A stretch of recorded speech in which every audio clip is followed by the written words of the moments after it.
Okay, we're just going to do a quick sound check, make sure that the audio is working this morning. Good, we're getting the thumbs up. Looks like we should be all set.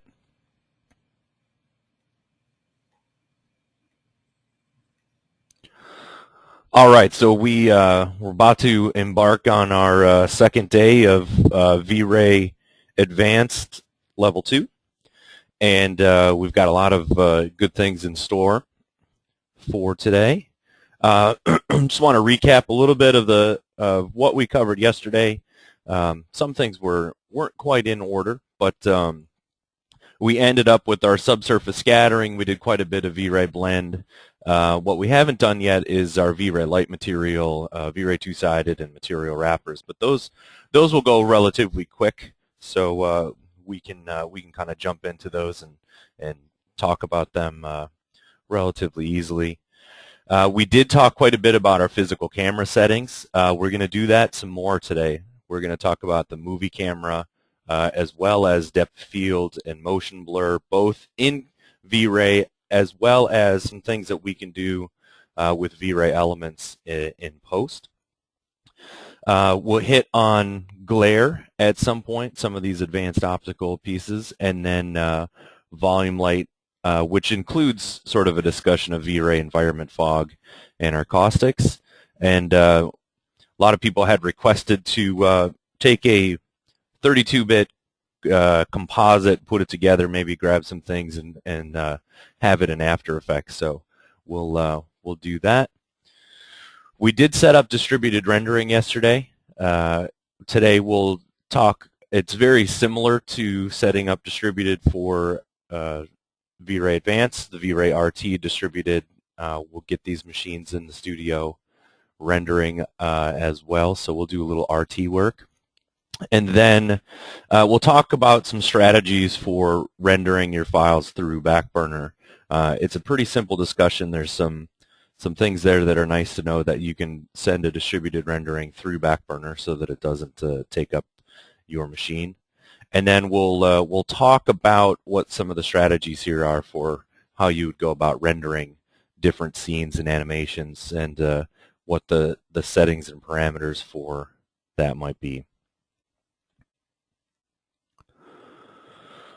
So let me go back to our scene here, and just to remind us where we had left off, we had a couple of different scenarios that we created. One was a dome that was an HDR file of our daytime, and the other one was a dome of a HDR of our sunset, which we had rendered out using the sun and sky system, a spherical image of our scene, to measure it and come up with the values of what we should adjust the HDR files to match. One thing that we'll try to do today before all is said and done is we'll create another dome in here for a setup that includes just an interior HDR file, so it seems like maybe our material ball is inside of a room. So let's talk about a couple of interesting V-Ray materials yet. I'm going to go ahead and turn off my dome light there. So right now I don't have any lights in my scene. And I'll switch over to my camera view and Shift F to save frame.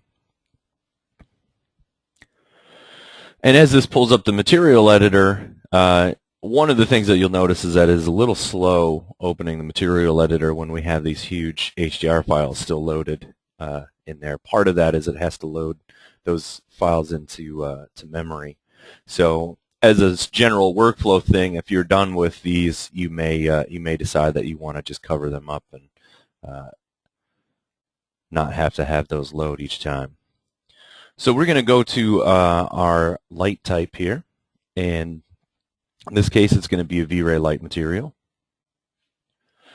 And the V-Ray light material, you'll see that we've got parameters for essentially its color and its multiplier.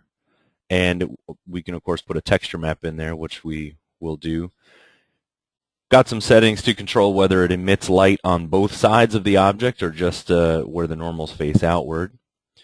And a new setting in here that is compensate for camera exposure, which is quite nice because as we've done in our workflow here, we've been using a V-Ray physical camera for everything. And if we were to use a V-Ray light in previous releases, if you're on 1.5, you would have to adjust your multiplier to work for that camera exposure. But here we can actually turn this on and it will do what we want. And then we'll compare our results between using direct illumination and the standard. So let's just give this a bit of a tone here.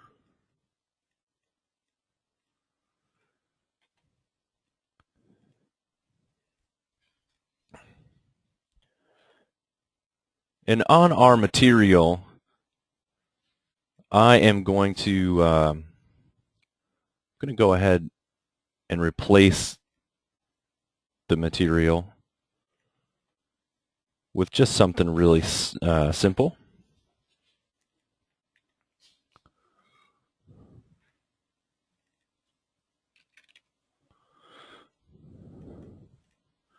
Maybe something that's a bit of a white plastic.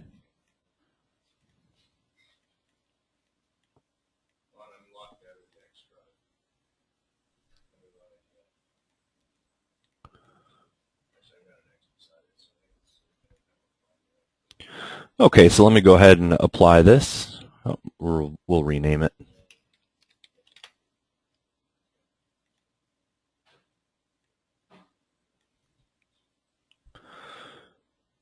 And then I'm going to open up my group.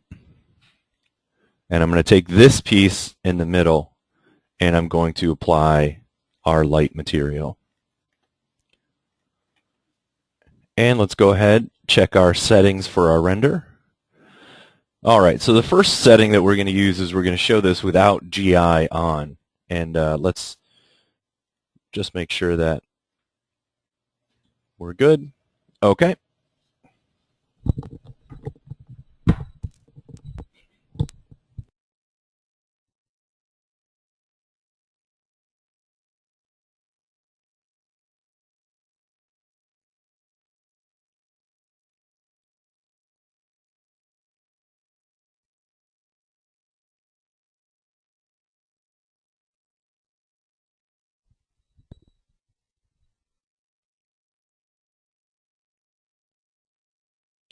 Okay, so not terribly exciting there. We just have our material that's looking really bright and not a whole lot else happening. But let's go ahead and turn on our GI and take a look now with that on.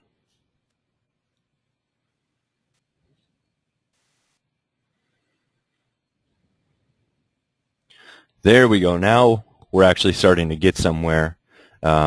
My camera exposure I could probably turn up here just to see. And what you're noticing is that our light is our material is now emitting light into the scene. It looks like this object might have. Let's check the normals on this object.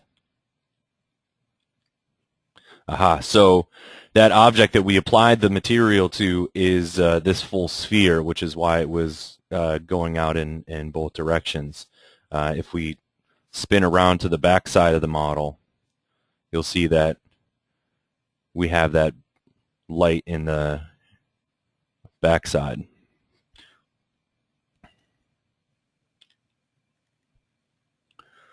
So now let's take another object here in our scene and apply the V-Ray light material, and we'll give this a render.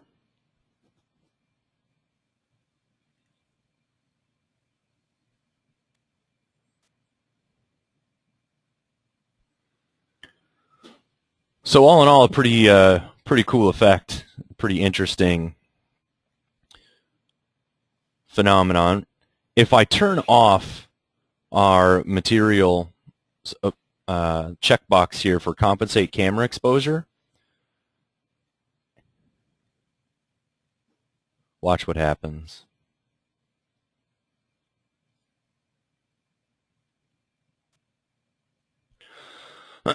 So I turned off the compensate for camera exposure, and what's happening is this V-Ray light material, if I measure this, it's actually it's only 0.032 in our float value, so it's a very dim light. And so without this checkbox for camera exposure, we would have to take our multiplier up to figure out what that value should be. So if we wanted that value to be brighter than white or close to white, we would multiply that 0.032 value. For instance, let's take a multiplier here of, let's do 10 to start.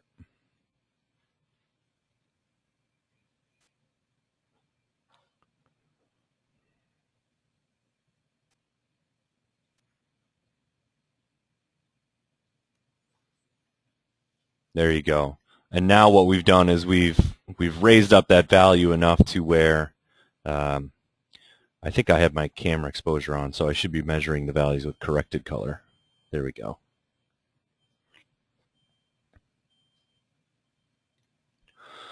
One of the things you're going to notice is that the V-Ray light material, I don't necessarily have the greatest GI settings in my scene right now. If I look at my indirect illumination, I'm using Irradiance and light cache, and I've got -5, -2, which is a pretty broad brush for our settings. If I switch over to what my global illumination looks like, you'll see that I've got some artifacts happening around these locations.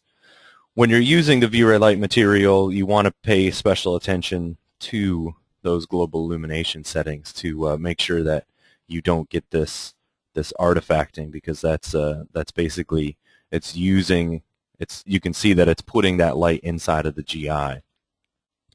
If I go to my self-illumination, of course, you can see the effect of that material. So if we were compositing this, we'd be able to add our self-illumination channel onto the piece that we needed. Let's do a different GI test here. Let's do, hopefully this will render relatively quickly as a brute force.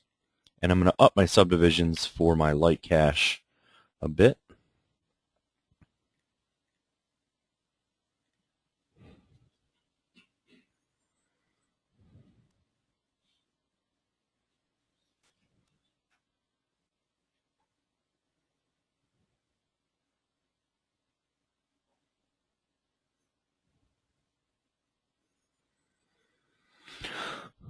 So I only had 8 subdivisions here in my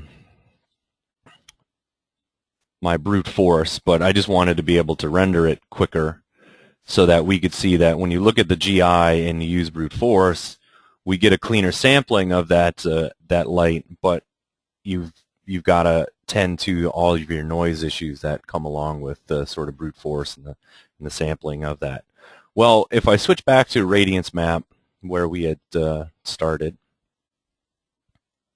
and I go to my V-Ray light material, I'm going to turn on direct illumination. And direct illumination is going to make this essentially act like a light source in the scene, like a V-Ray light would be. So now we've got settings for subdivisions and so on. Switch back to RGB and give that a render.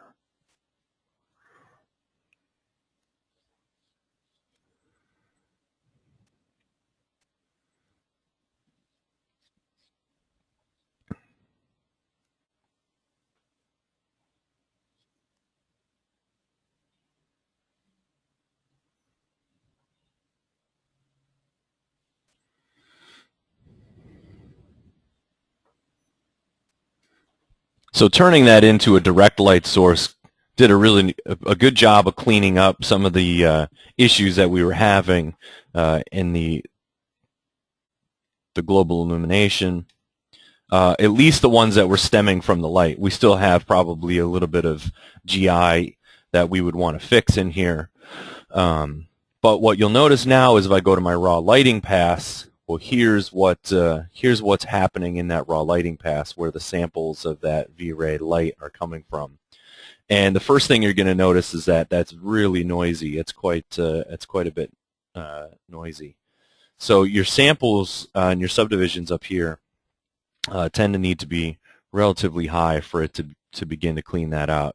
And of course, it's a combination of your subdivisions and what you have set in your noise thresholds and so on. But let's take a peek at what the difference is in this case with 32 subdivisions.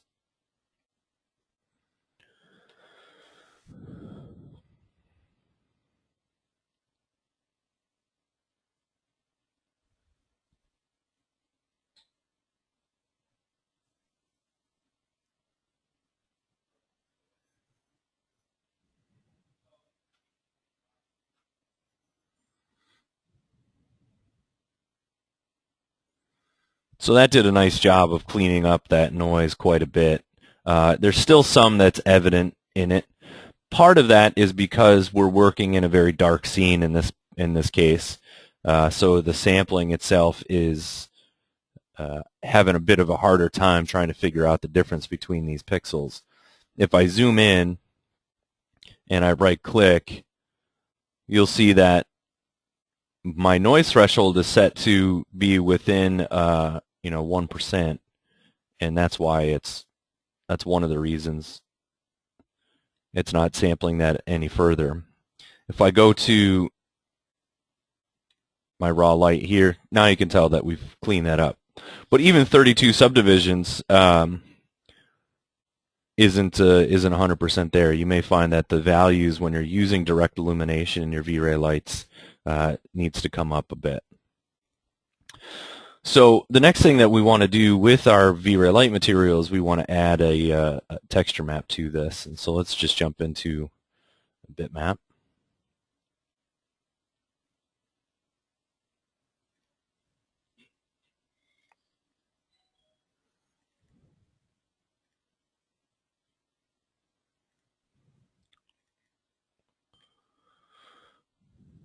And in this case, I'm going to throw the marble texture on that object.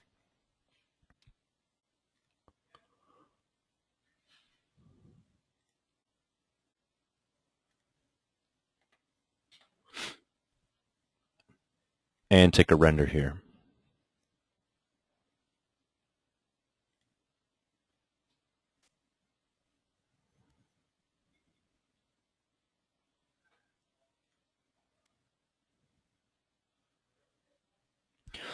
There's a question here online about should you always increase the material subdivision instead of the DMC? Well, it's a fine balance between those two parameters. I tend to bring up the subdivisions of the pieces where I need it instead of making the noise thresholds work as completely hard on the entire scene. But the thing is no matter how many subdivisions that we turn on in this material or the light or the properties of that, if the noise threshold isn't going to work in conjunction with it, or the anti-aliasing threshold, you'll still end up getting some noise.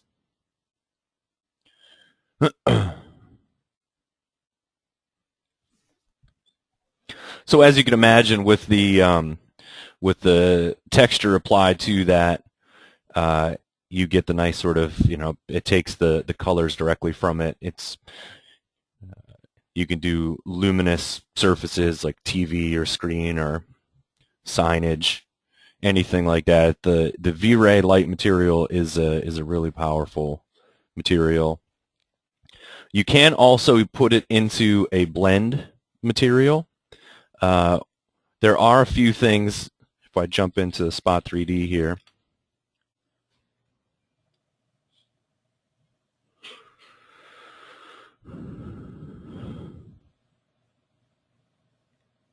there are a few things that you want to keep an eye out for when you're working in your V-Ray light material.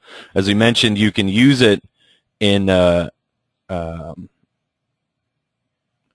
V-Ray blend material, but if we do, the direct illumination options don't work.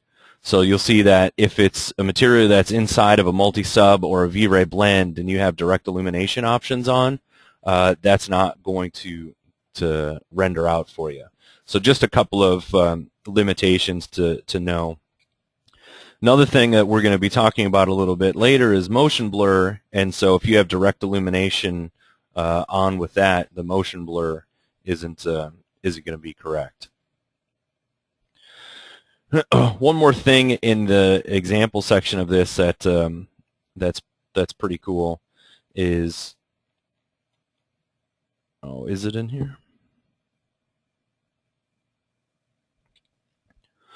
Well, essentially what it'll tell you is if I turn off, when we turn off the GI, and it's much more challenging for the V-Ray light material to be sampled. So even with the direct illumination on. So in general, I would say to turn on, to use GI when you're using this V-Ray light material option. Another thing that you may find is occasionally you want certain objects in your scene to have self-illumination so that they show up in reflections and so on, but you don't want them to contribute to GI. So, for instance, if this was an object that I had representing a light bulb or a lens for something in a scene, I may decide that I don't want that to generate or receive GI or even be visible to GI. We can turn off all those settings under the V-Ray properties and not have to have it calculate. So the V-Ray light material is pretty straightforward. The next one that's pretty straightforward is our V-Ray material wrapper. And if I take the plastic that we have in here and I put on a V-Ray material wrapper, which is right here, we'll keep the old material. What I can do now is I can control this object's properties inside of V-Ray, how it behaves exactly the same way that we did when we right-clicked and we went to V-Ray properties. So you'll notice that we have essentially the same choices here as we do here. For the most part, we have the same choices. So in this case, if we wanted this ball to disappear, we wanted it to become a matte surface, we could just click on matte surface, and when we render it out,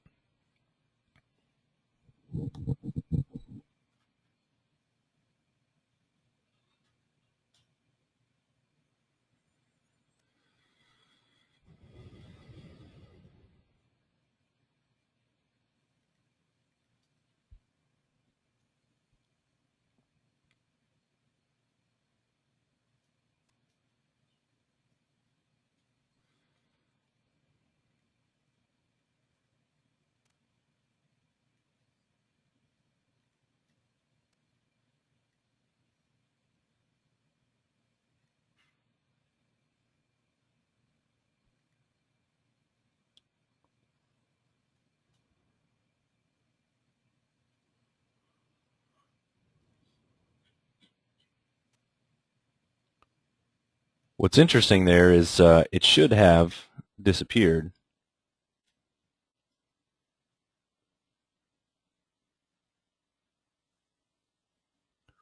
Well, let's make this a little simpler.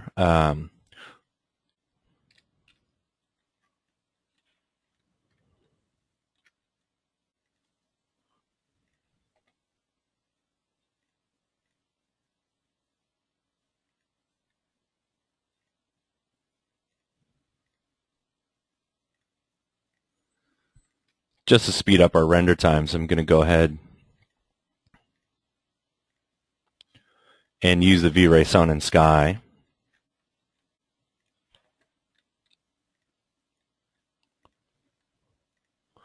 Double check our parameters here. It's a 60th of a second. I think I noticed that we had exposure control on as well, so I'll turn that off.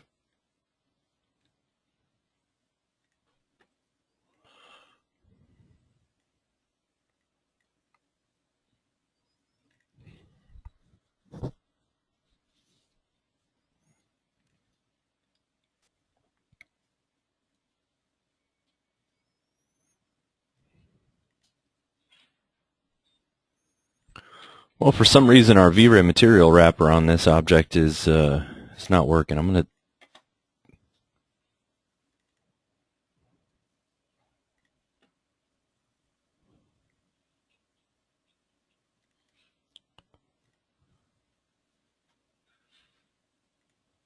there we go.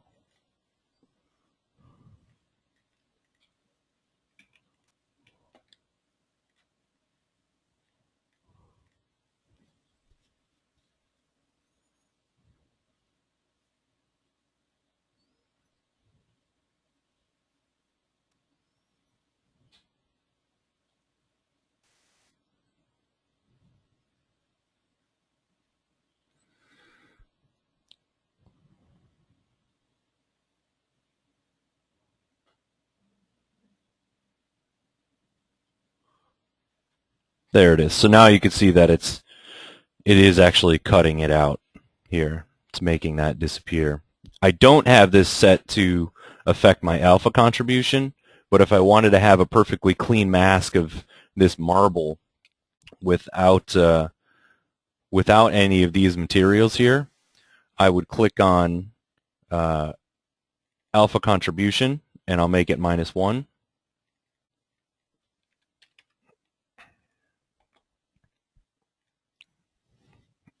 And you'll see when this renders, we'll have just our material for the marble. And of course, this is a V-Ray material wrapper is constantly used inside of compositing.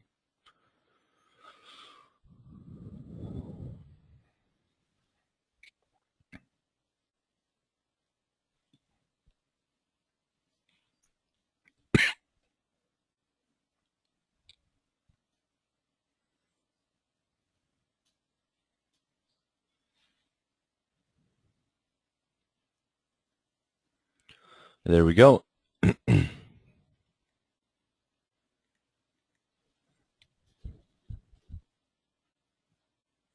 Give it a minute to finish its render there. And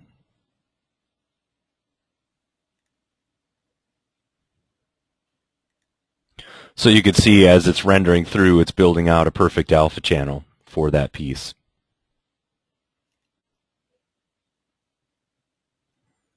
So there's a question online about how it's used in compositing.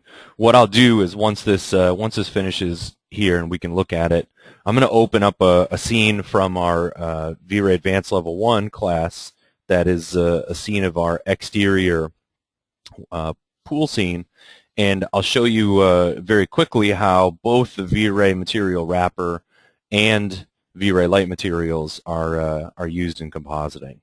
So in this case, you could imagine that you would just be able to cut out the alpha channel of that, use that black and white mask to cut out the alpha channel, and then you could replace these inner pieces with anything that you would want. Let me save our file.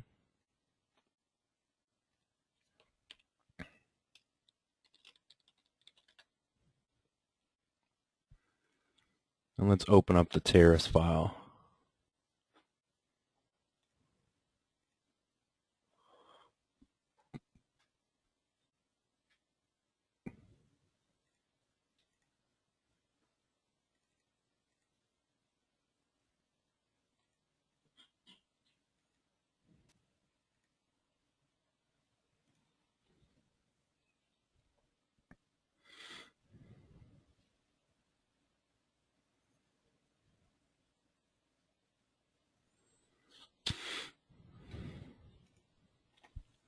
Okay, and it shouldn't take too long to render this piece out. This is a scene from the V-Ray Advanced Level 1 class, and similar to what we were doing yesterday at the end, setting up our various dome lights, this one is using a sunset HDR.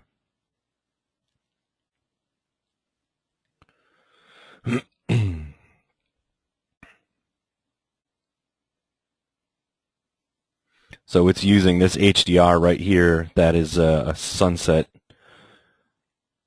And I'm rendering out a whole bunch of elements as well.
It should finish the light cache here in a second and pick up on those distributed machines. It should be we should note that in our discussion of distributed rendering, it does calculate the light cache on your local machine without distributing that across the multiple channels.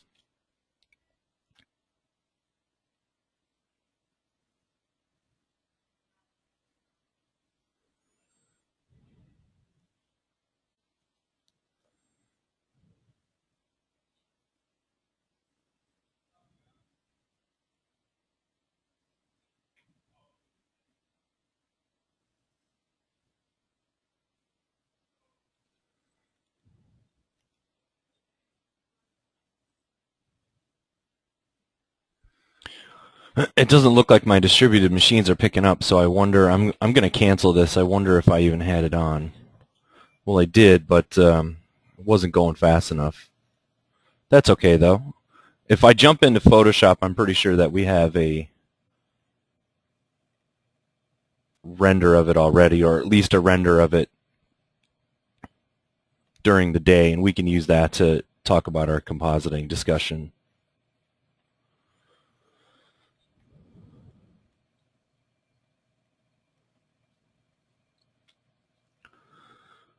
Okay, so in this scene, let's say that this was the rendered out image that we wanted, and we want to make some changes to the different materials in post.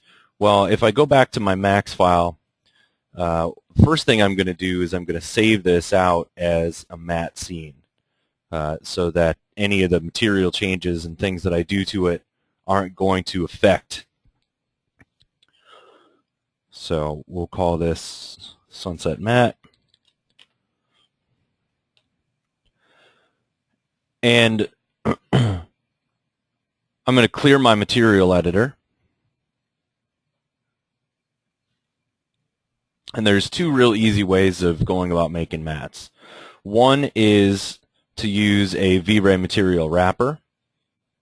And you'll notice that I just put in a blank V-Ray material here as a base. That's not quite necessary, but I just do it by force of habit. So if I put a V-Ray material wrapper on that object and I tell that to be a matte surface and a -1 alpha contribution, anything that I put on that, any object that I add that material to will disappear. So the next thing we need to do is for our mattes, we don't need GI, so I'll turn off GI. And actually, we don't need lights or shadows. We'll sometimes need maps if we're going to use maps in our render masks, but in this case, we're not going to. We don't need reflections.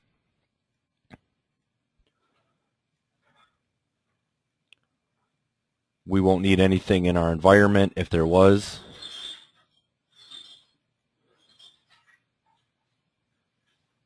And in this case, I'm actually going to turn off distributed rendering just because I think it'll go faster if we don't.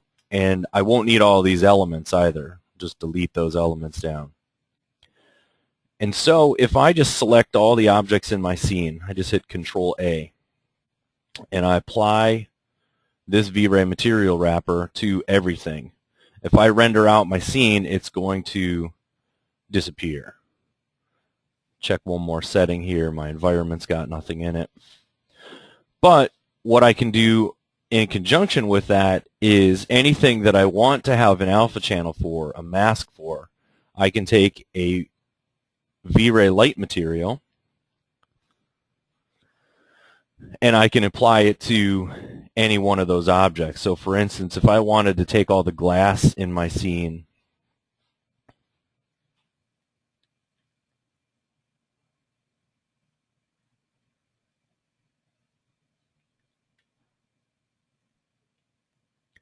helps if I select the glass, I think.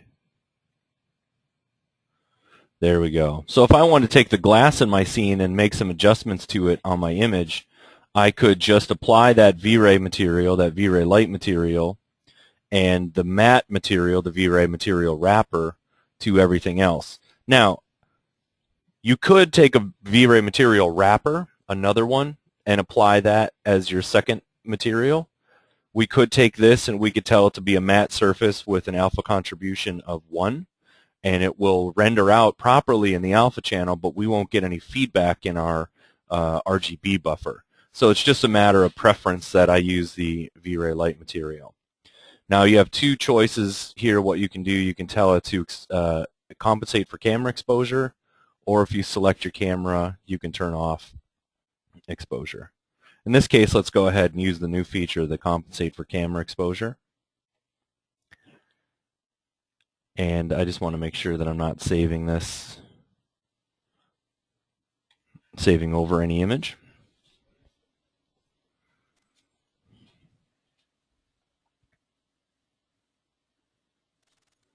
There we go. And if I look at my alpha channel, that's where the clean area is.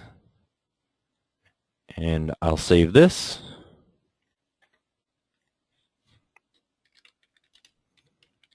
We'll call it glass matte. And in this case, I'm just going to save it out as a TIFF file with an alpha channel.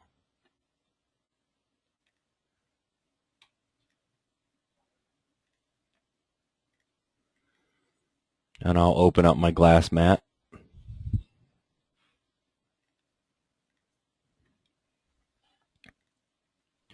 And then I'll go to my channels, I'll grab that alpha, and I'll shift drag into my scene.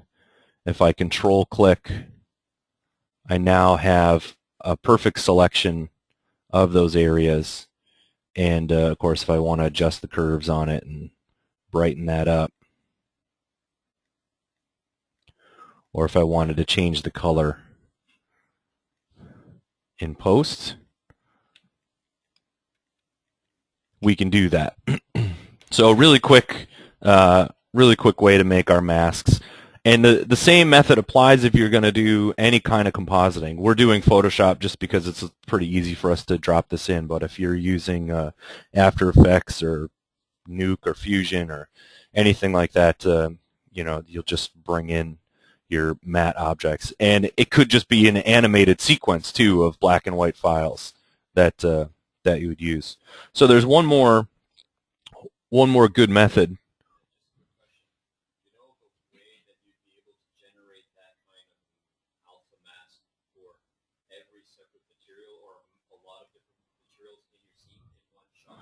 Yeah.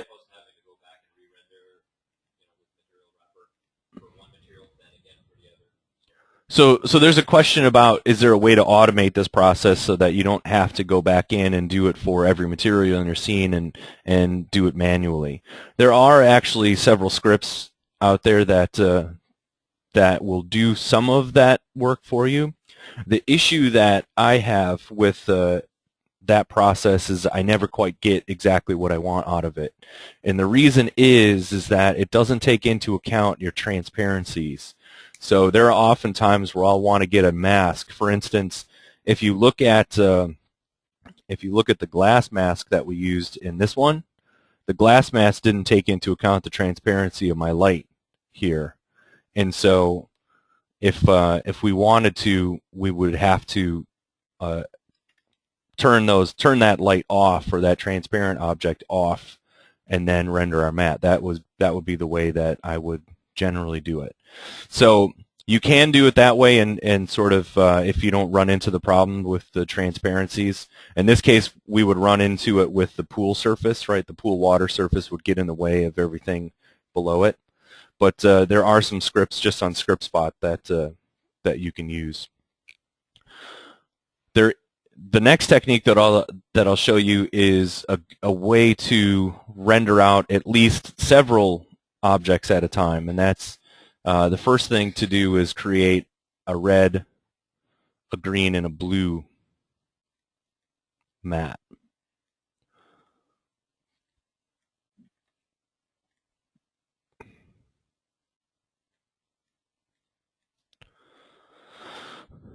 So the red, green, and blue matte, we can go ahead and grab anything that we want. In this case, if I want to grab the pool water, let's make sure it's got a unique name so that we don't replace these.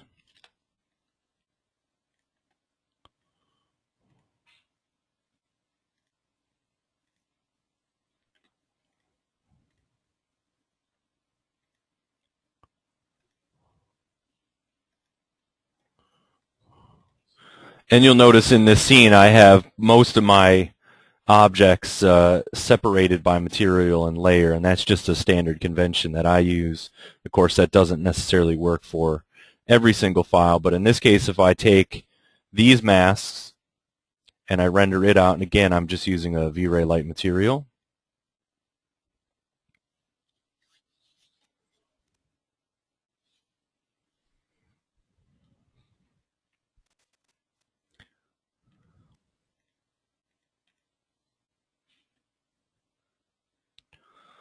so we'll save this out as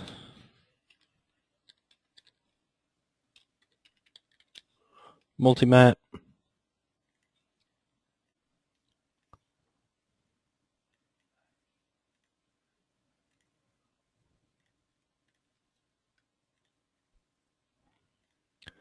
And we'll open that file up. Now what we can do is we just drag this file into our scene, and we can select these masks just by grabbing the channels. So that blue channel will give me a selection of my water. The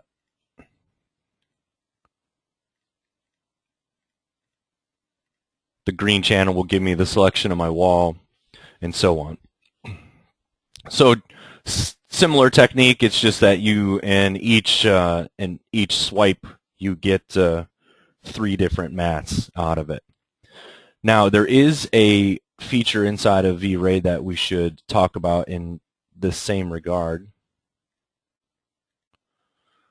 and that is a render element called multimatte. Very top element is called multimatte, and what you can do with multimatte is you can adjust, just like we did with the RGB. You can determine that by a G-buffer ID, or you can do it by a material ID. So a G-buffer ID, if we were to select the objects that had, say, the wall material, let's grab this layer. If I take those objects and I go to their properties, we look at general, there's a G-buffer object ID here. If I make that 1, and I tell that to be on, 1 will correspond to red. G-buffer 2, let's grab the glass. We'll right-click and we'll go to Object Properties. That'll be G-buffer ID 2. And let's say we grab the furniture. And that'll be Object Properties G-buffer ID 3.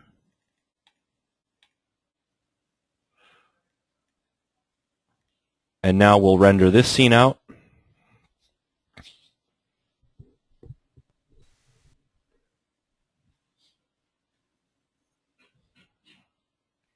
So this was my RGB matte that I made, but here's my multi-matte. And so that renders out just like that. One of the issues that I've had with multi-matte, and it can be a technically correct thing, is that you'll notice that the anti-aliasing is a little bit different. But let's open up our multi-matte.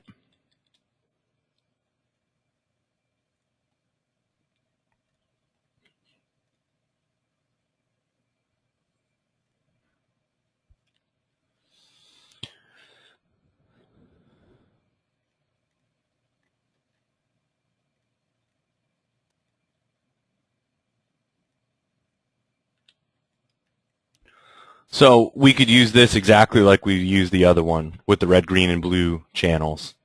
So we've got our red channel and our green channel as our masks. Now, The nice thing about the multi-matte is you could set up a ton of these in your scene just by the G-buffer IDs and so on. And if the anti-aliasing thing was an issue, you could. The reason that it's an issue in part is because it's pulling, I believe, from the RGB, and in this case, we don't have very great anti-aliasing in it. Just make it twice the size, render it out at twice the resolution, shrink it down. It will render super fast because you don't have any lights, GI, there's nothing in your scene. All it's doing is referring back to the object. So that would be one kind of trick that you could use as a workaround.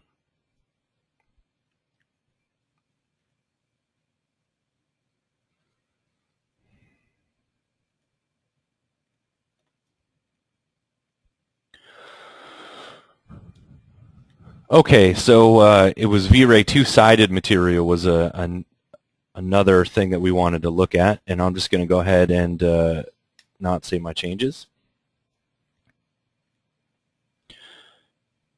And essentially to show you what that's going to look like, I'm just going to make a very simple plane.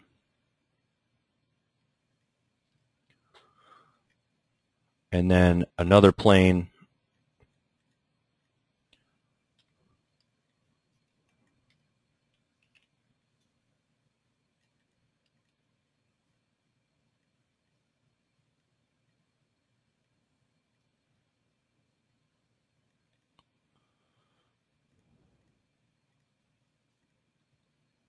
Drop a camera in here.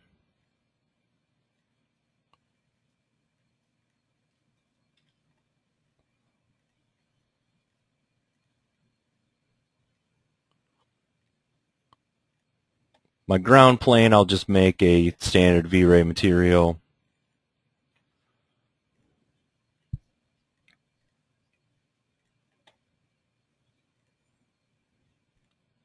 Maybe we'll give it a little Fresnel reflection.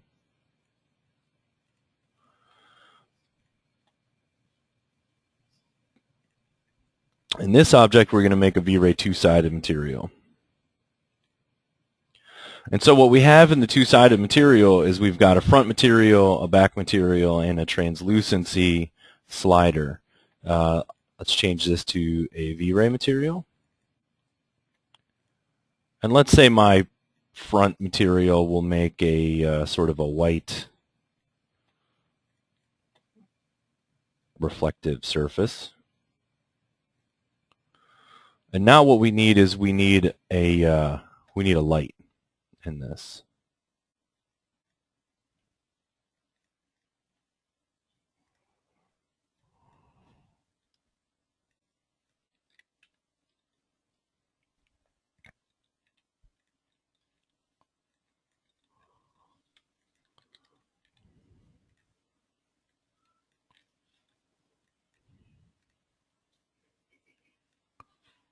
Just going to make a little sphere light in the back behind that object.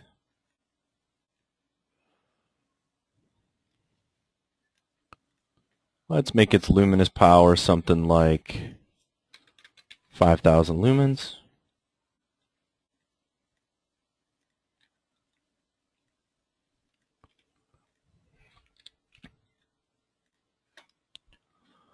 Our camera, if I had to guess, let's start at a shutter speed of, I don't know, we'll call it a 1/15 of a second.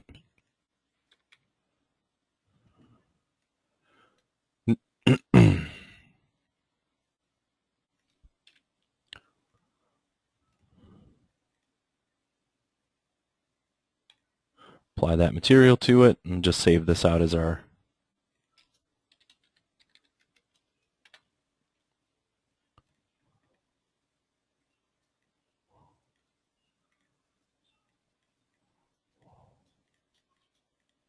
quickly run through our settings.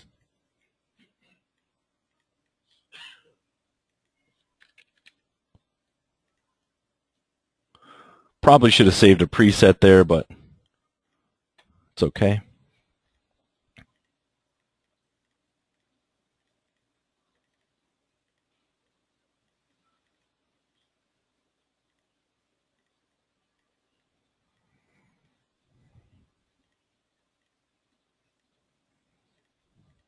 I don't have any glossy rays in my scene yet, but just in case we do.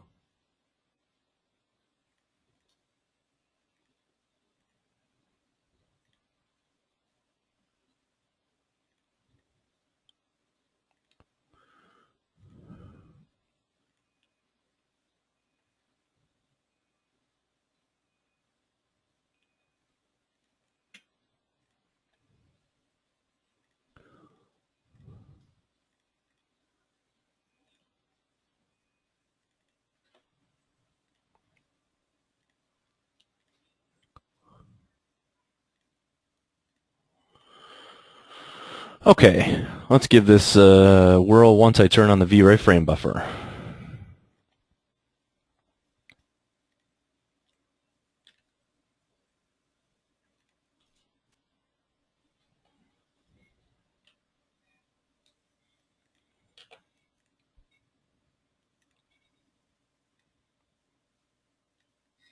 So I underestimated our exposure quite a bit, but that's okay because we're working in float, so I can up that easily. All right, let me go back to my V-Ray camera. I need to go up 4 stops. Let's go actually 5 stops. So just to refresh ourselves by using that Wikipedia chart.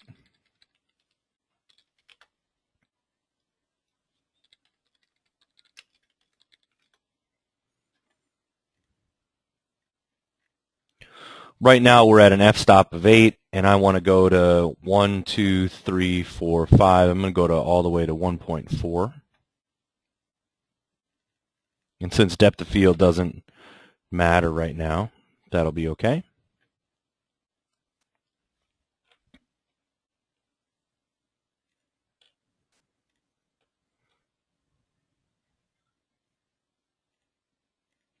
So what's happening here is the V-Ray two-sided material, as I tweak my exposure, is giving us this this look of translucency. It's giving a kind of a fake frosted glass look.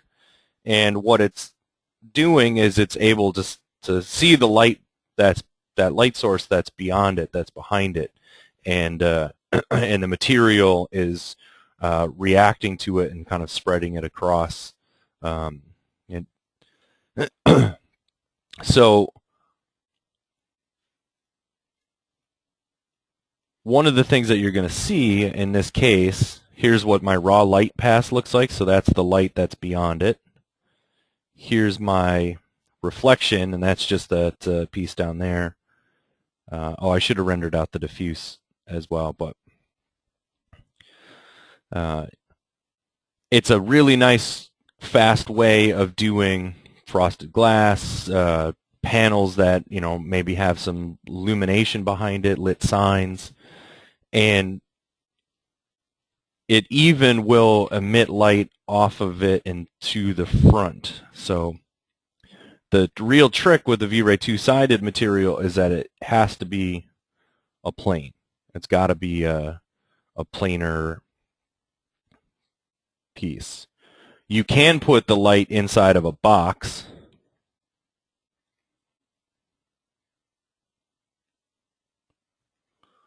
Because it operates the same way, each one of these surfaces is essentially a plane. So you could put it inside of a box and make the whole box glow.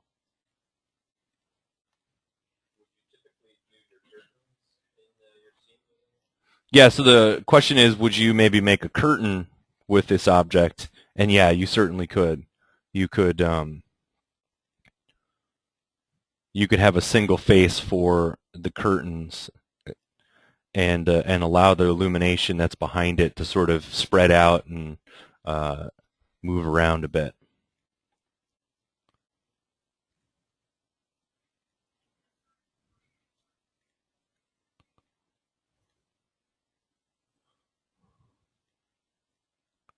Let's increase the translucency.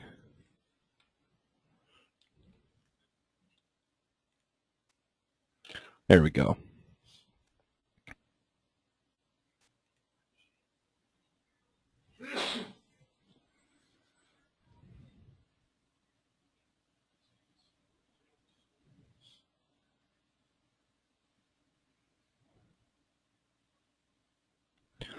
Now, one of the things that I suggest is, and this light's a little intense in there, but it's also because I upped that translucency, which was allowing it to see further. If we bring that value down,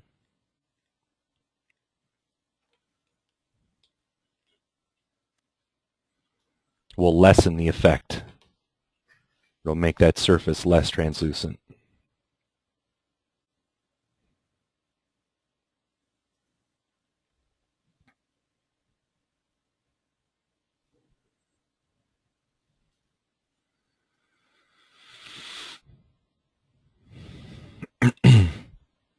So I was going to say, one of the suggestions that I make about the V-Ray light material, and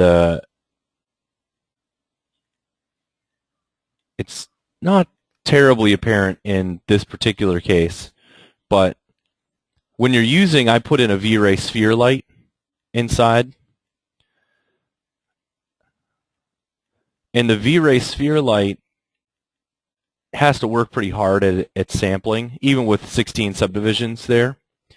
So if you were going to do a little piece like this, you might just want to go ahead and put in your standard kind of Omni light. So let's replace that with an Omni.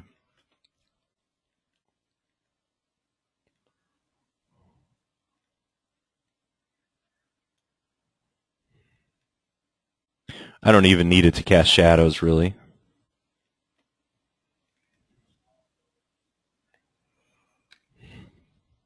I'm going to take a guess as to what my multiplier is.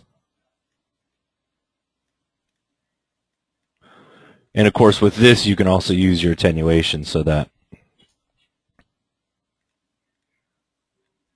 you control exactly how far that light emits.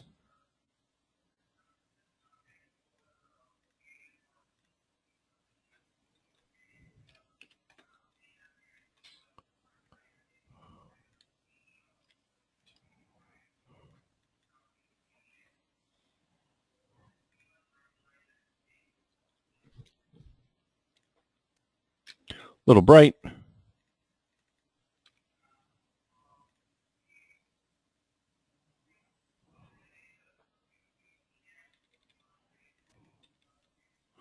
It's bright because we have our exposure way up.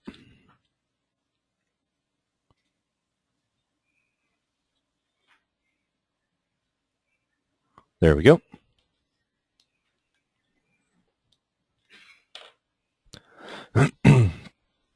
So in some ways, it kind of it's reminiscent of what our subsurface scattering feel was like. It gives us this quality of glow from inside.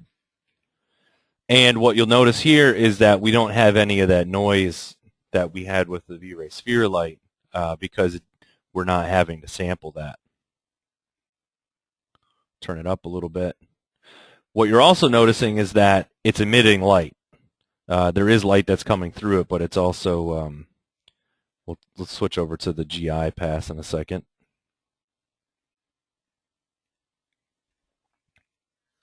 You can see that in the GI pass is telling you that there's this light that's bouncing around from it. And this is the light that's coming from the raw light pass. So pretty cool trick for getting some either glowing objects or translucent objects.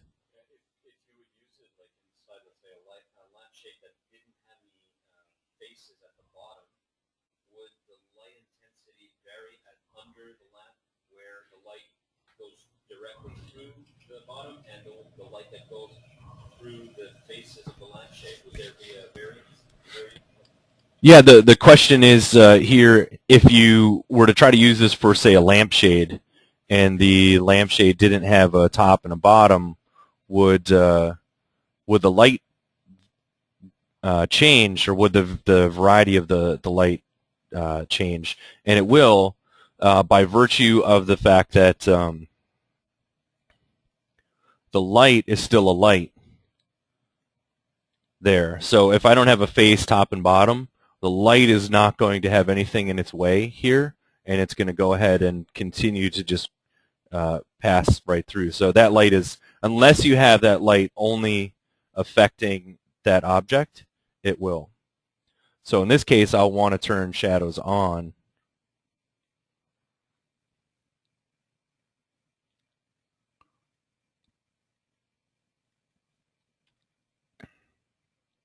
And I think I'm going to just take this light down a little bit.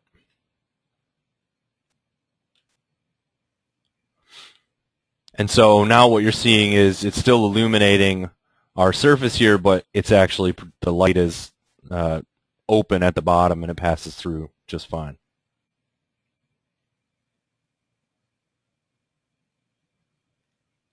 There was a question about how do you make it less translucent. There's this, either the translucency value as a grayscale will make it more or less translucent. So as I brought this way up,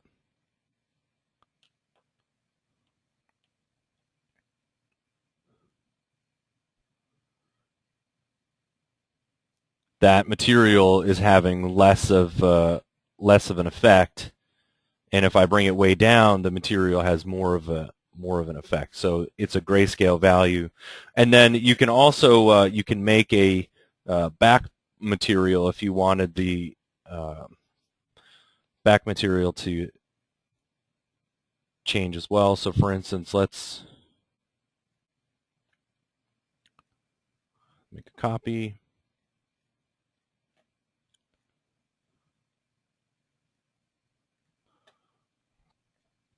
So one is going to control the front side, one is going to control the back side where the material hits. If I leave this at sort of right in the middle,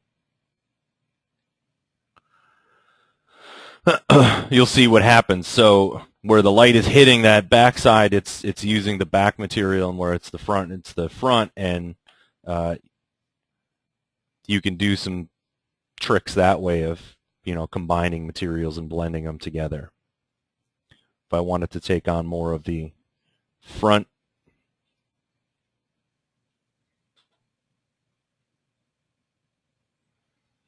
so now the front is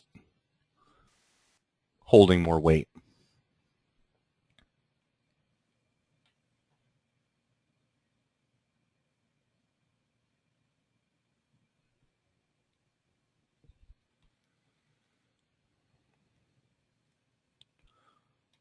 All right, let's save this. Let's go ahead and take a quick break. We'll come back at let's come back at 9:30, and we are going to switch gears and start talking about depth of field and some other camera properties.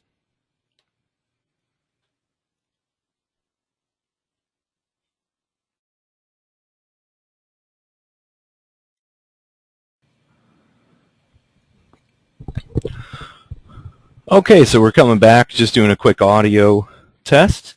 If you're online on the webinar, just let me know, just chat in the chat window there that you can hear the audio okay.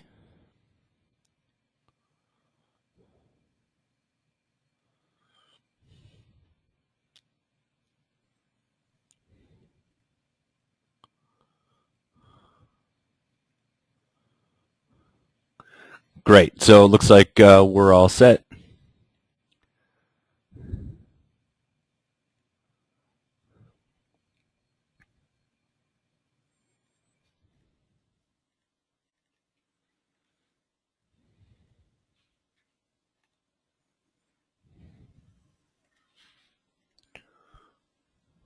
Grab a file off of my desktop and put it into our folder for our distributed machines.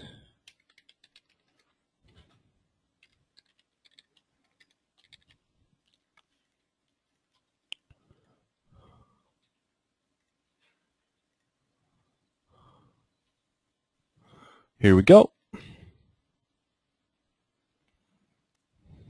Okay, so file that I just opened up, might take a second here, is the file that was used to create the CG School bumper for the videos. So you'll see I'll just scrub through this here. And we're kind of flying around these different little crystals that maybe look like skyscrapers. And then here we go. We end up at the CG school. And this was an animation that was created by Nils Norgren here at Neoscape. And it's going to be a really cool example for us to show some things that are new in V-Ray in terms of the shade map for stereoscopic imagery, as well as taking a peek at depth of field and motion blur as well. So these are things that that we're going to want to address. So let's talk a little bit about, we'll go back to our exposure value charts. Let's talk a little bit about depth of field. As these values of our f-stop get higher, the depth of field becomes less noticeable. So the image remains sharper throughout the entire picture the higher your f-stop is. And so the more exaggerated you want to have your depth of field effect, the lower your f-stop will be. So that's one general rule to talk about when it comes to setting that up. Let's go to our camera in this case.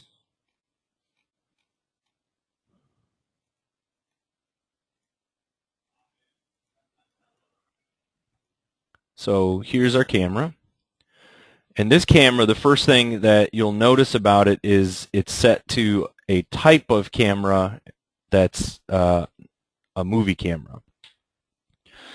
And the key difference between a movie camera and a still camera is that instead of the shutter speed, we have a shutter angle.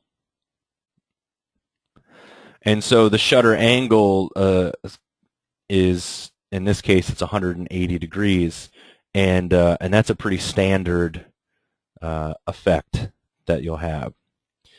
Now, we'll also work with adjusting what some of these film speeds might be and our f-stop. So the first thing that we're going to do is I'm going to go ahead and I'm going to switch this to a smaller resolution, maybe 480 by 270. And I'm going to turn off a couple of pieces here.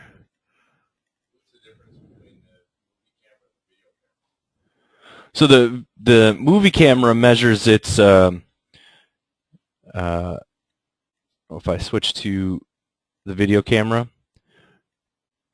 camera measures in latency here. So it's just a different type of measurement.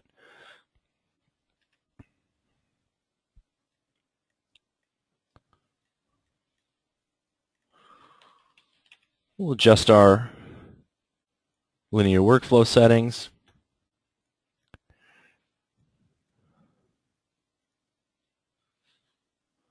So you'll see that this is rendered with brute force and light cache, and we might make some adjustments to this.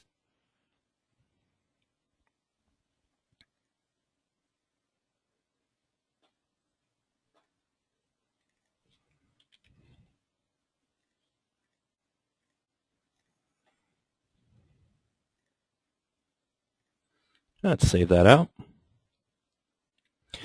Now I'm going to render only a single frame here for right now so that we can walk through our settings. So I'll turn off net render. And let's also get our frame buffer enabled.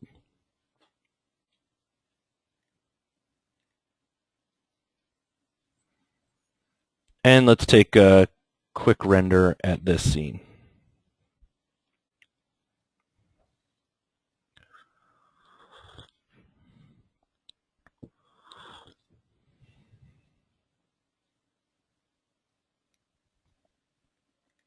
Turn on my sRGB lookup.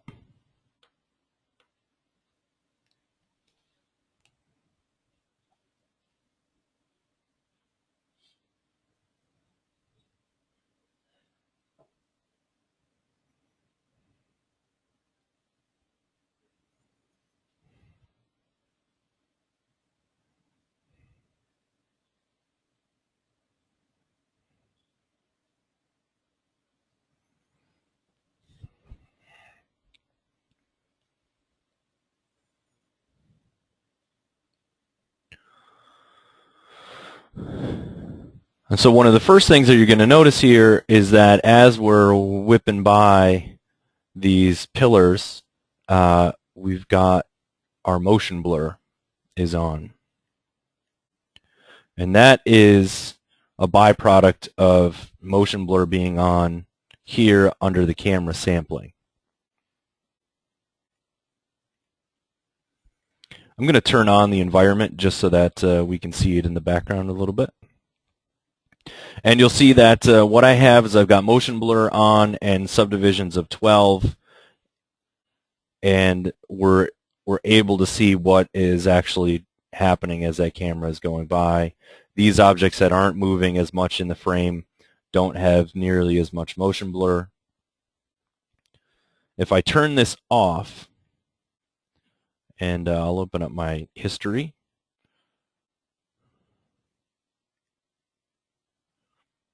We'll render this with it off.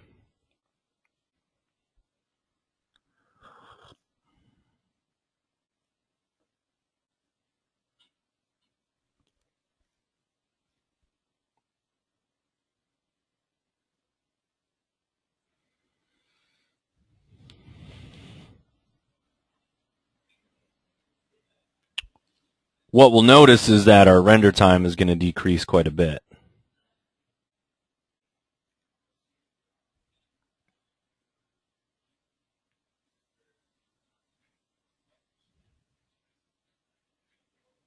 So I'll save this into my buffer.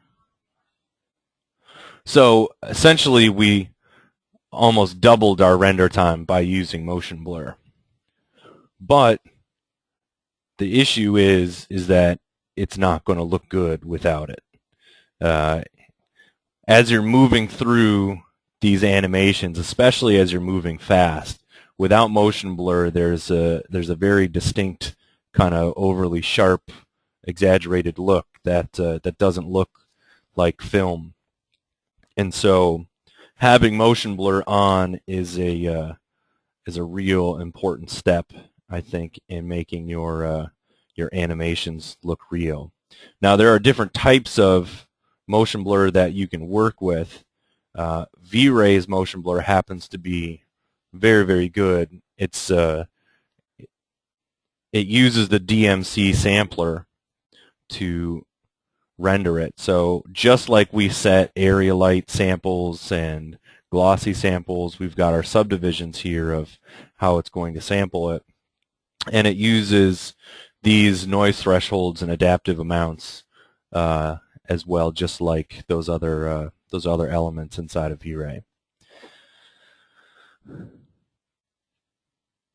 So before we're through, I will show you a couple of other interesting techniques that allow you to do motion blur in post using a product called Real Smart Motion Blur, and using a velocity vector channel from an element.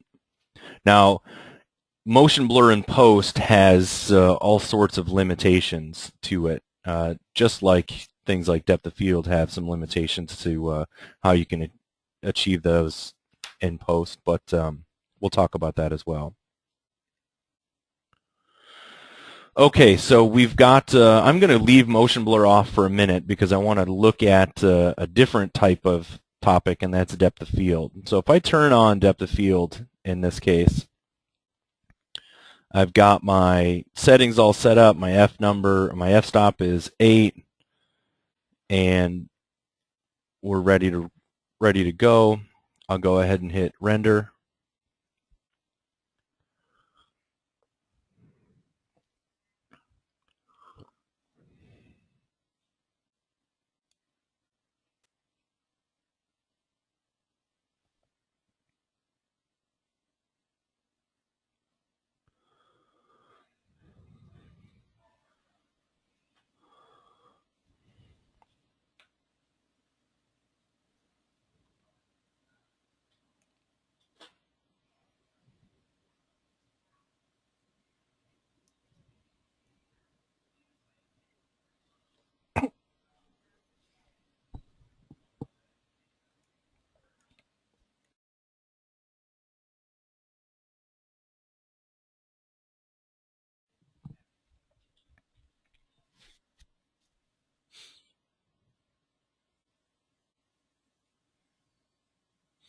Okay, so let's load this into our frame buffer history. And you'll see that just like with motion blur, when we enable depth of field, our rendering times they jumped up.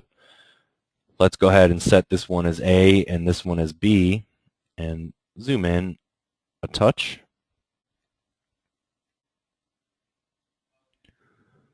And let's slide back and forth here.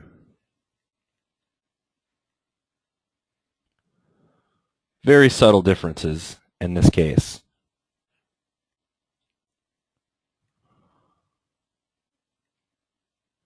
Well, what we need to actually do is we need to set up our depth of field.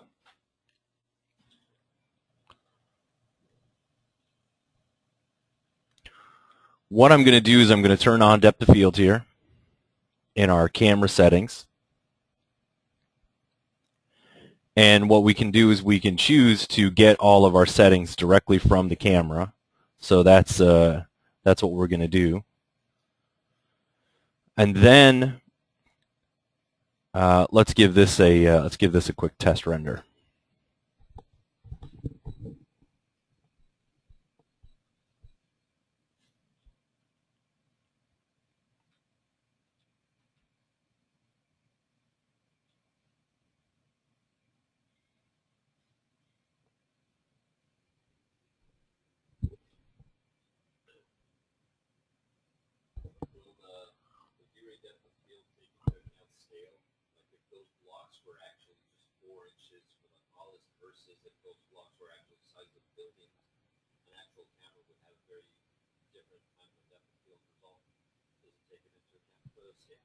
Yeah, so the question is, does depth of field in V-Ray, does it take into account the scale? And yeah, everything that we're doing according to the units is would be accurate to the scale.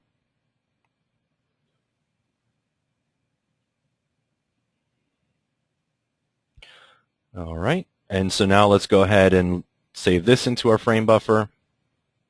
We'll set that as A, and this is B. We'll zoom in here. Still not noticing much. What we need to do in order to get our depth of field to start to become more noticeable and exaggerated is we need to adjust several parameters here.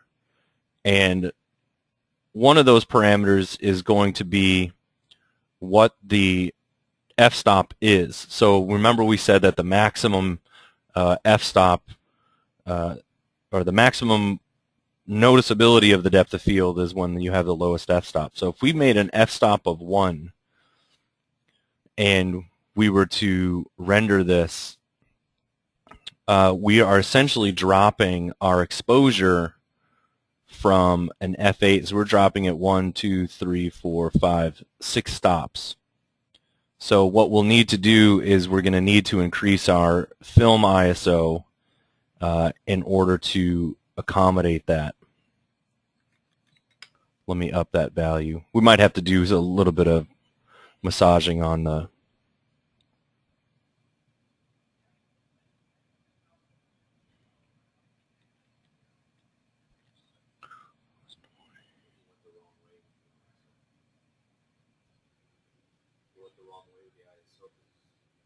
Oh, yeah. This is a good point. I went the wrong way with our ISO. We should be down here. The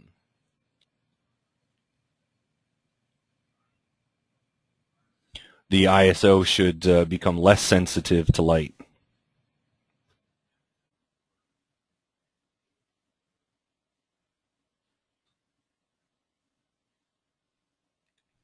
Let's drop that down even further.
There we go.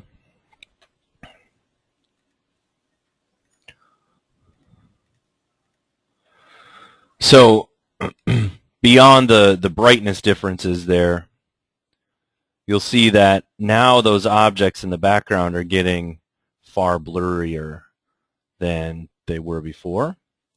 And then it's especially noticeable here in our foreground area where this one object is very much out of focus. And so we've put in a major depth of field on this, and yet it's still the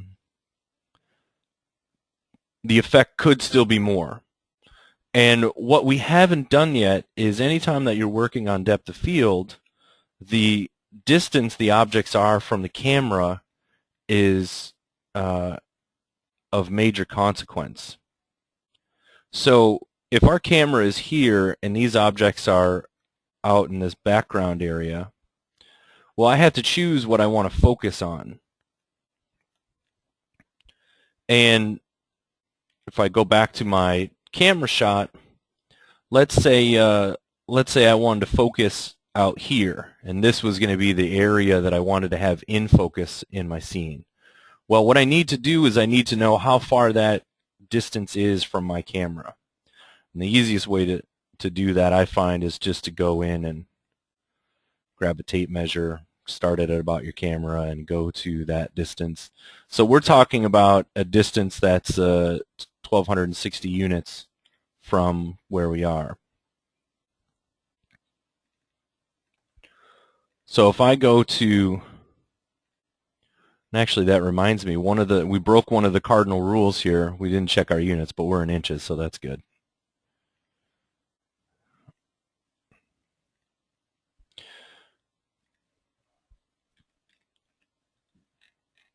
Let's double check my measurement.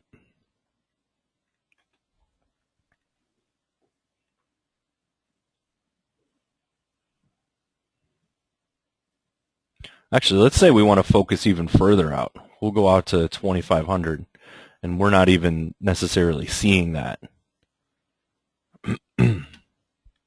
So I'm going to select my camera, go to Modify, and then I'm going to change our focus distance. Specify focus, and we're going to make this 2,500. Now, notice what happened.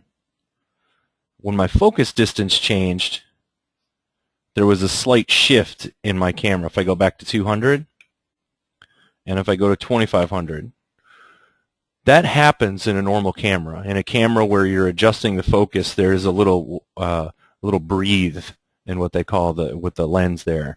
And so keep that in mind if you're trying to emulate a certain camera and you don't want it to make that shift. Just notice that your focus distance is going to adjust your frame of view slightly. But now what we've said is let's focus 2,500 units away, and then everything else leading up to it or beyond is going to be out of focus. So we'll render again.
Great. So now we'll save this into the frame buffer, and we'll set that at A, set the other at B.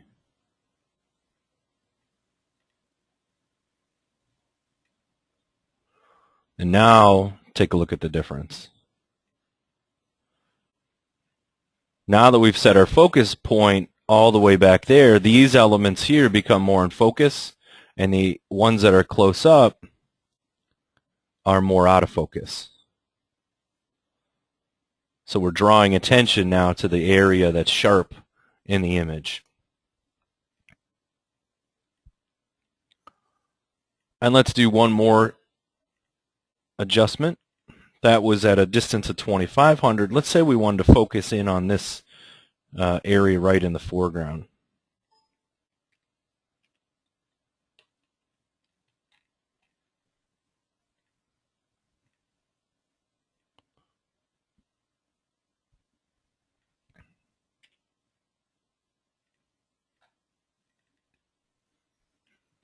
So in this case, now I'm going to select my camera, and I'm going to adjust my focus distance to 36. And you'll notice how much that breathed when we did that as well.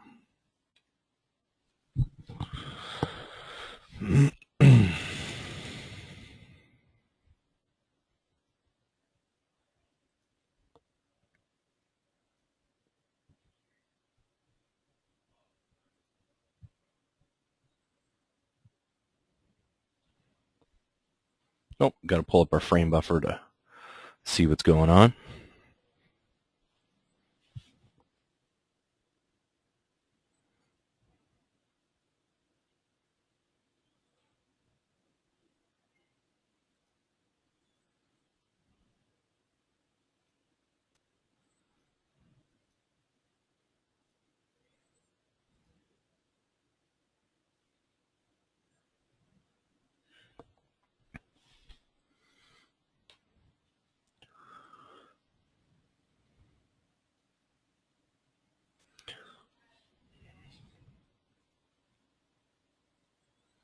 And so now by changing our focus distance to be something that's really, really close to the camera, we've got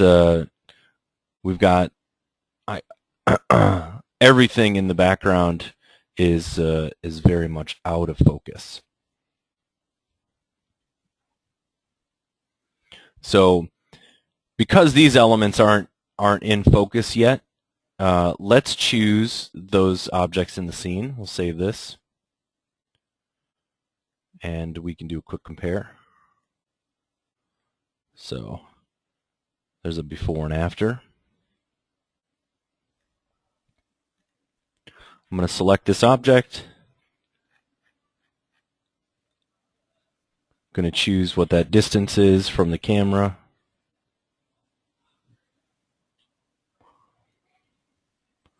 About 170, 180.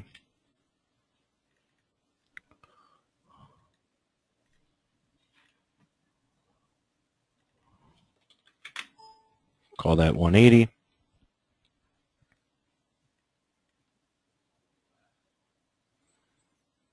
Now, this time we've specified the distance so that it focuses on that object, but let's also turn on our bokeh effects. In this case, I'm going to turn on the blades at 6, and I'll leave the rest of these settings alone for right now.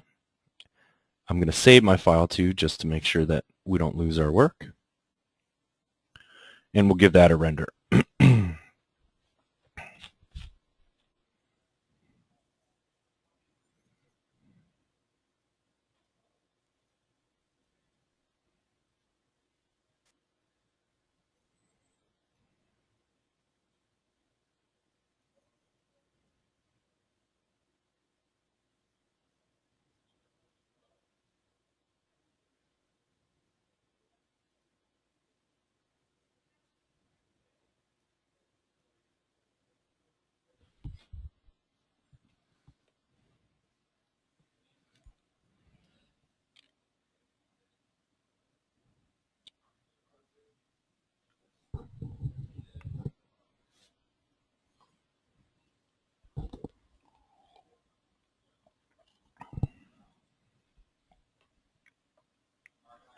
And so now the sharpest element in the scene is going to be this tower here, right around this area.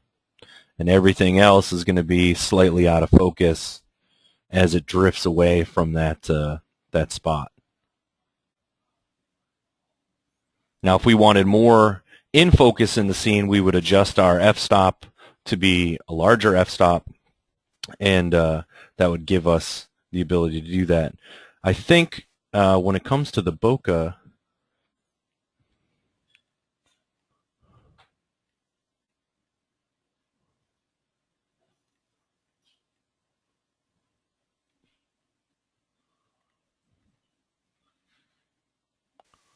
there might not be anything in the scene that's going to cause it.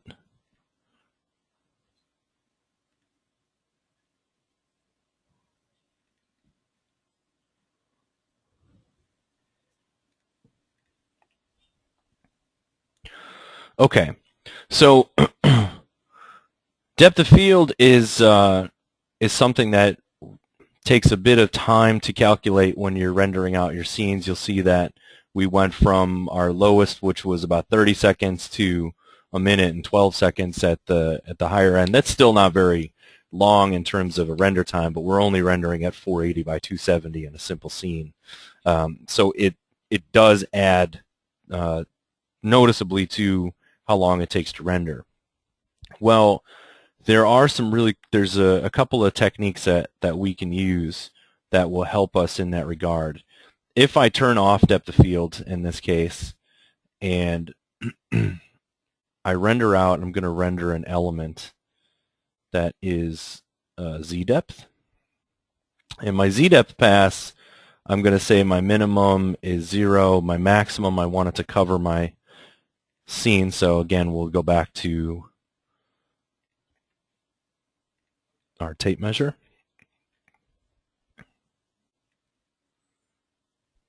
So I'm going to make that be about 5,000 or so.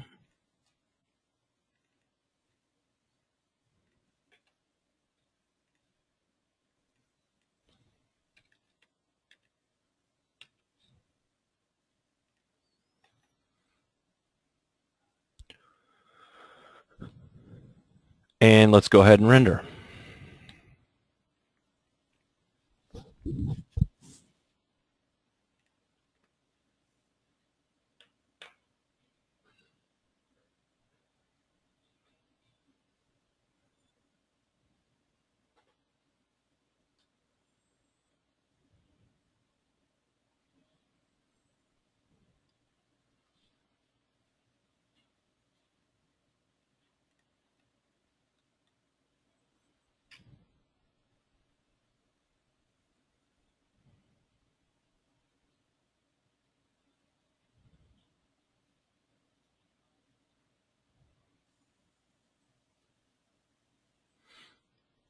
Okay, and let's save this image here. I'm just going to save it out as a TIFF file.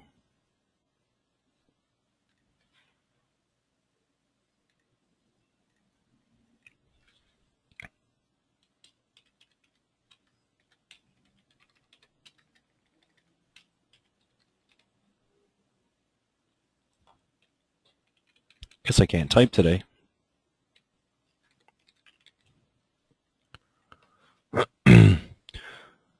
In this case, I'm going to go ahead and just give myself the color fidelity for it of 16-bit and store the alpha. And then I'm going to do the same for my z-depth here. And you see that this is just a grayscale value of the depth of the objects in my scene. So I'll call this z-depth. And because I want this gradient, these gradients of the z-depth to have as much information as possible, I am going to leave that at 16-bit as well. So let's open up Photoshop.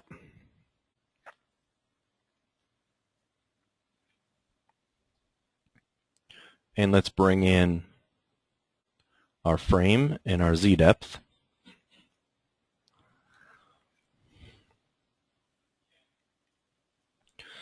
Okay.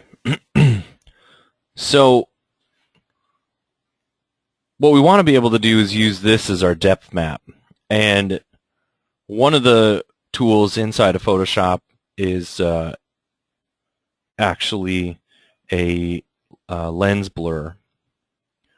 So if I turn on lens blur, you'll see that I've got a depth map source here, and it's not showing up. My z-depth file doesn't show up. What I need to do is I need to bring this in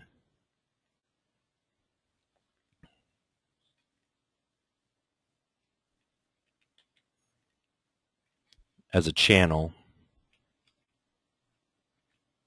I'll call it z-depth.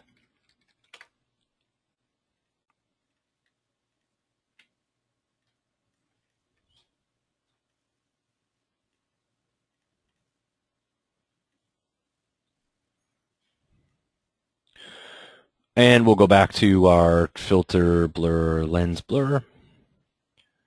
And now we've got our z-depth. And if I start to bring up my blur focal distance, actually, I'm sorry, I want to bring up my radius of the blur. And I got to make sure I have preview on. I wonder why that wasn't working. So now what it's doing is it's taking those z-depth values and it's starting to try to mimic a depth of field for me. And I can tell it what the focus distance is by adjusting whatever the grayscale value that it's picking up on there. I can also invert it, so if I want it to go the opposite way where all those things in the background are blurry, I should let the preview catch up there a bit. So now we see that our background stuff is out of focus and our foreground is, we can mimic some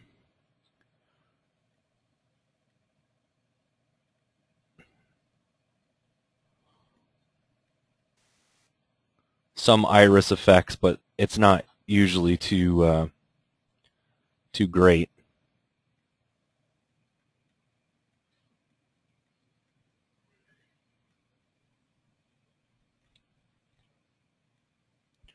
But let's go ahead and hit OK on this and say that this was the depth of field that we wanted.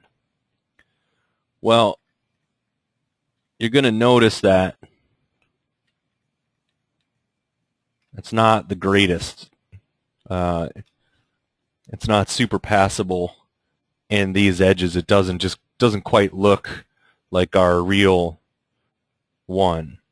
I'll go back to my scene here and I'll open up a V-Ray frame buffer that we had.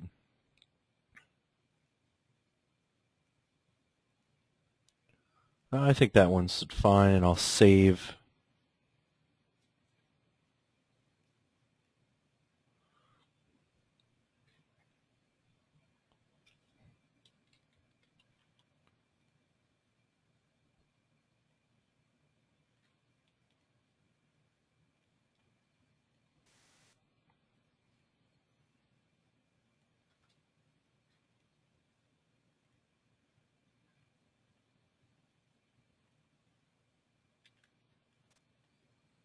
So you can see the difference between our real one, and of course I'm not saying that these have the same focus distances, but you'll notice that the edges of the one that's rendered are much nicer than these sort of weird edges that you get in the Photoshop lens blur tool. So it's okay. It's just it has a hard time reckoning what to do with those different edges inside of the z-depth mask. And that sort of makes sense because if you look at your z-depth here, it doesn't quite know how to treat these edges the way it blurs out in reality, where it extends those edges. But I do have I believe I have a plugin installed here.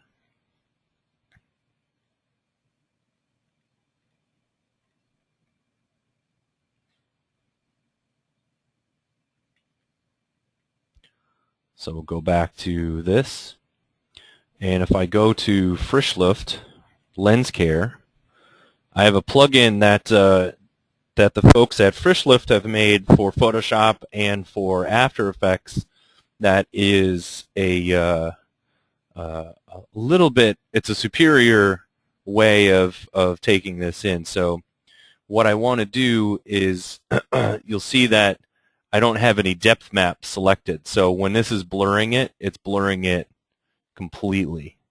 But you'll see that where it's blurring it, it's using this iris. And right now that that iris is sort of giving me these circular highlights.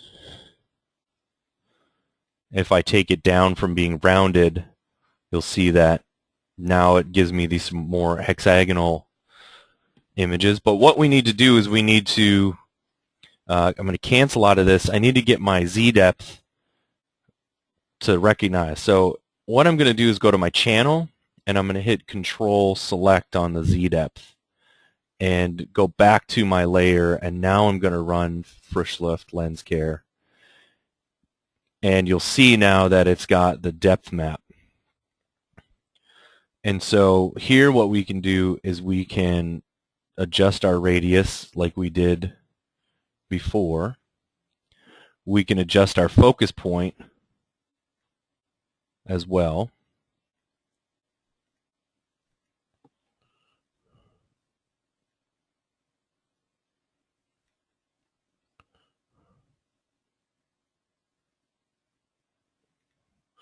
We can also invert it if we wanted the piece to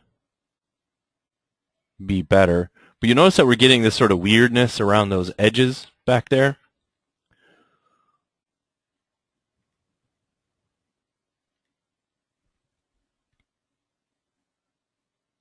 So part of that is controlled by this. There was this curve value. We don't want to have that on. And then let's drop the radius to something like this.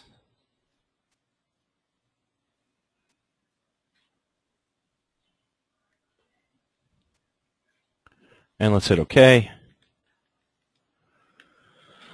And you see that it's tried to do a better job of that. But we're still getting some strange edges around there. In my Z depth, if I take this, I think it might work a little bit better if I just put a little bit of gray in that.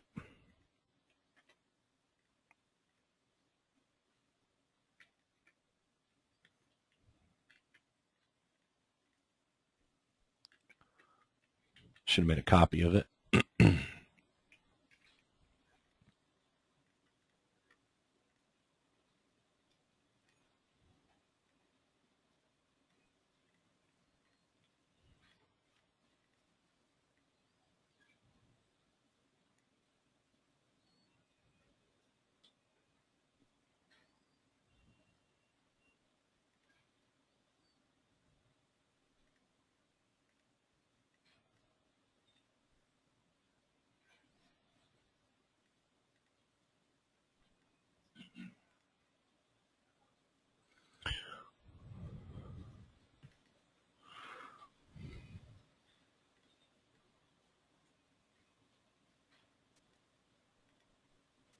Let's blur out, in this case, let's blur out the foreground.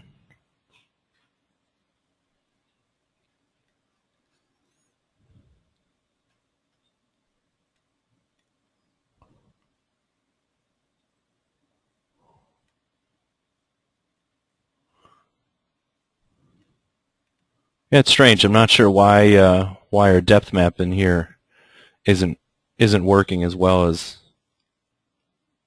I recall it. But I might have to run another test on there to see if I missed a step. But the Frischlift plugin usually does a pretty good job just as it is. It could also be that our resolution and our anti-aliasing is not so great in this particular case. So we would probably stand to have a little bit better render for it.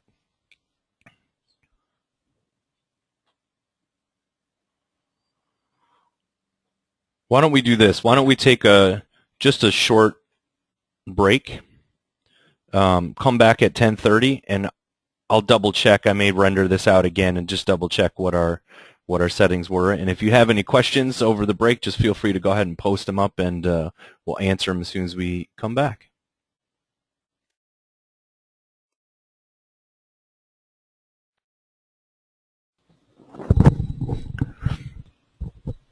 Okay, so we're about to head back into it here.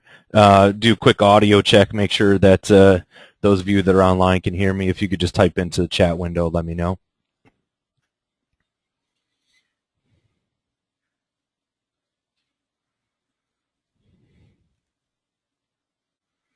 Great. So it looks like you can hear me. Someone had posted up a question about the Z-depth effect in Photoshop and After Effects not being very good, and it's true. The one that's built in with the lens blur. There was a reference here to the plugin that Alex Roman had used in his movie.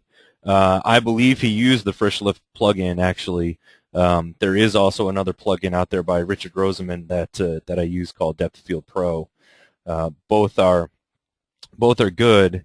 I wanted to show you just at break there. I wasn't sure what was going on with that last scene, but I had done a different test, one that was a little bit more interesting anyway, and essentially had a depth of field here on this building that I had rendered out, and so I brought that in, and let's look at how that came together in Photoshop. So I've got my channel here with my depth of field, my Z depth. And when I make its selection and I go to Filter, Frischlift Lens Care,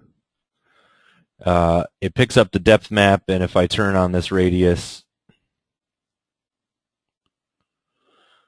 actually let me keep the radius small and change my focal point, you can see that we're able to get a better result than we were getting. So if I adjust my focus and I push that out, now we're not getting that strange edge effect. We're getting the correct edge effect in this case. So we can choose whether or not we want the background to be in focus. So the further that I bring this out, the more the whole thing is in focus. If I just do a little bit and I hit OK, you'll see that we've defocused as it's gone to the background. And obviously, I'm doing this so that it's way too much. If I was going to do it for real, I would be very subtle with it. So I'll make a selection again, and we'll go to Filter, Frischlift Lens Care. And in this case, I'm going to take my blur very small, maybe 1 to 1.5.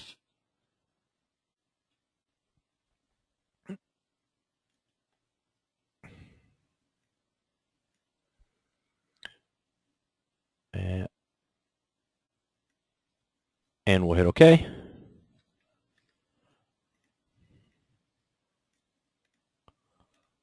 And now you see that we've got the very sort of subtle effect that's happening. Maybe not so subtle. It could still be too much. But there are some limitations with doing depth of field in post. We should do one more example here, just where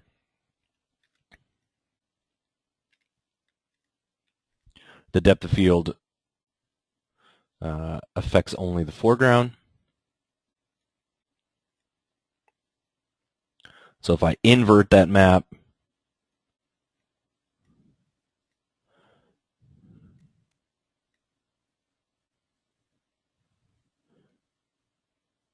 and I change my focal point, you'll see that everything in my foreground now becomes blurry.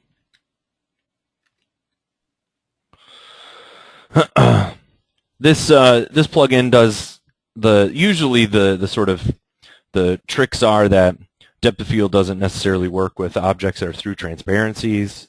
You know, if they're deep behind something that's in the distance and it's seen through glass or water or anything that's in front of it. There's also there can be edge issues. You'll see that there's a slight bit of an edge tweak here that's happening. It's doing a pretty good job getting around these edges with a smooth quality, much better than the lens blur in Photoshop's default. But the other thing that you can do is you can exaggerate your Z-depth pass. So if I just look at what my Z-depth pass is, I'm rendering this out with a certain distance, but if I put a levels on it, you know, we can certainly start to tweak what that looks like. The reason that we used a 16-bit image is so that if I did something like that, I would still have a smooth gradient. And I could even do this.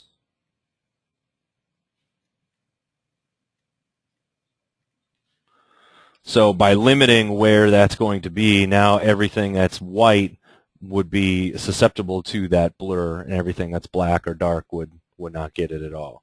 So you can, in post, adjust your Z-depth pass.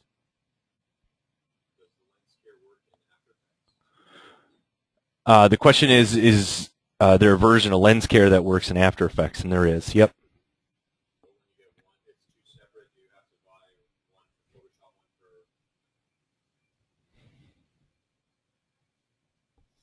So let's get back into Max, and we'll open up our animation scene.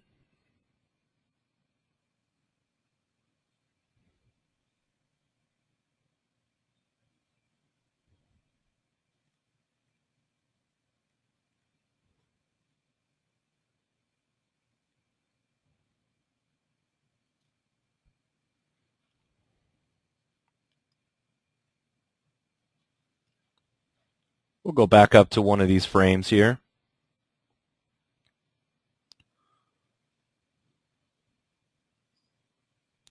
So in this case, this would be a really good shot for a candidate for depth of field that we would want to control focus to showing everything that's in the foreground and having all of these pieces in the background be blurred out.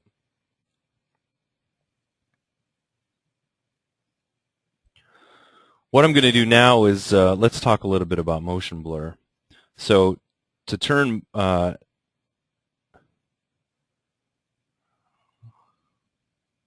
select my camera,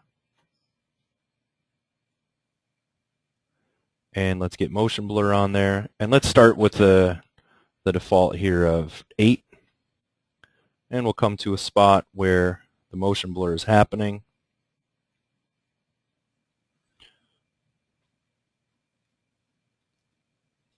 We'll give that a render.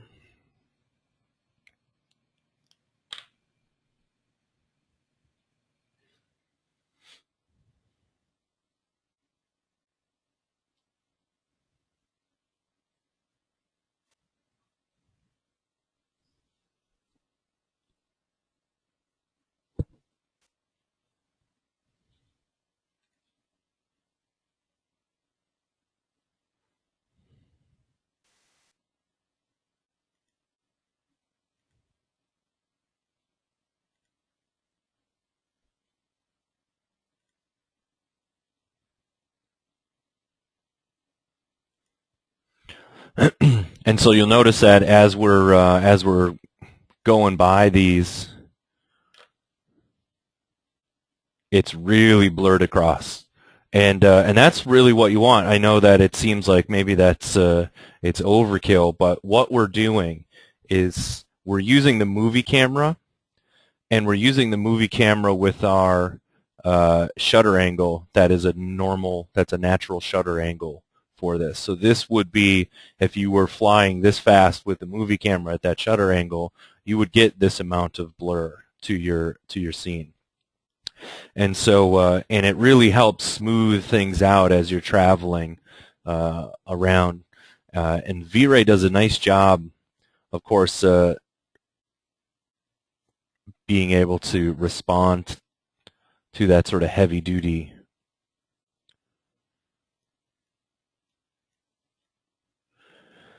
If I turn this up to 12, and we go over to our panel here for motion blur, we can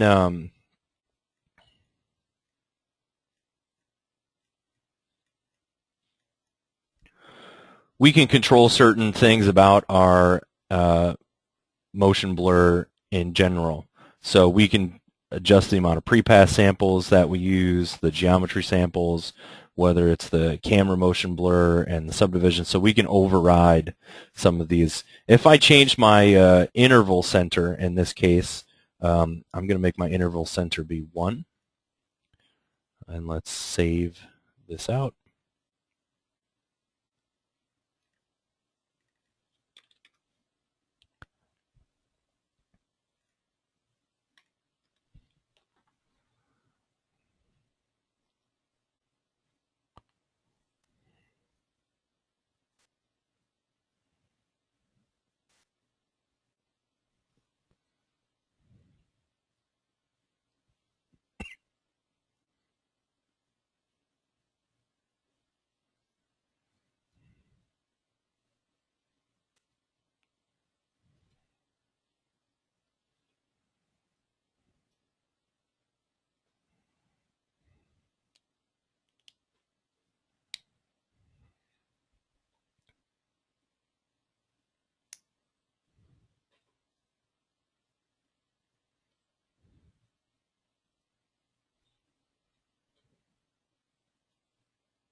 All right, we'll save this into our buffer. We'll make that one A and this one B.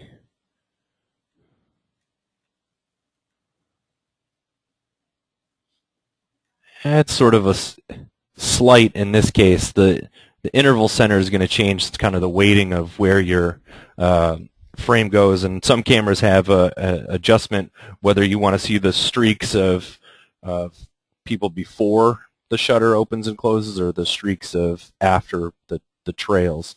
That's essentially what we can also control the duration of the frame. So if we wanted the it only to happen for a shorter duration instead of over the whole frame, we can adjust that.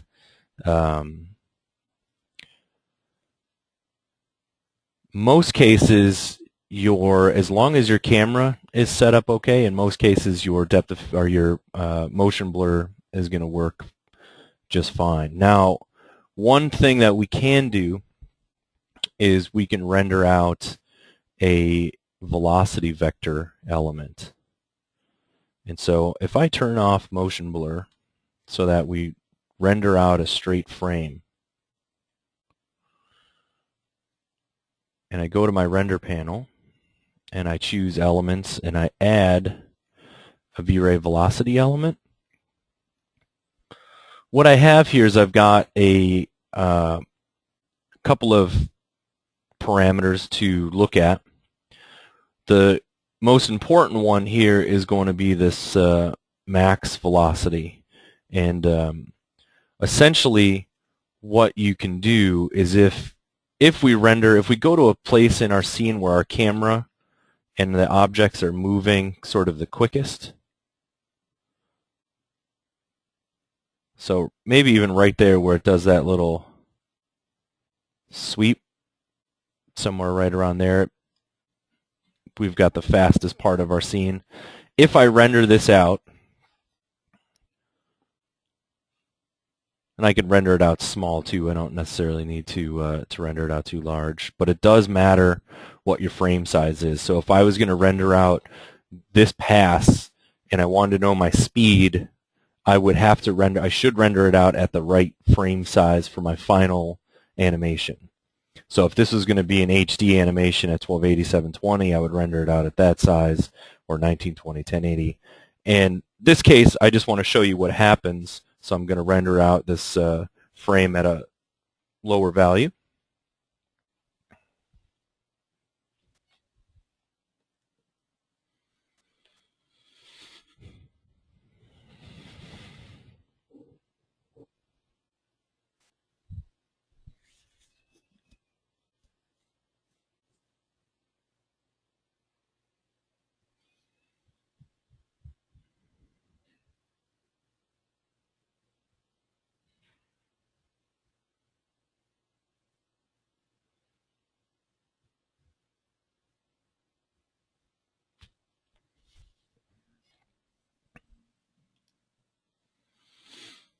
Okay, and once that finishes, if I go to my render elements, you'll see what I've got in this readout now. I've got a max velocity in last frame.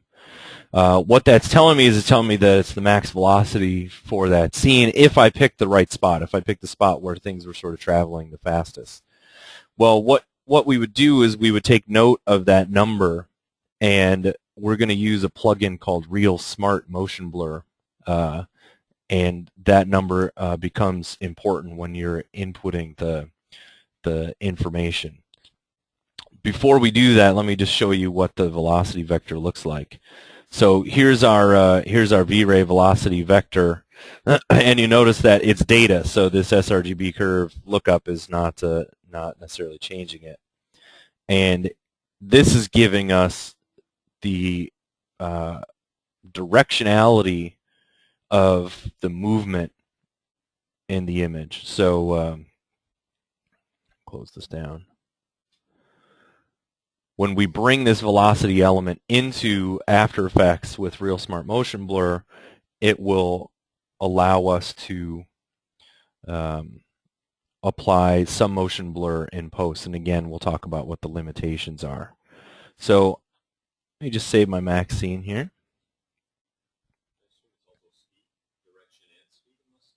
Yeah, it's direction and velocity.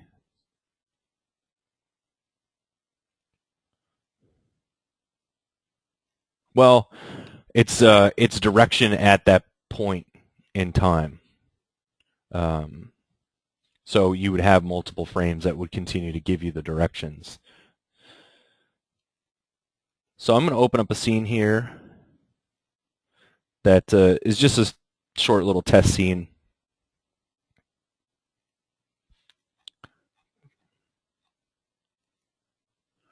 That's a little Real Smart Motion Blur test.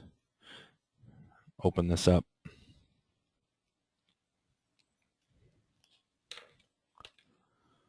So created a little short animation here that has walking people and some moving cars and then this sort of moving camera. Typical kind of scene that you might see in ArcViz, although albeit it's somewhat lightweight. And figured out where the place was when the velocity would have been at its most. So the max velocity was 54.24. Once we found that out, you would put that value in here, maybe up it by 5 or so, just to give yourself a little leeway in case you didn't have the right velocity in there. And then rendered out the animation of the frames with no motion blur on and the frames with the velocity vectors. Let's jump in After Effects.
Okay, so right now I have the demo of the plugin. That's why we're seeing the vision effects go across it here. Um, it's I don't have the full version installed on my my demo machine here, but we do have it in the studio to work on it. And essentially, I've got several comps here that are set up in After Effects using this Real Smart Motion Blur test. So what I want to do is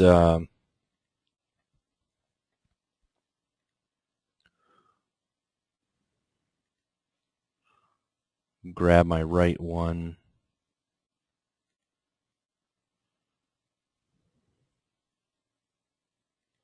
Okay, so in this comp, this is the one that has the V-Ray velocity in it, and that pass looks just like this. Zoom out a little bit. So you see what's happening, and then you'll see that there's a subtle change in the color as the camera starts to move. Now the trick is in this that you have to interpret the footage when you bring it in. This color management, if it's an EXR file, which this was, you want to turn the interpret as linear light off for that, otherwise it's not going to work. We were sort of running into some issues with that because it was shifting the colors when it brought it in. So this element here, this is this part of the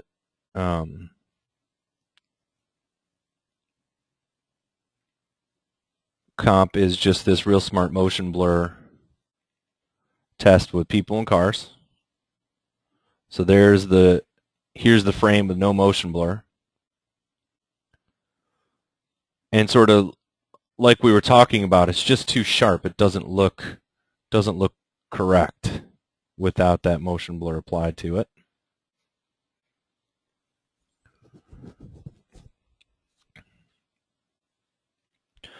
And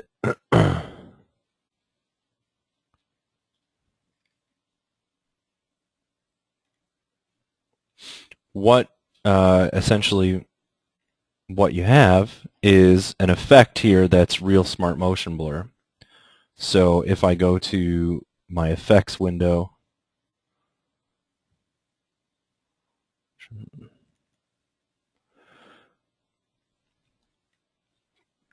choose the Vision plugins, the Real Smart Motion Blur Pro Vectors. And the Pro Vectors just essentially says, well, tell me where the velocity channels are that you're bringing in, and then it will interpret those motion vectors, and then it says, what's the max displacement? Well, that number correlates to that max velocity that we measured in V-Ray. So we put our number here, and then the blur amount determines how much blur is on that piece. So if I adjust this blur amount, you'll see that it starts to fall apart the more that we do that.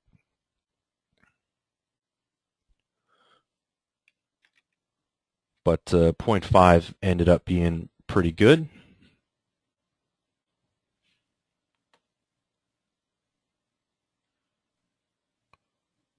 I'll scrub through my timeline a little bit so we can see what's happening. So this Real Smart Motion Blur is put a little bit on the people because they haven't moved that much, and then it's given some to the car here in this motion. You can see that there's just the tiniest little bit of maybe artifacting, but it's done a pretty good job even with the rotational vectors of the wheels.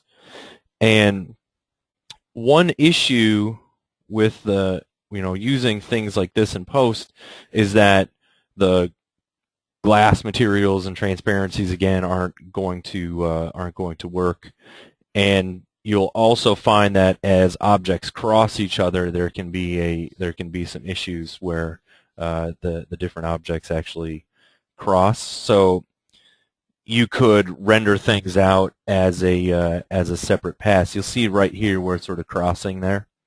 that it's having a hard time. It's having a hard time with that line.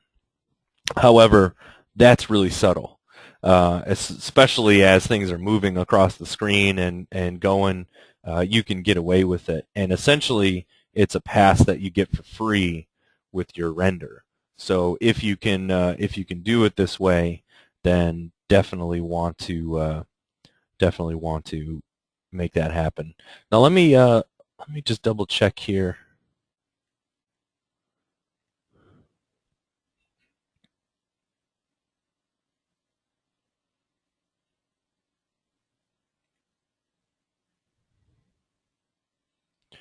Okay, let me make a snapshot of that.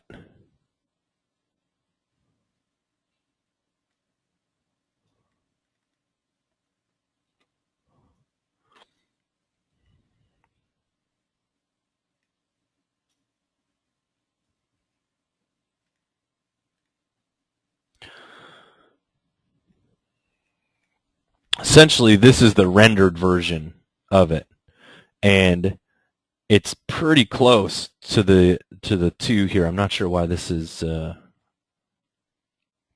me just make a quick comp.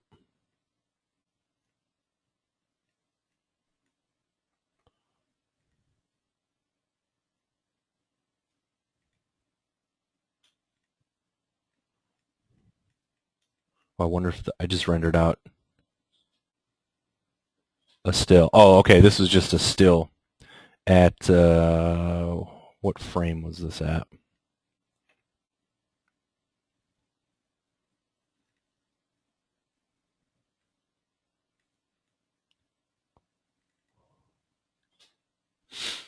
Anyway, the idea is that rendering it with inside of V-Ray, of course, takes a little bit longer because it's got to calculate it. And in certain instances, certain scenes, you can get away with using real smart motion blur with the velocity vectors. There's a question online about what's the max velocity and how to get it. The max velocity we calculated by rendering a frame in the scene that we felt had the fastest motion to it, and that V-Ray essentially gives you a readout of what that max velocity was in the scene. So we use that number. We actually added a little bit to it, maybe added 5 or 10 to that number, just to give yourself a little leeway to make sure you're capturing the fastest parts of the scene. And then you use that inside of the Real Smart Motion Blur plugin as your max displacement. So those two values correlate. There's no way in After Effects to use a velocity pass without a plugin for third-party plugin? The question is there anything inside After Effects that will use the velocity pass without the Real Smart Motion Blur plugin? And I don't know of anything offhand. And some of the other compositing setups, like New Confusion, I believe there are some built-in tools that allow you to do it. In After Effects, I'm not familiar with any. Real Smart Motion Blur does a pretty nice job for what it does. It also does a good job even without velocity vectors. If you wanted to try to put some, it basically will analyze the pixel motion in your screen or as it's moving and interpret some. It'll apply some motion blur that way as well. Of course, any of these things can have artifacts to them, can have some issues. The nice thing about the V-Ray stuff is that there aren't those artifacts, but as we mentioned, it can be time consuming to render out.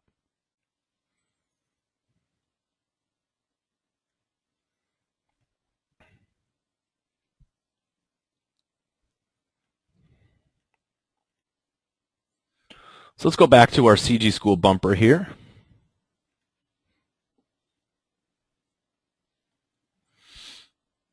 And we've talked about depth of field and motion blur, and we did a little bit about how you can accomplish those in post. to be aware that there are some limitations on that process. What I want to show you now is I want to show you a new feature inside of V-Ray 2.0 that is for stereoscopic rendering. And not only is it very useful for stereoscopic rendering, but for rendering out some of the things that we were doing before in terms of motion blur and depth of field. So the first thing that I'm going to do is I'm going to go over to my helpers, and I'm going to choose the V-Ray helpers. And there are some new V-Ray helpers in here that you might not have seen before. But what we want is V-Ray Stereoscopic Helper. And I'm just going to drop that into the scene. And the stereoscopic helper is just this icon in the scene, and essentially says on or off. An eye distance, which is the separation between the two eyes. So the larger the separation, the more pronounced the stereoscopic effect, but to a range that can be uncomfortable. Then we have our specify focus. So if we wanted to have a focus distance where the two eyes converge at the sort of fusion point there, we can specify the focus. And then we have two different types of focus method. One is none, and that means that where the points converge, they don't actually rotate or move or overlap. If you were to use the interocular method of the rotation, I'll just kind of demonstrate with a couple of quick cameras. If I had a basic stereoscopic setup, is you've got two cameras side by side. Let me just duplicate the one instead of making new ones.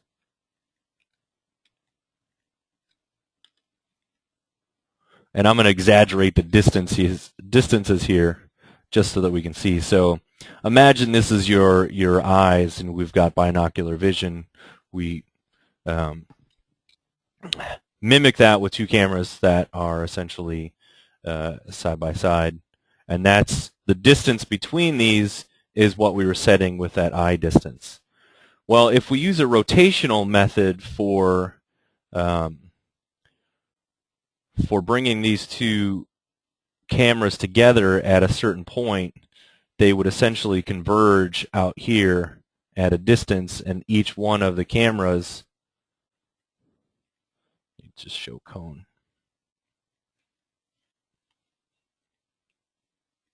Turn those cones on. So each one of those cameras would converge, and they would sort of overlap out here, rotated in. And then, so that's what the rotation method would be. The other type would essentially be, if I can put a, well, let me put a skew modifier on this.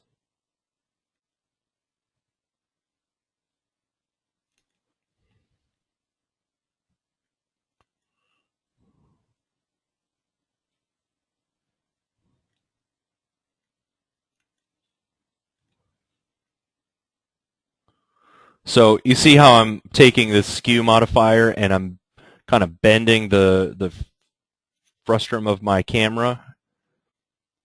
And if I do the same thing here,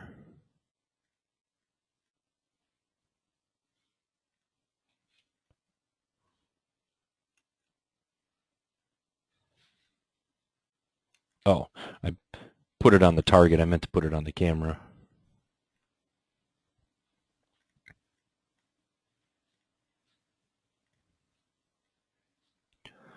So at some point I can sort of skew those so that they line up.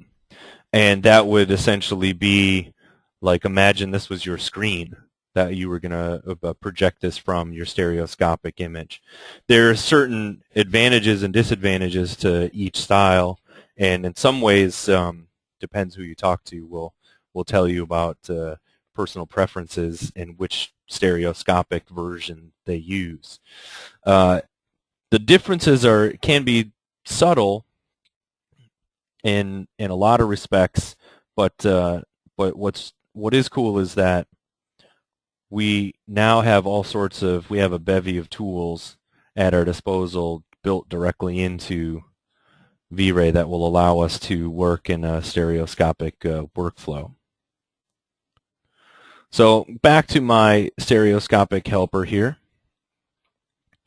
We've got eye distance, the focus method, which we just talked about, the shift method, which says it's going to shift both, and then we've got a left or a right view. And then adjust resolution is going to automatically adjust the resolution when it renders the images side by side. And then shade map, which we're going to get into. So let's go to the first camera. And here we are.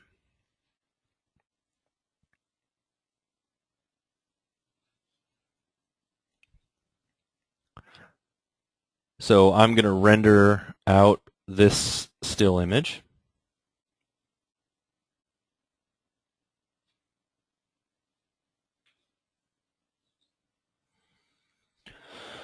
And what you're going to notice is that it is pulling up two images side by side, essentially. And so it's giving me an image for each camera.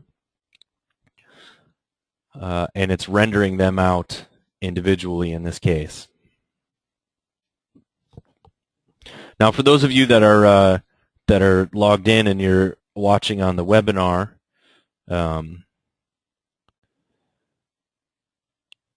if you have a pair of red and cyan 3D glasses lying around, you might want to pull them up. It's not totally essential if you don't, but we'll be able to look at this and start gauging our 3D effects a bit.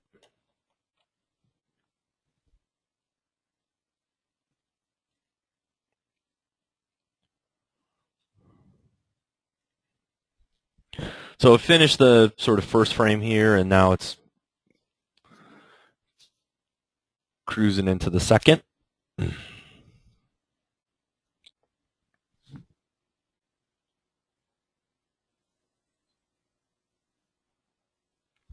There we go. So to render out that, it took 1 minute and 27 seconds. And now in the frame buffer, we have this checkbox for stereo red cyan. And as soon as I click that, right on the screen we can see our rendering, and we can look at this in stereoscopic. Now, one of the first things that we're going to notice about this is that I haven't changed that eye distance or the focus distance, so this is just right now a stab in the dark at that 3D look of it. And we'll also notice that there are some things that are happening in terms of ways that objects are touching the edges of the, filling the frame that can sometimes break the illusion of the 3D.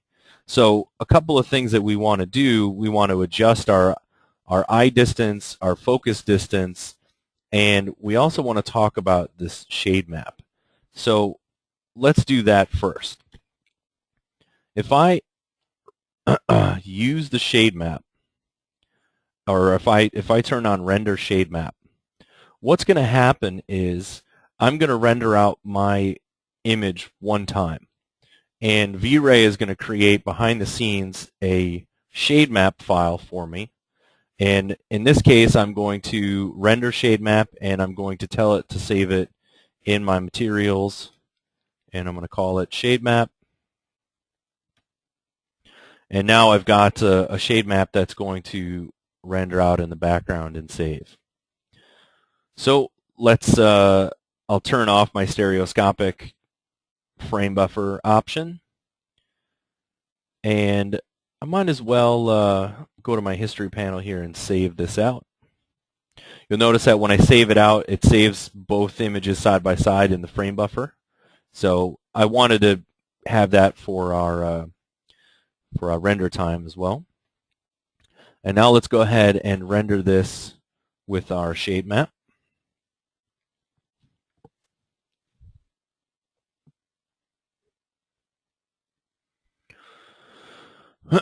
So one of the first things you're going to notice is that it's only rendering this one angle instead of putting the two side by side when it generates the shade map.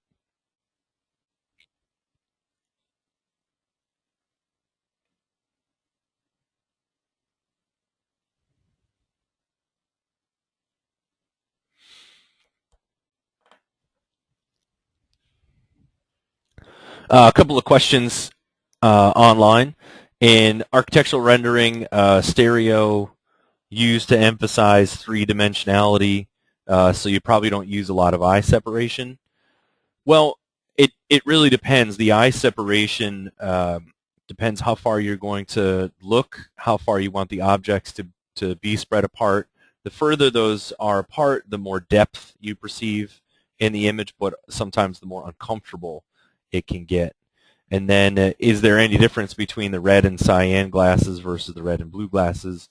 Nope, they're basically the same thing. It's just that red and cyan is actually, I guess, it's more accurate than calling it the blue glasses. Coincidentally, rendering out the stereoscopic images like this you can use with any type of system. You don't need to have the Anaglyph glasses like the red and cyan ones, or the there's also the green and magenta that you can use. You can use the systems that will take two images and show them together. The workflow doesn't change in how you render it. It's all about how you display it and project it. One of the downfalls, of course, with the Anaglyph technique of using red and cyan is that it knocks out color. It takes off color fidelity and weakens it because you're looking through a red and blue filter. One eye is filtering out the green and blue channel, and the other eye is filtering out the red channel, and that's how those two images kind of go back together with each other. So we rendered out the shade map. That took 51 seconds to render out, and that's saved. And we've got our image here. Now what I'm going to do is I'm going to switch over to Use Shade Map, and I'm going to go ahead and render this out again.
Well, in this case, the scene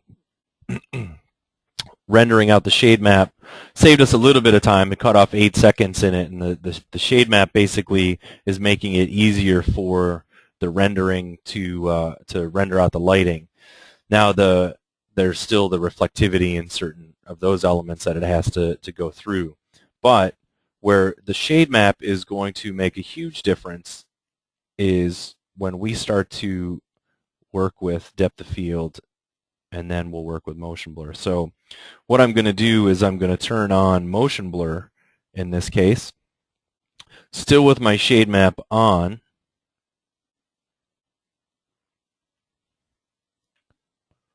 But if I want to if I was trying to do this on a still and I wanted to go back and look at the different techniques, and I can pinch this together if you want to see that. So here we're going to render it with motion blur.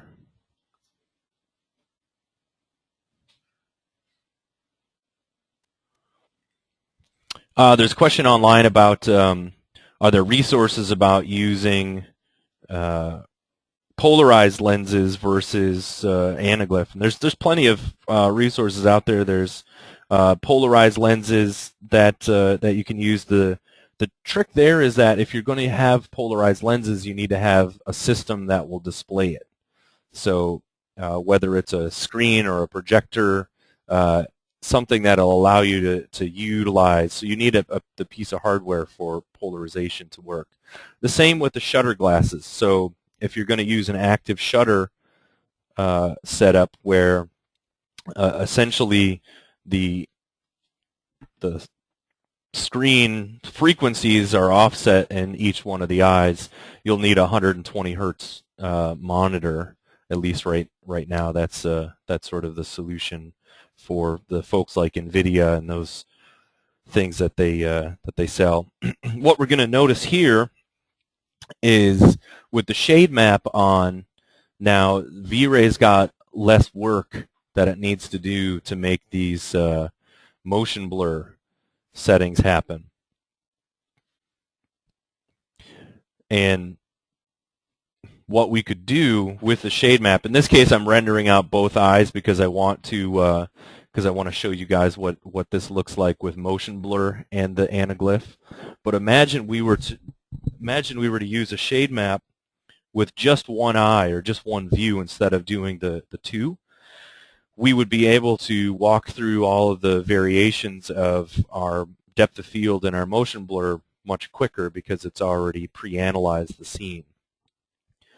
The shade map is it can cause some artifacting in there because it does some interpolation, but I haven't actually witnessed any noticeable artifacting using it yet. It's a pretty neat feature to have. In the case of a shade map for an animation, will V-Ray sequentially save the whole animation of shade maps? Yeah. So the question is shade map. Will it work for animation? Will you be able to render out your shade map sequentially for an animation? And the shade map will render out each one of the frames. It'll render out a shade map for each one of the frames and give it its number, so it'll load in the sequence for animation as well. So again, we haven't changed our eye distance here, so this is probably not going to look as good as maybe it could. But let's do that next. Let's adjust our eye distance. And then in this case, I'm going to go to my stereoscopic helper.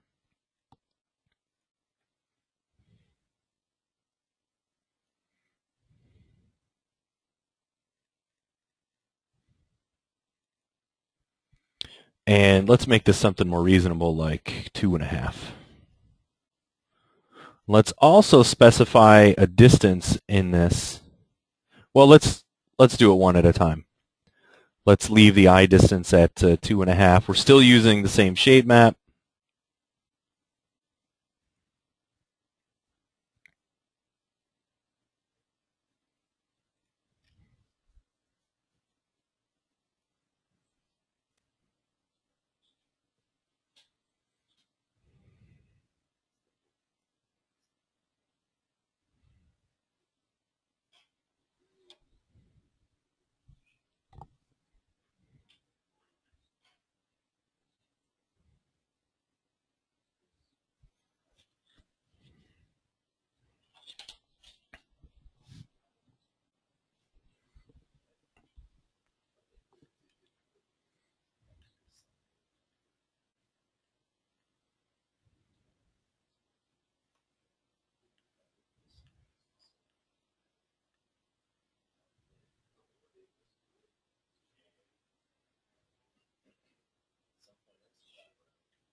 So with the motion blur on, it still takes a little bit of time to render here, but it's still much faster than it would be had we not turned on using the shade map in this case.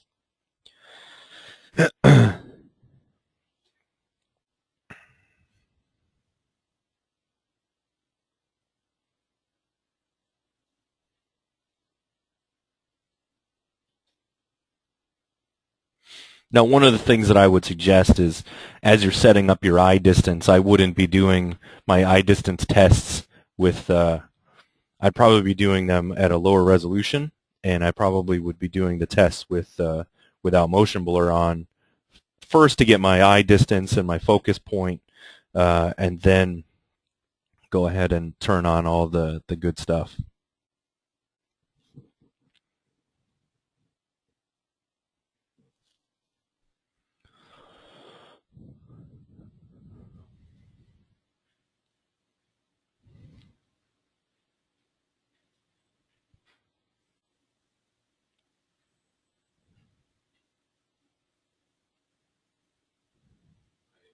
Another advantage of using the shade map is that if you don't use the shade map, your result is half the resolution and width as what you had set. Whereas with the shade map, it doubles the resolution when it does the rendering. So the result is the proper aspect ratio that you originally set. Because if you don't use shade map, it essentially chops it in half because it cuts the resolution. All right, there we go, and that's a much more comfortable distance to look at. Now the motion blur is, this object is whipping through here, so it's pretty noticeable in terms of how much that's on there. But that's looking much better. And the last thing would be to go ahead and put on our depth of field.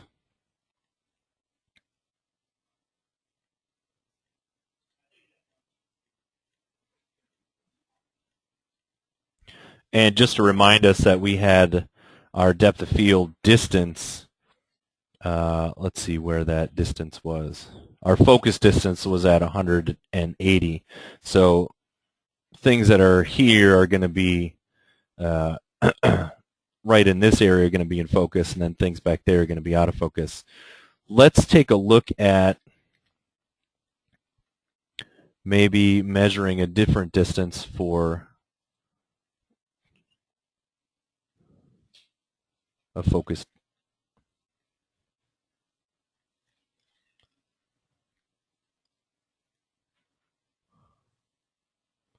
So let's say we want to have this area.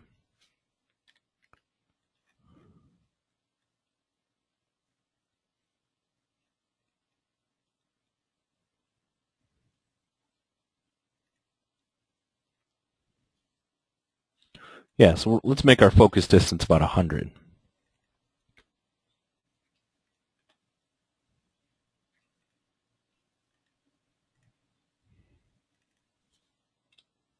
I'll make it 120. All right, so we've got depth of field and motion blur on. I'm going to save so that we can keep this. And let's render it out.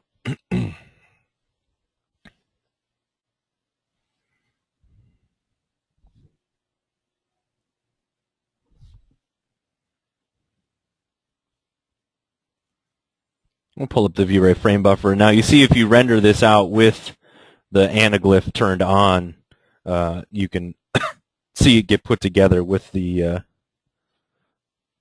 two images. And all that's really happening is, as these two are, sorry about that. What's really happening is that as these two are getting put together, one is taking the red and green, or the green and blue channel, and the other one is taking the red channel, and those two are getting added to each other. And that's why we're seeing the effect that we are.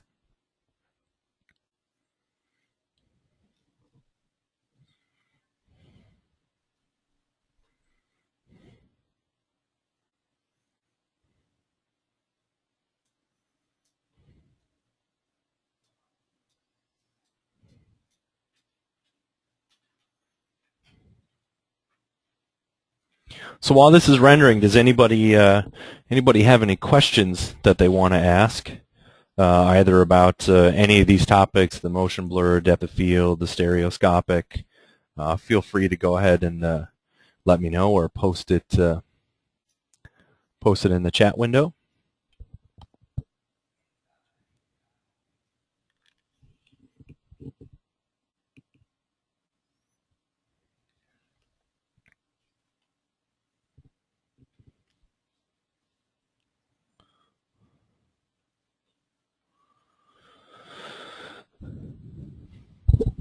One of the things that I've noticed with the stereoscopic work that I've done is depth of field actually makes a big difference in being able to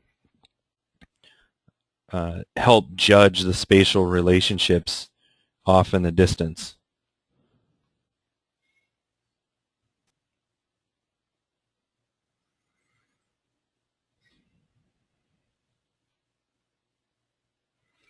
So I'll be sure to save a couple of these stills out so that we can send it.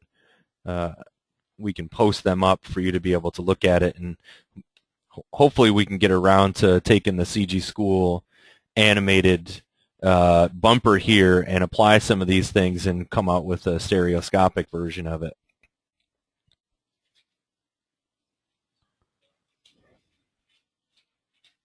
I'm going to save this out.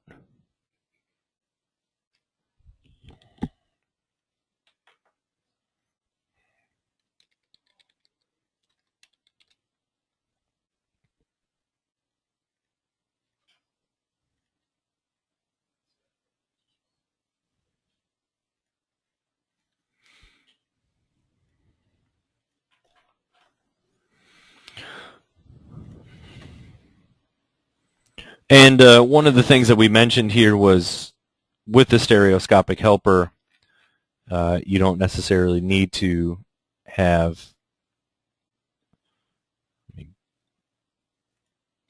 use it with the stereoscopic camera. You could just shift this to one view there, and you could make your eye distance be 0, and you could essentially use it for testing out depth of field, motion blur, some of those things, some of those settings just on still image, and use the shade map to your advantage for speeding up the calculations.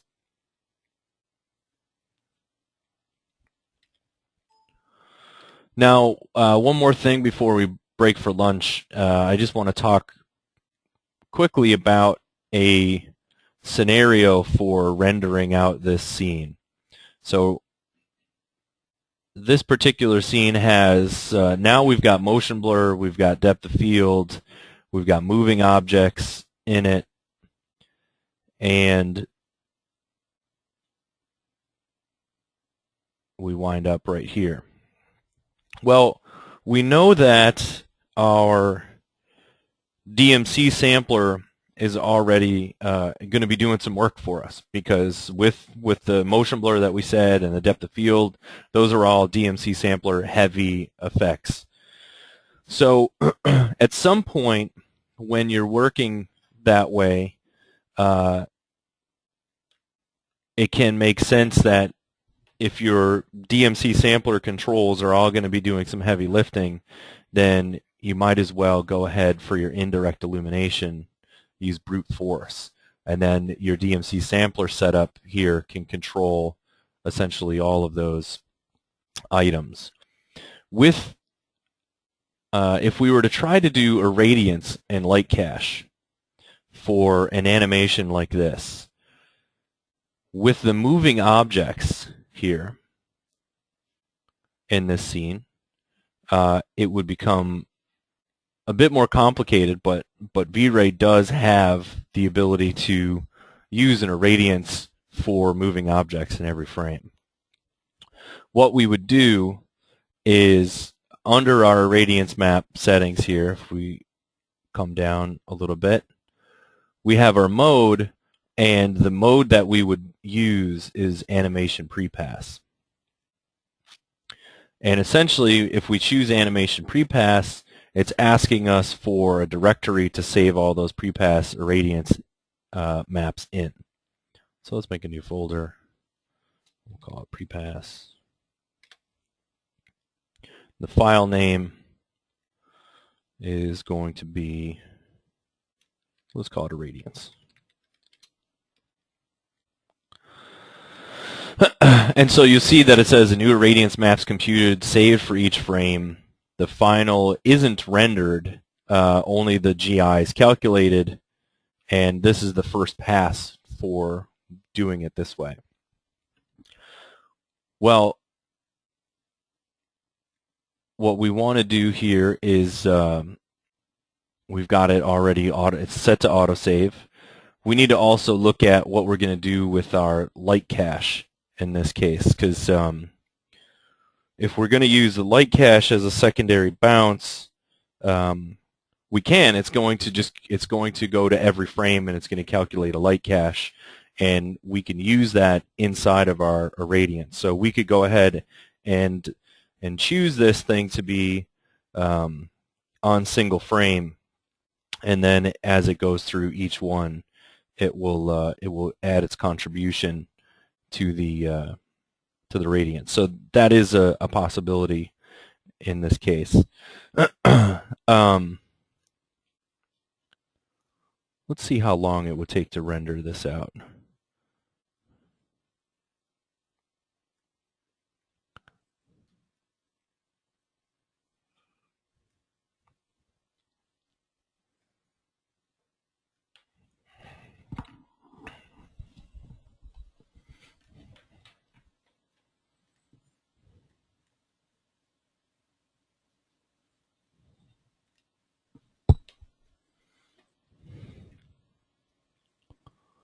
Let's render out, say, from 70 to 100.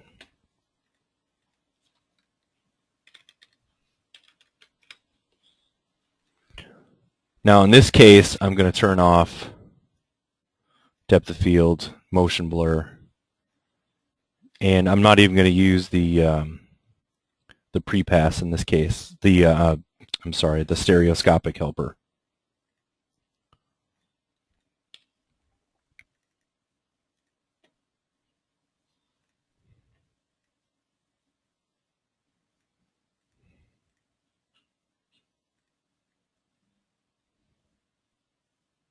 Just render a single frame quick and see how fast that'll go.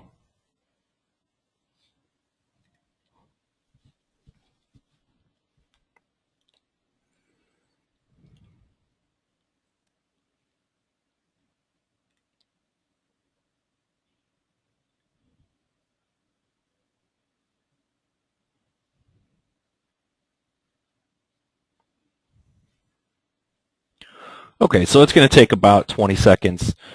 What I'm going to suggest here is that so I can show you guys this scene that we're familiar with in these moving objects, I'm going to set this off to go during our break, and come back. When we come back from break or we come back from lunch, we'll be able to take a peek at what we can do with these moving objects in the prepass and how that gets set up, because that's one of the most complex ways to go about it, and we'll talk about the pros and cons of using that scenario.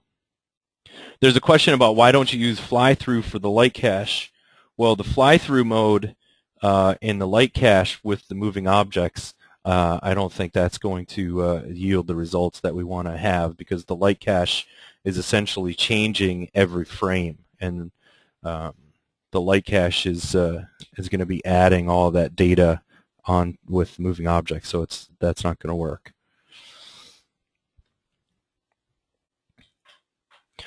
Okay, so before we head off to break here, does anybody have any questions that they want to ask about anything we've touched so far?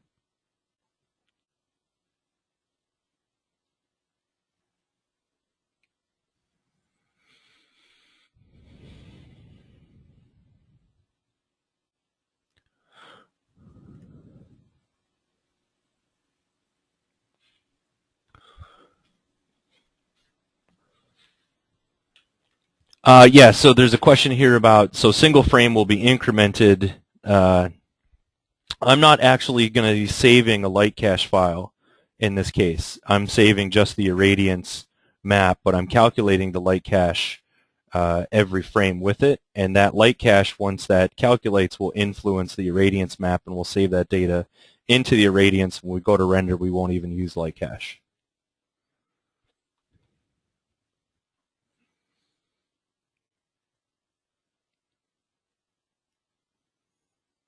Any other questions before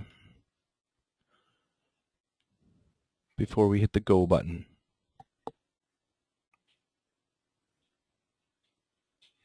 Okay, well, if you think of something in between now and let's come back from break at 1:45 today, and we will continue on. We've got some things to do with some environment fog, and as well as some caustics and a few other things with irradiance and brute force and setting up for animations.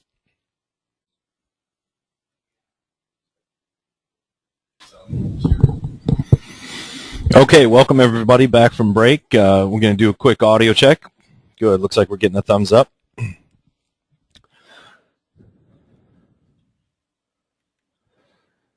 Excellent. So we've got our last half or last section of the class for our 2 days together.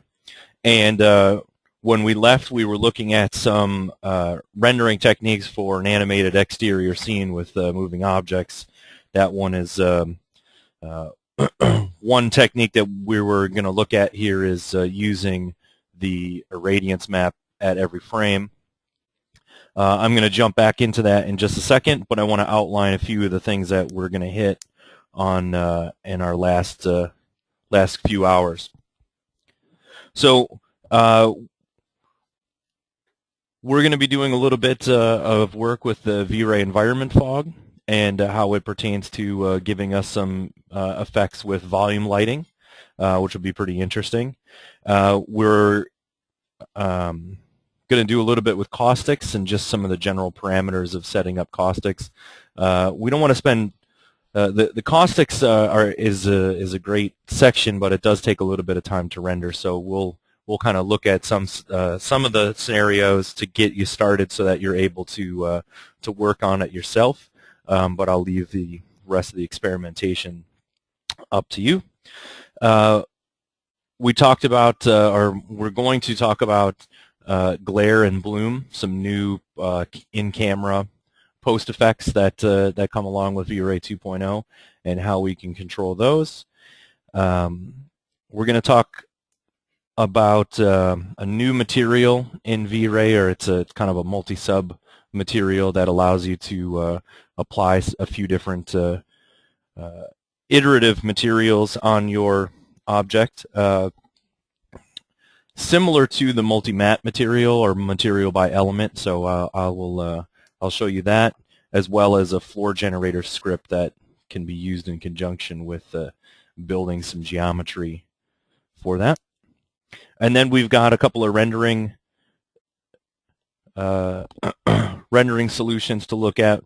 One, we want to set up V-Ray RT for distributed, that'll be fairly straightforward. Talk about how to render distributed through Backburner, so that if you have a render farm with machines that you're able to distribute to, you don't have to tie up your machine that you're working on day to day with it. Talk a little bit about what the pros and cons of strip rendering are in Backburner and some things to look out for there. And then we'll walk through a bit more of our different animation types. I just want to talk through how you might approach some of these irradiance or brute force settings and light cache and get you set up to be able to do that. And then we've got a little bit of 32-bit compositing. We thought we might, if we've got time, jump into After Effects and pull in some pieces together so that we see how all of those render elements that we've been working with will fit together. And if there is time, we have our interior light dome that we said that we were going to put into our material scene so that we've got a third type of material tester.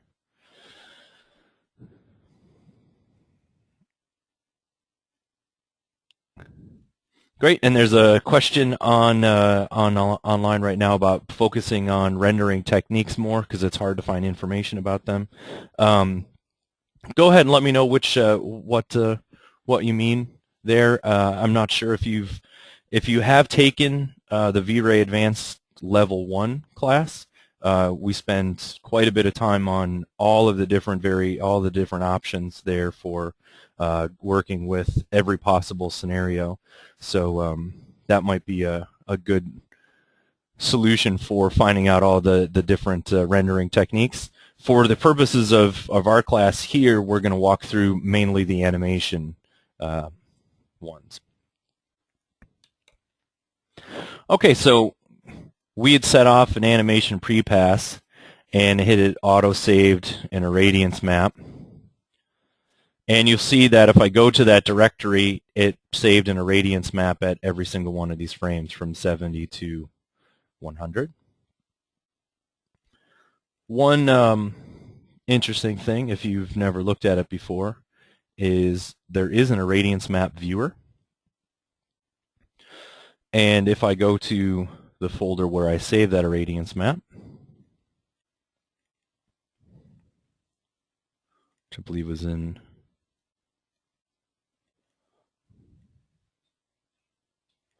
pre-pass here, and if I hit open, you can see what my Radiance Map looks like. If I can zoom out.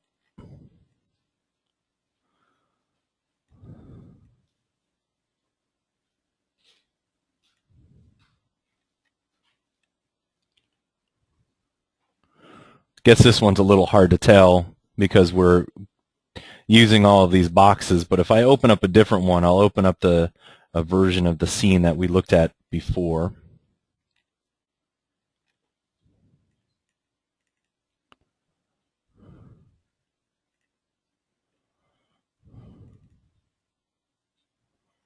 So here's my Irradiance Map of my terrace. And you could see that in the terrace that we'd opened up a few times, we've got these archways and so on in it. But it's kind of interesting to take a look every now and again at what your Radiance Map is actually doing so that you can figure out, first and foremost, that it is a three-dimensional solution. So we are actually getting a three-dimensional data set.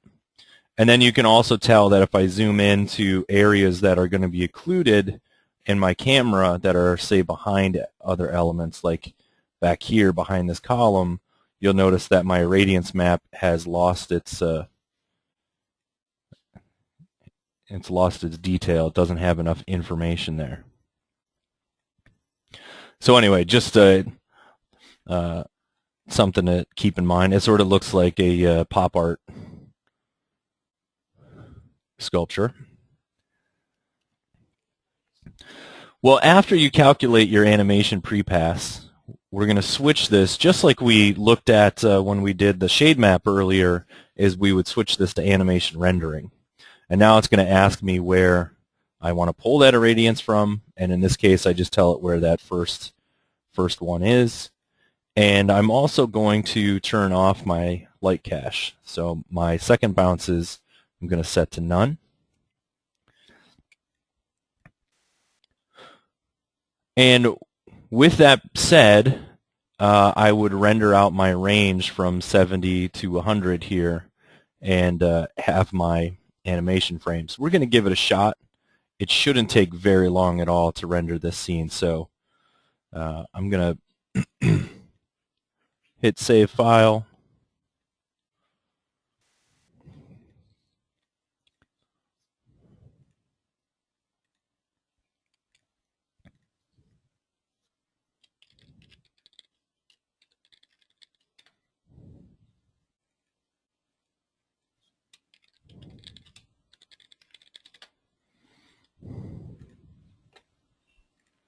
Might as well keep that an EXR file. So the next thing that we have to do, that we have to keep in mind in our indirect illumination when we set this off, is this button here now becomes active. And we can still adjust our interpolation samples if we want. That'll blur out the irradiance map. But we also have this interpolation frames. And essentially what we're telling, and the reason that this works, is that if we were to render this out every irradiance map, every frame, the camera's moving through it, it's changing, the odds are you're going to get flickering and other various artifacts because of the way it calculates and optimizes each frame. Well, what this is going to do is this is going to take the frames, the irradiance, two irradiance maps before it and two irradiance maps after it, and blend those together. So this is kind of a workaround to be able to use irradiance and reduce flickering. Now, I'm only going to render out, we don't need to render out all, let's go ahead and we'll do all 30 frames. It shouldn't take long. So I'll hit render.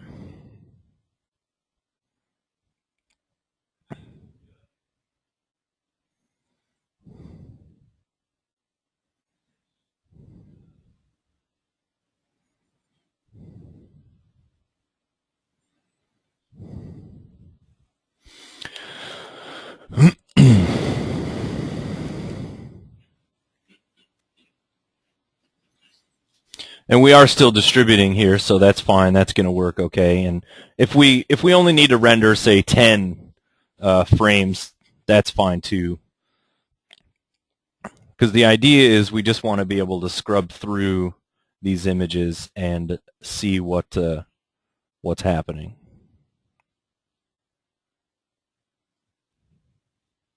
For an animation like this, would you tend to take off and start slaves on render end?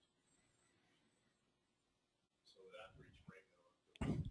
Yeah, the question is, would you turn off restart slaves on render end? And that's a good question, because I don't know. It looks like it's rendering fast enough where it's not restarting the slaves. So I wonder if it's considering this a single job. But that is worth testing to find out if that's the case.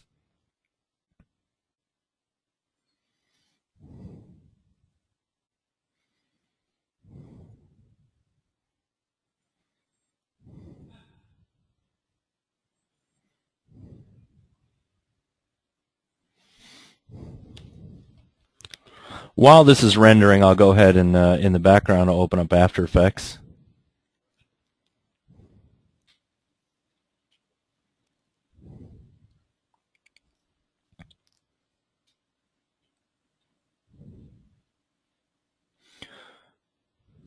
I'm going to go into the projects here.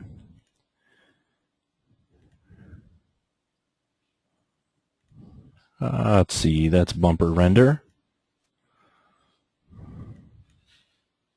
So even while that's rendering, I'm going to go ahead and drag that in. Now if I alt-click here, I can change this to a 32-bit comp. And I'm not going to worry so much about my alpha channel in this case of what's happening. I just want to be able to scrub.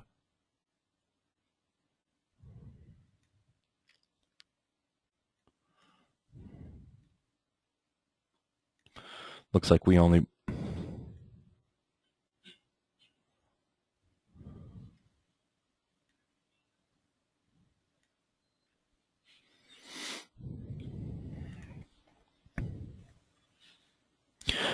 there's a question right now about what's the secondary bounce. The secondary bounce is nothing. I have it turned off in the animation. So we rendered out our prepass, the irradiance with the light cache, and that was it. For the rendering of it, we said that that light cache influenced our irradiance enough that we'll be okay. We'll turn it off. We don't need to have the secondary bounce on in this case.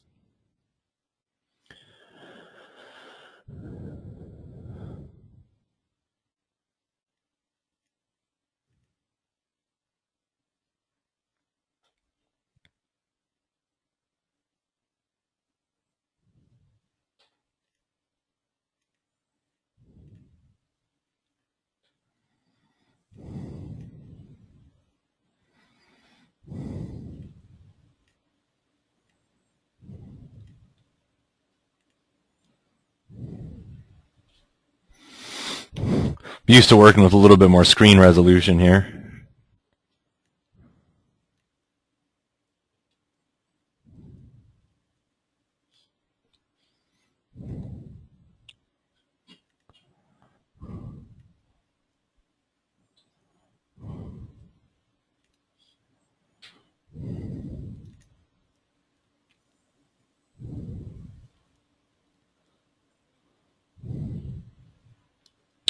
Question online while this is rendering is if you have a car moving in a still environment, would you use the sphere, the V-Ray sphere fade, and how is that done? I guess you could use the V-Ray sphere fade in that instance, and essentially it's a gizmo that you would attach to the car and animate with it, and it'll allow you to render out the passes to composite it. But I actually probably wouldn't use the sphere fade. It works in certain circumstances, but it's a bit of a pain to set up, and I would actually render that out. I would potentially just use a brute force by material scenario, or I would render it out as a separate pass.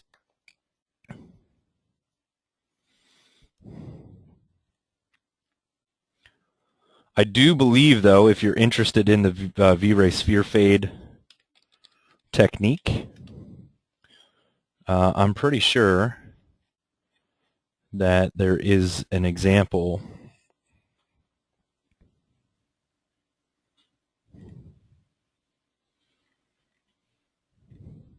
Yep. So there's the example here of how you would use the V-Ray sphere fade and put that together. So if you go to Spot 3D and you look at how that goes, you'll see what's happening.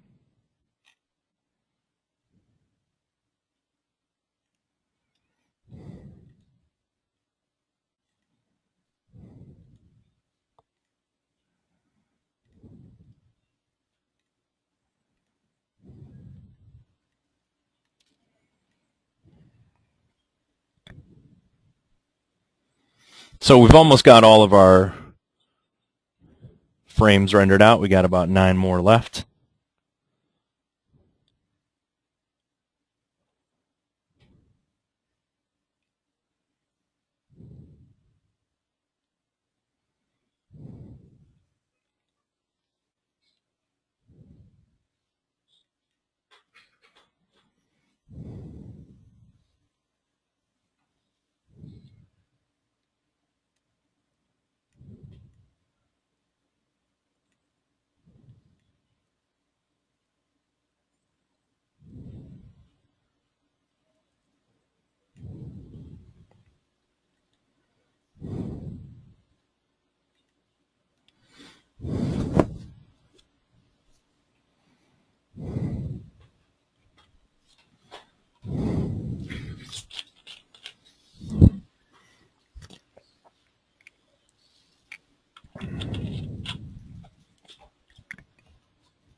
Jump back to max and just make sure.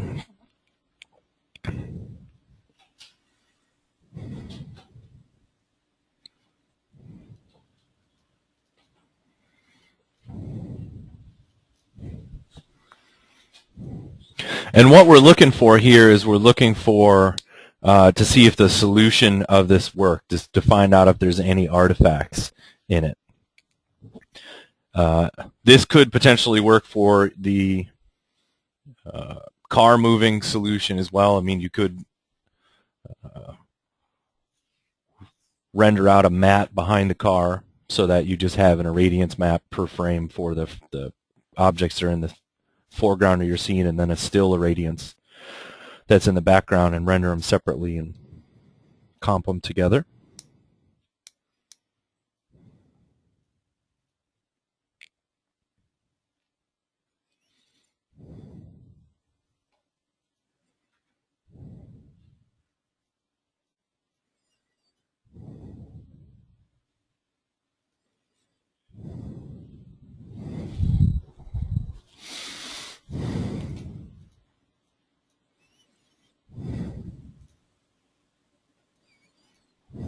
There we go.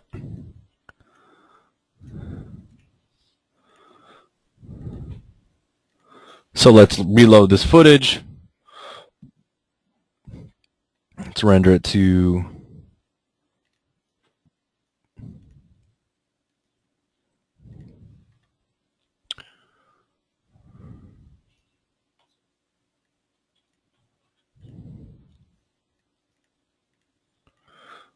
I'm going to render it to a QuickTime file.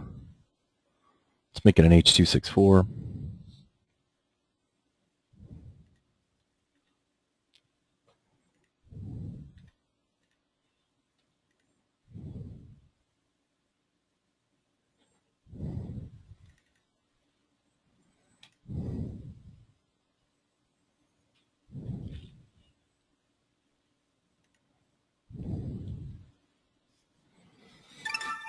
Shouldn't take very long to render.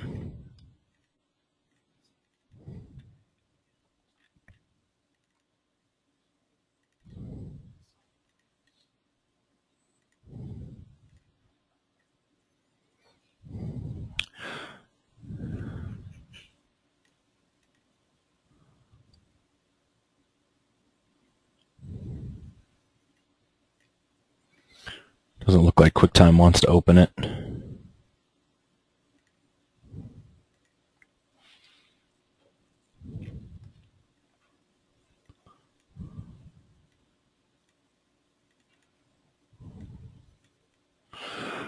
Well, it's kind of sort of Huz resolution there. I didn't render it out very well with the high quality settings. If I go back into After Effects here, we can actually just sort of render it into the frame buffer. Okay. So you can see as I'm stepping through this, we're looking to find out if there's any kind of artifact or flickering in it, and we're not seeing any.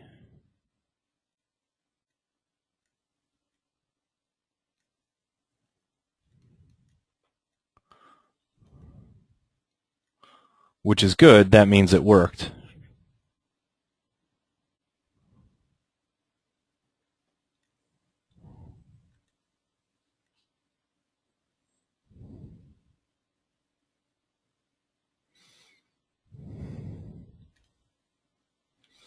Great. So that is one option for you if you're going to be rendering out a scene and you want to have moving objects in it and you're going to use an Irradiance map, then using the Irradiance with the animation prepass as your first set and then animation rendering as your final solution.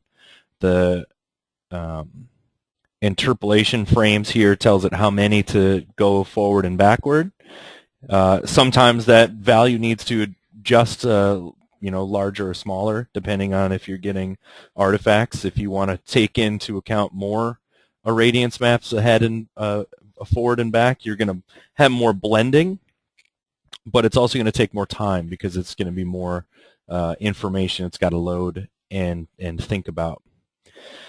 So that's one alternative. The other alternative in this case for an exterior scene that's pretty lightweight, there's two alternatives. There's one that would be brute force and light cache, and the next one would be brute force. And the brute force is not going to generate any artifacts other than noise. There'll be some noise that you'll run into in terms of just what brute force does, but it's going to take these moving objects here as they're sort of building up and moving around. Here's where the big changes are from frame to frame, and it all depends on what your render speed is. So in this case, this was brute force and light cache was the original scenario. And I'm not going to render all of it. I'm just going to render out a range of 2 frames. I'll render a single frame for right now.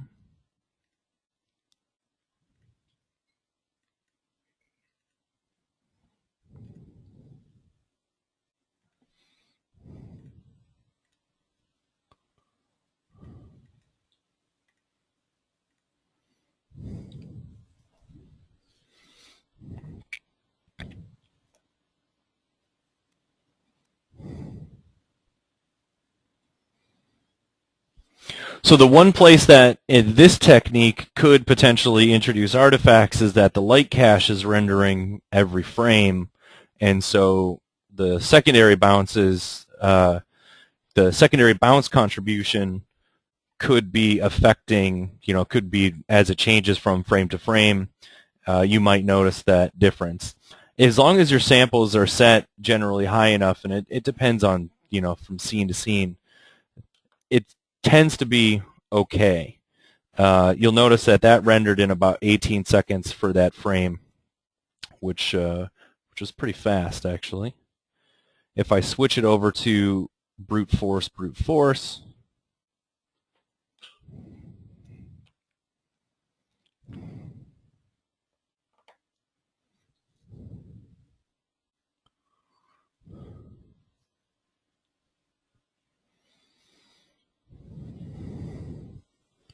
in this case, I'm not going to have any artifacting, and it even rendered faster. It was only 15 seconds. Part of that is because this secondary bounce in this scene is not adding a whole lot to it. Let me just turn off the secondary bounce.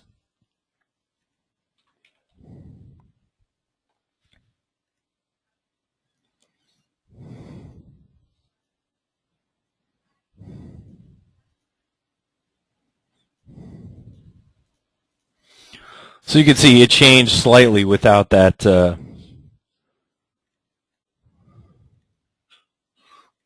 secondary. But in the grand scheme of the final look and feel of this thing, not terribly a big deal. So I guess what I'm getting at is that for exterior scenes with moving objects, and it depends on how many moving objects you have. If they're simple enough to where you can mat them out and render those chunks out as a pass, then that's one way to do it. If there are lots of moving objects and things that are building up in your scene, and the frames are changing quite a bit, then I would consider just using brute force in your primary. Try using brute force and light cache at every frame for your primary, secondary, and actually I might even try brute force first and see what my render times are, and then try to do brute force and light cache if the render times with those two are too much. And occasionally you just turn it off. You turn off the secondary bounce altogether.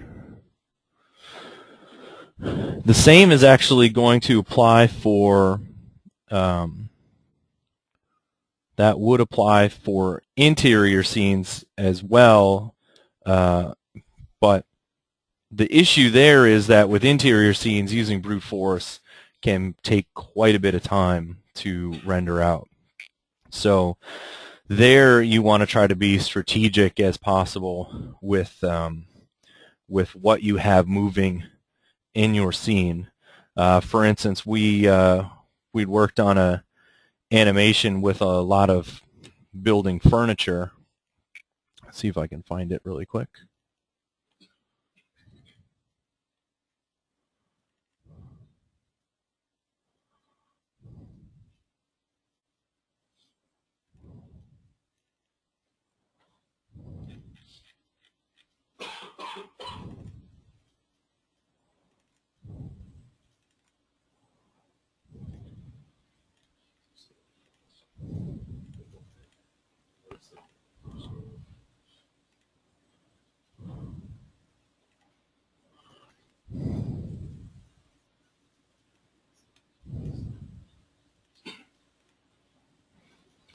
So here's a scene that has a room with all kinds of building furniture inside of it. And this was essentially, each one of the cuts could have been rendered slightly differently. In this case, this was rendered out with brute force and I believe light cache with the moving objects. You'll see that it's got the motion blur and everything on it. This scene was the same way.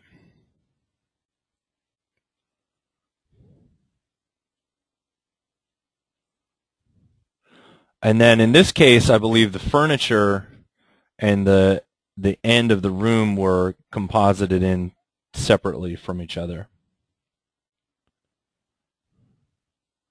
So the back plate and this isn't changing. You see where the original walls are, while the furniture is swapping out. The original walls were rendered out as a separate pass, and the new pieces coming on are rendered out with the brute force.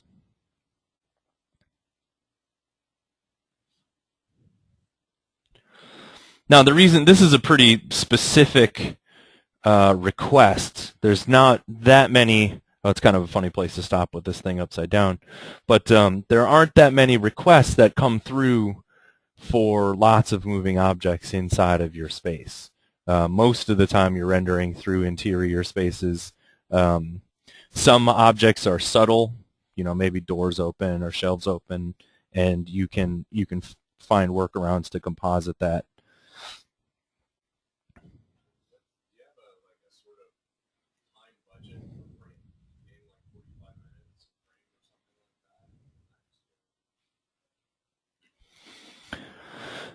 The question is there sort of a frame budget that you have in terms of time that you're going to, accept a render to be? Well, it varies, of course, from project to project. Depends on the deadline of how soon the thing is going to be due. It also depends on how many things are stacked up and rendering simultaneously. What's in the queue. We tend to try to keep our frames in about the 15-minute range for most animation that's done at 720p HD.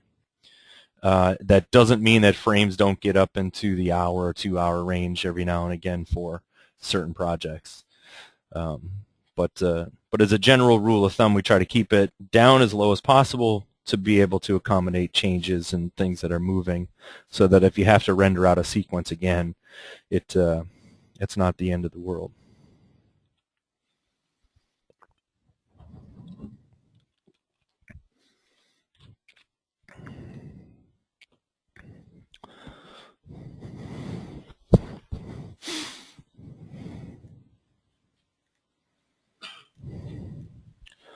There was one more thing about a quick stereoscopic thing I wanted to talk about in here.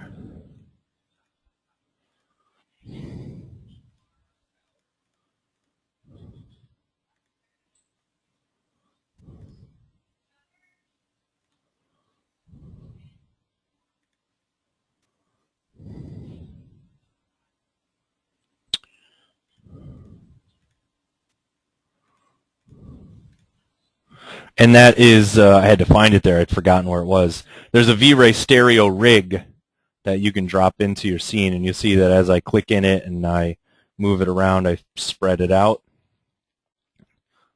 And that stereoscopic rig is essentially a way for you to take, if you have existing cameras in your scene and you want to attach those existing cameras to this rig, you can go ahead and inside of your stereo rig you can adjust which ones are going to be the left and right camera. So it's just a nice nice thing to do if you've already got cameras in your scene that you want to adapt a stereo rig for.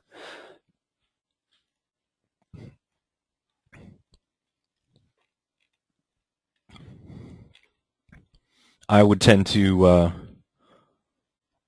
use what we had done before with our stereoscopic helper object.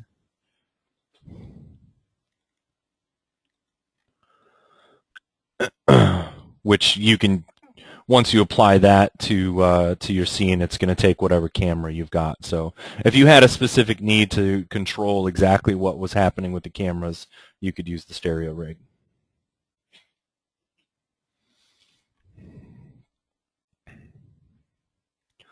So let's talk just a little bit about some strategies here for what you might do in terms of rendering.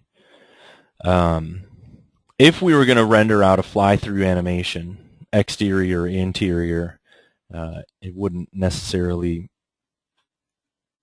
be that different, though it depends on if your objects are going to be moving. If you're rendering out a fly-through that has no moving objects, essentially the objects in it are still, then you have plenty of options. One of the first options is you could do an Irradiance map and a light cache. And the Irradiance map, what you would choose is there are essentially two choices that you've got. You've got a multi-frame incremental, and you have an add to current map, or I'm sorry, incremental add to current map. And really the distinction between these two is, let's say you rendered a frame of your animation and you liked it and it's already got the irradiance calculated, then you could do incremental add to the current map that's in memory and it will include that one. I generally use multi-frame incremental, and then basically that says that when you go to set off your rendering, the irradiance is reset and it starts with a new one, and then at each frame, or however many frames you tell it to render, it is going to add each of those individual frames to a single irradiance map. So remember when we looked at the irradiance map and we saw that it was 3D data moving around? Well, you can imagine that as you move from point to point, it's just adding more data to a single map.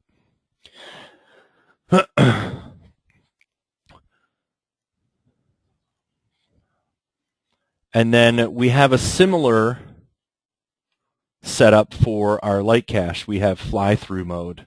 And fly-through mode is going to walk through your camera that you're animating, and it's going to build essentially a light cache from beginning to end that will turn into a single light cache. And in both cases, after you calculate those things, you'll choose from file and grab those files that have all that information in it. Now, if we're doing this, we've got multi-frame incremental and we have fly-through. Well, in this scene, that wouldn't be a good solution. It would be an okay solution probably through here because there's nothing that's moving. But then once we start to get to here, now we would have all that moving, changing geometry in our scene, so that's not going to be a good solution there. But through this section, let's say that would be a fine solution. Well, inside of this scene, you'll notice that as we pass through this data, all of these objects, there's all these little vertical thin pieces that have bits and pieces show up throughout, and it changes quite a bit from frame to frame. If we were just moving around a building or doing a turntable or something that was that had a little less change per frame, what you would think about doing is rendering out your Radiance map in a range in a range that said maybe it goes every 24th frame.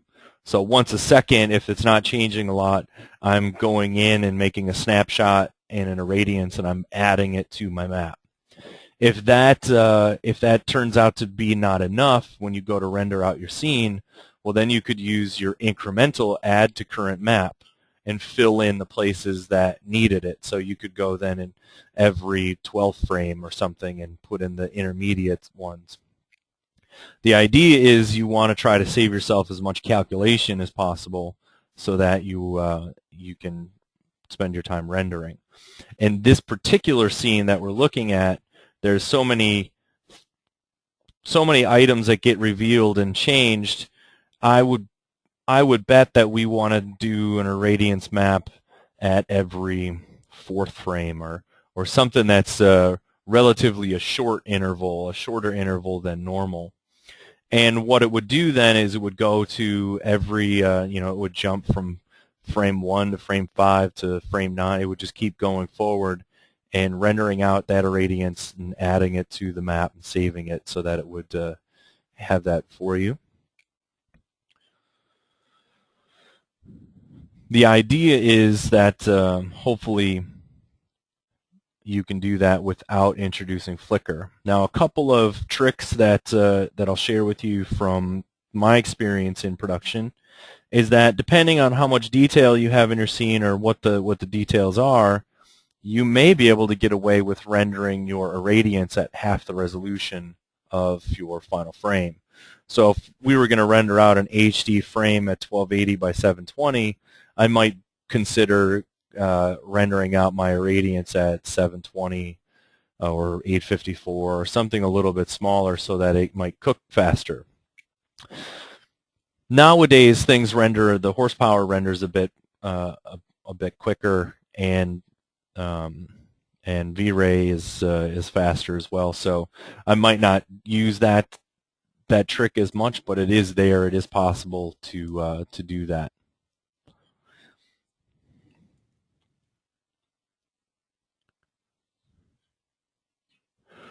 So there's a question online: when rendering animation, I use from file after calculating the irradiance. Is that wrong? Nope, that's exactly correct.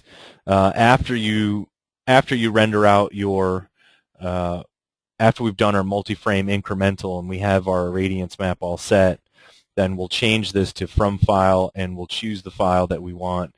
And that file is probably big depending on how large the sweeping motion is. It could be a couple hundred megabytes by the time all is said and done. That's something to be careful about too, is just when you're moving big files back and forth, through your rendering system or through the queue, occasionally it can take a while to just move those big files from spot to spot. The next possible solution, you can use Radiance Map and brute force as a second bounce, and then the secondary bounce is just going to calculate every frame. It could take a little bit of time to render, but you can clean up your secondary bounce. And we were talking about walkthroughs, and in this case, or a walkthrough or a fly-through, we have the same type of options that we had when we said, well, we could try to do the whole thing just brute force. Maybe we use light cache in fly-through mode. So we do a pre-calc of our light cache. We let that go through the scene. Once that's done, we render it, or we tell it to go from file, and then we render it with brute force as our first bounce. And now we only have to worry about noise as an artifact. When you go to set these things up, if I was to render out an irradiance map and a light cache, and I was going to choose multi-frame incremental and my light cache as the second bounce in fly-through mode, that's fine, and you want to make sure that you do a auto-save so that it's going to put something in this so that when it renders it automatically saves that. And then the same is going to go for here. You want to automatically save that when you set it off. And the only other thing that I'm going to suggest to you is that you turn off in your global switches, you turn off don't render final image. So you can set this off to, I generally set off the rendering to back burner and let that go.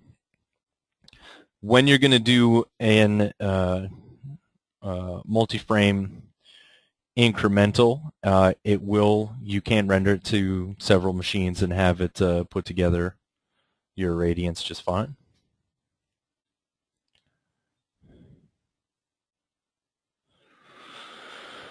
So there's a question about in animation for light cache, the subdivisions. How large should that get? Well, for animation, the subdivisions on your light cache tend to need more subdivisions than standard, because it's got to have enough subdivisions for the whole fly-through mode. I don't know that I would say that there's any necessary rule of thumb for that. It kind of depends on a scene-by-scene basis. But one of the things that that we did cover quite a bit in our level 1 class is how to evaluate light cache and turning off filtering and looking at it without kind of blending the results together so that you can get the absolute best light cache possible. You could do sort of the same thing with your fly-through mode. You could begin to determine what those subdivisions would be.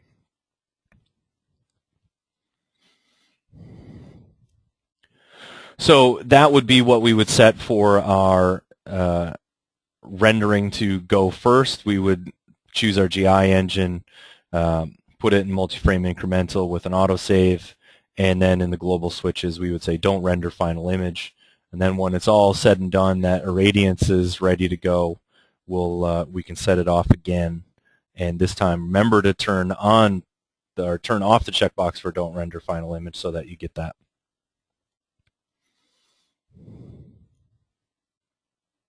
Are there some specific anti-aliasing numbers that you use, or types of anti-aliasing for when it comes to animation? And is there a difference between when there's moving object versus moving object? So there's a question here about what would you tend to use for an anti-aliaser in animation? Are there any requirements for or differences there? Most scenes I'm still using adaptive DMC as my anti-aliaser, and that's mainly because there's so many DMC other things controlled by DMC in that solution that it works well with. For instance, if I've got glossy reflections or area shadows or basically anything that you think of that has noise in it, the DMC image sampler is going to work well. The one thing that I would potentially do here is I would potentially put on a anti-aliasing filter that would tend to give it a little bit of softer blur on the final frame. Whereas in the stills, we were sort of rendering all of our stills without any filtering. For animation, I might put on a slight bit. The ones that I suggest for animation, and from my experience, have been sort of quadratic and cubic have worked, but you can certainly get some of the other ones to work for you as well. When you get down into the ones like Mitchell and Catmull, the ones that have sharpening to it, you tend to want to avoid those because they're gonna sharpen the noise and they're gonna call attention to sort of flickering and movement. Motion blur helps a lot in your renderings because without it, you still have this, no matter what you put on this kind of softness of the anti-aliasing, as it moves across, you get shattering and movement there. But the motion blur helps really smooth out that image. There was a question about the indirect illumination again. What if I had to pick a setting in here? What would I think about adjusting this? And it would really depend on what I found to be good for a still image. Let's say I found it to be 1500 for a still image. I would consider maybe trying 3000 or 4000, or I would. There's no sort of rule of thumb that I have necessarily for it because so many scenes are completely different. The size of the scene, the complexity of the scene, but.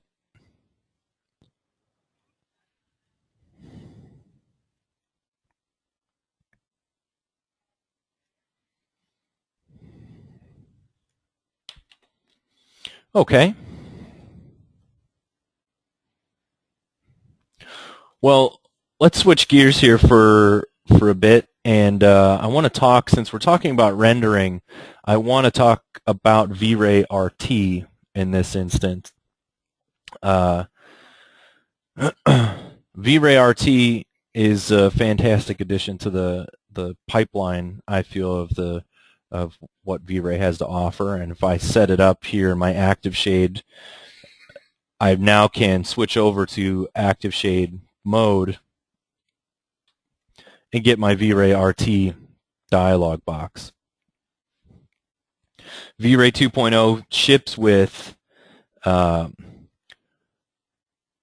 two different types of V-Ray RT. One is CPU, the other one is GPU.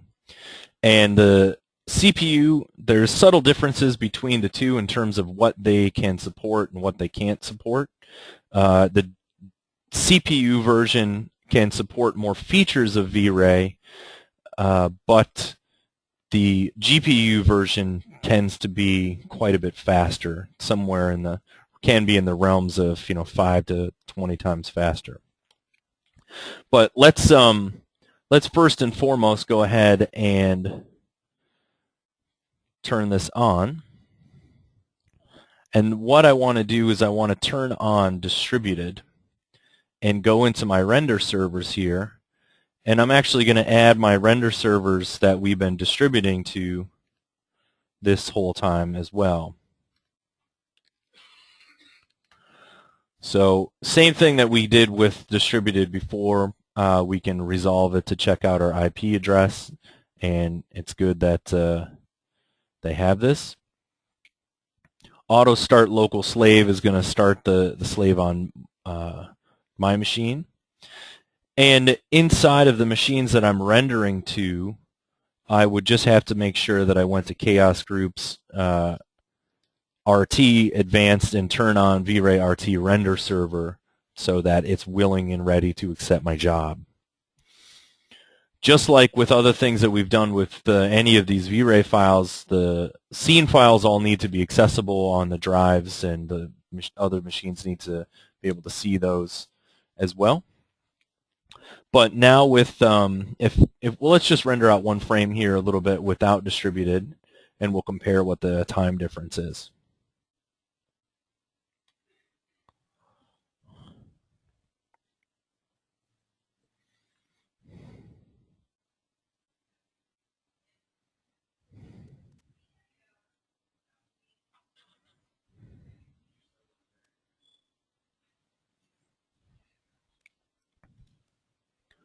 So it looks to me like I may have had, I'm going to close down active shade just for a second.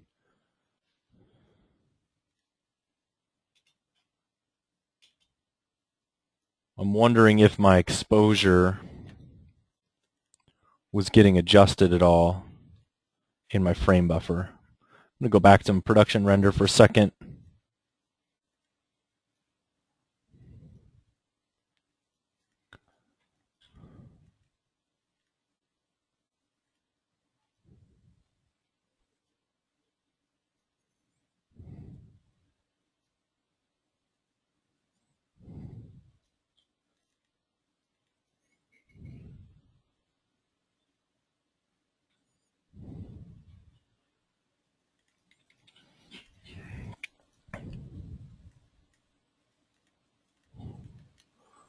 Want to make sure that these are set back to where they should be set.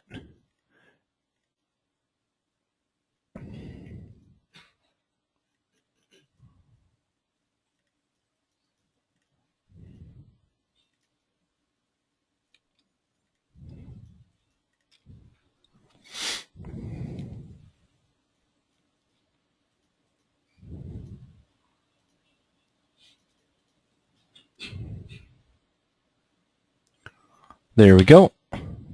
That looks good. And I was just checking here to make sure that I didn't have any additional exposure turned on. Wondering how come. I'll turn on low thread priority here so that we don't hurt the webinar.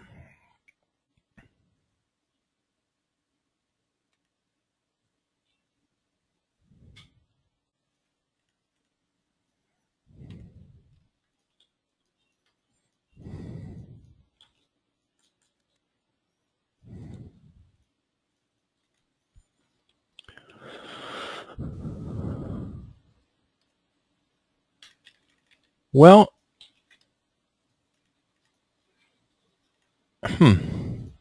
let's try our exposure control and find out if maybe it's not picking up our exposure from the V-Ray camera.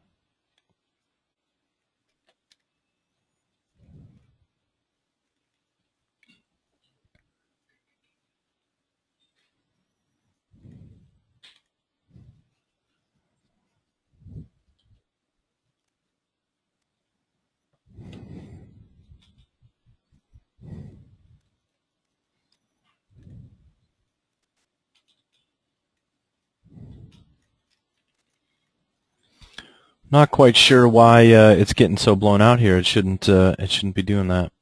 There must be yeah,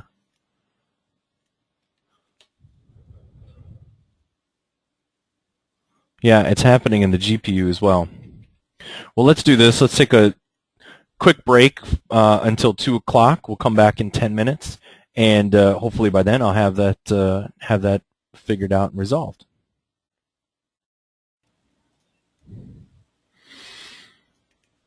Okay, we're ready to come back. Want to do a quick sound check? Great, we're getting the thumbs up. So we left off. We were trying to figure out why when we switched over to Active Shade for our V-Ray RT demo, we weren't getting any love. It was sort of showing up all blown out. Well, did a little experimentation here in the break and learned that we were working with our movie cam in our scene, and the movie cam doesn't appear as though it's supported yet in V-Ray RT, but I'm certain that we'll make some note here of that and see if it can't get into the future releases of it. So what I had done is I just switched over to my still camera, and I'm in my V-Ray physical camera, but this case I'm in a still camera, and we'll go back to setting this up. It's an active shade. I'm looking for an active shade render, so I launch my window.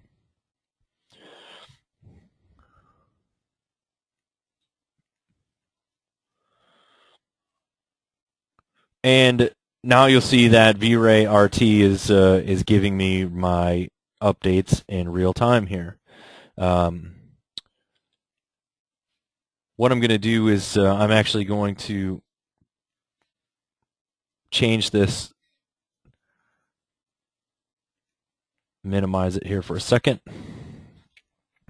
My V-Ray RT, when I use GPU with the webinar version, with the webinar software going on, it has a little bit of problem with the screen refresh. So it works great in GPU, and you'll see that if you do tests on your own, you'll get a pretty good speed advantage. But simply because I don't want the webinar to act up on us, I'm going to stick mine in, keep mine in the CPU version, and I'm going to make my window a little bit smaller. I'm going to make it 320 by 240, so we get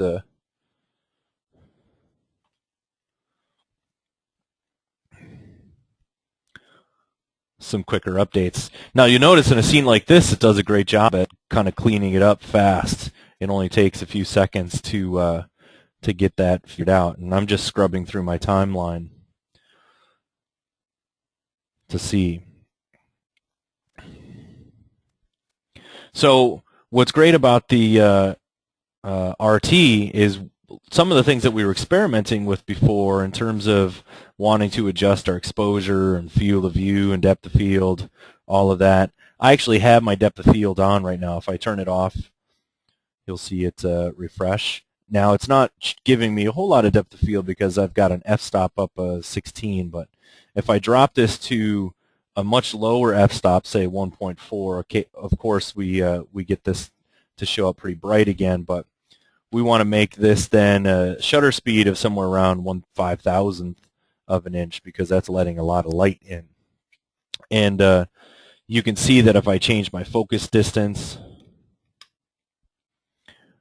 I can get that to update pretty quickly in here. If I change my focus distance something to be very close to my camera, you'll start to see that everything else beyond it becomes very blurry fast.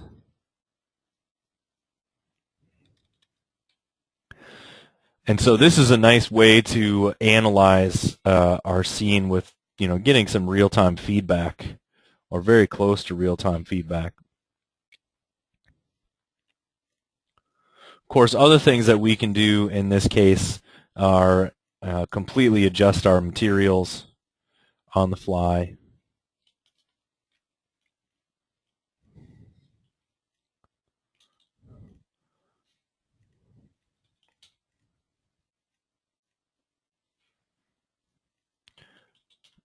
In a few minutes, we'll open this up in our material scene, and we'll use it with our material settings and see what kind of real-time feedback we can get out of it. So in this case, we're just rendering it on my one machine, my CPU. But if I exit out of it, I can turn on distributed, and I can use these other machines that are in distributed as well. So let's turn that on.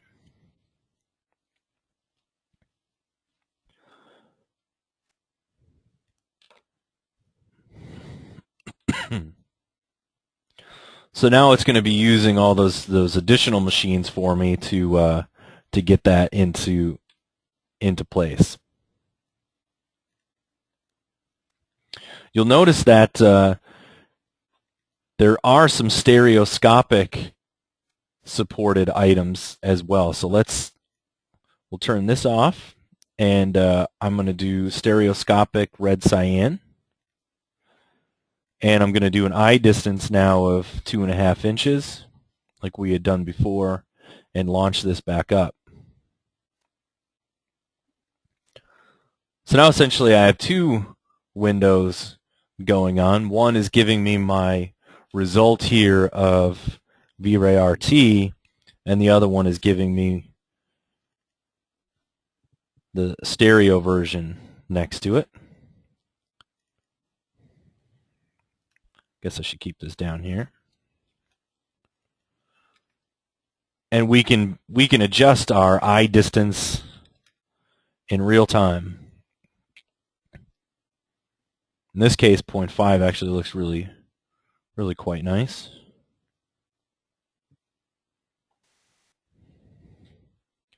So nice addition to helping you work on all of the things that we've been talking about in your workflow.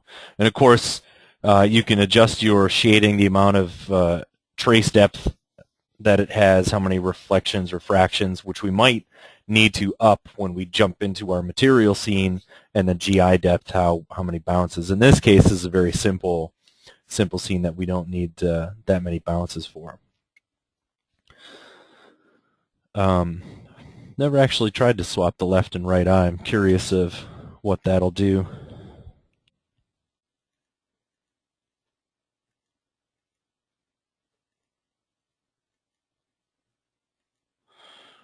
Just sort of changes the perspective there of which eye is seeing what.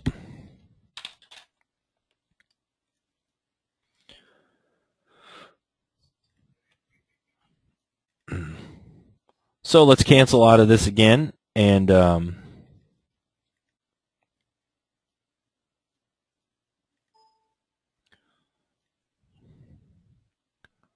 oh, actually, we might be able to.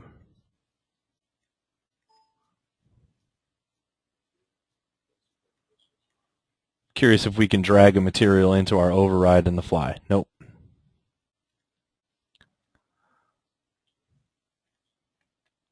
So let's take a look at what we might be able to do in this case with a V-Ray light material.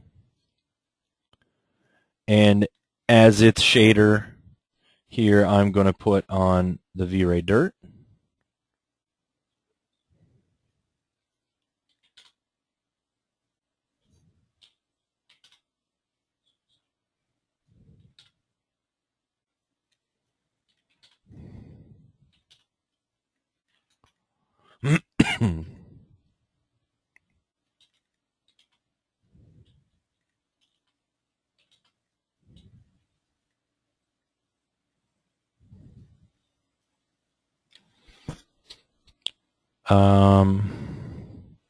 Not sure why I'm not seeing the V-Ray dirt show up.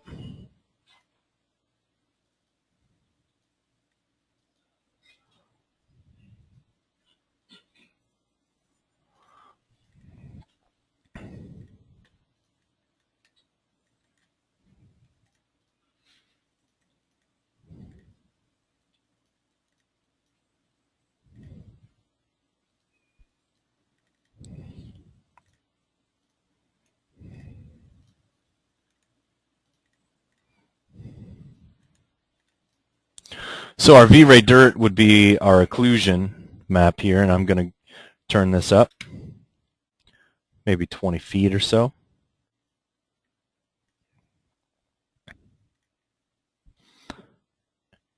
And I'll be curious to find out if the occlusion will work inside of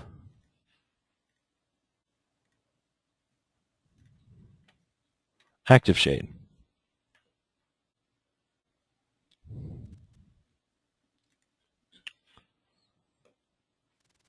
Nope, doesn't look like that's supported. So it was just a curiosity test there to find out if the V-Ray dirt would work. It may. Well, we could try one more option here.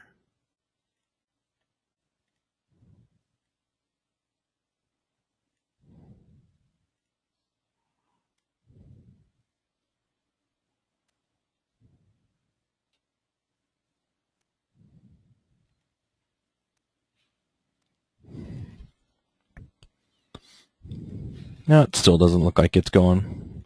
Let's save this file. And so we're able to jump into our different options inside of RT. Check out the stereo vision, which is a really nice addition. If your scene has V-Ray proxy objects or particles or XREFs and containers, you want to make sure that these buttons are on so that those items come through. In the scene that we're working on right now, all the geometry is in this, but if you have those, just make sure you bring it in.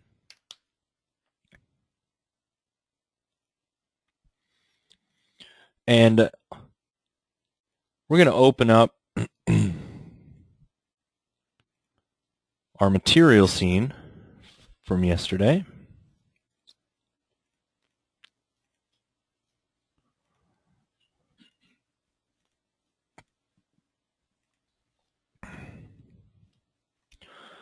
So the material scene here, I've set up a couple of different things for us to look at.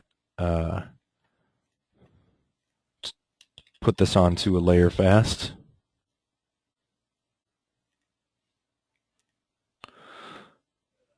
So here's our model.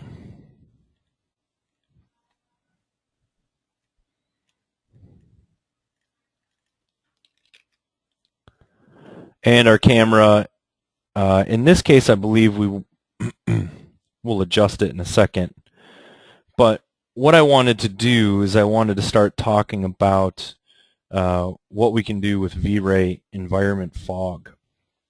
Pretty cool atmospheric feature inside of V-Ray, and the place where you access it is under environment, and then when you choose add, you've got V-Ray environment fog here that you can apply to your scene.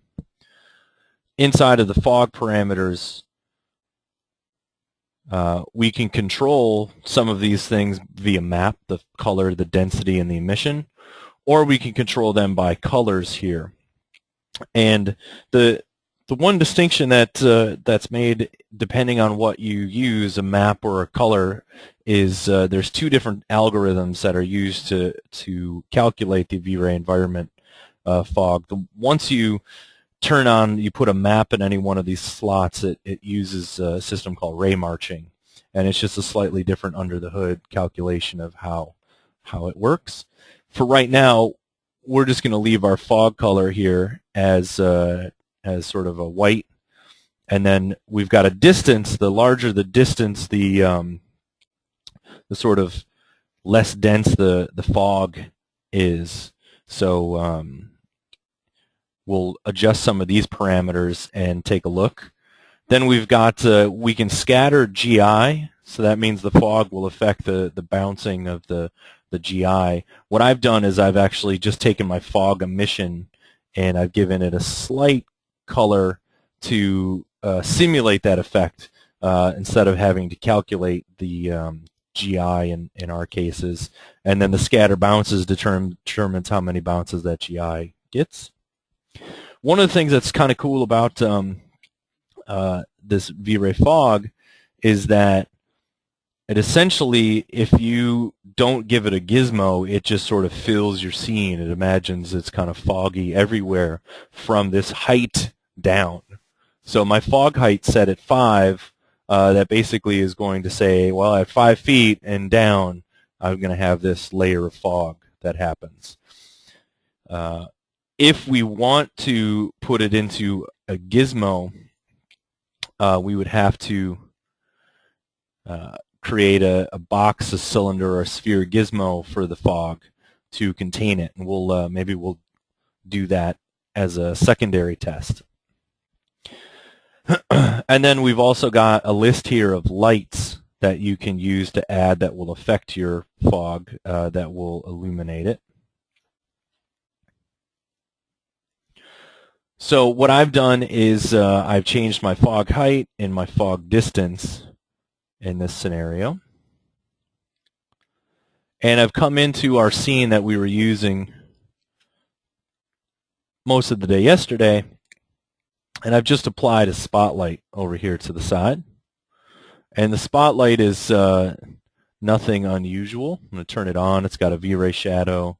It's got an intensity with a color here. I'm not attenuating it for this test. You know, if you were doing something that was final, you'd probably attenuate it. I've got a hotspot and fall off. And in my V-ray shadow parameters, I've got a little bit of an area shadow coming from this so that I get a soft shadow as it moves past the object.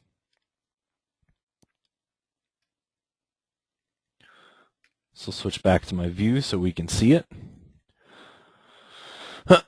Applied to my sphere, I still have, let's see, applied to my sphere, I'm going to go ahead and keep our marble that we looked at yesterday, our fast subsurface scattered marble.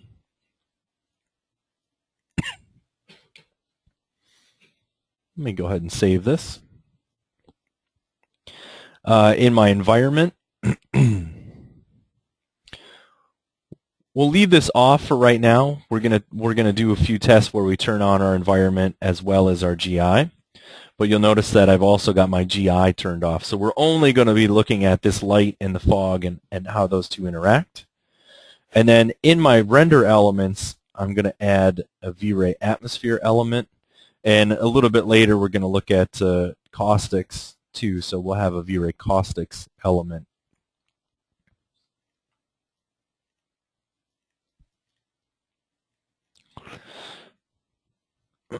Check my V-ray frame buffer size. That looks good.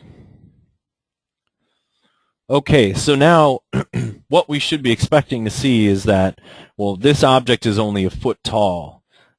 So anywhere above, above this object is 5 feet. From 5 feet down, from 5 feet down, essentially, there's going to be this layer of fog. So we would expect that this will be shrouded in fog with this light shining in.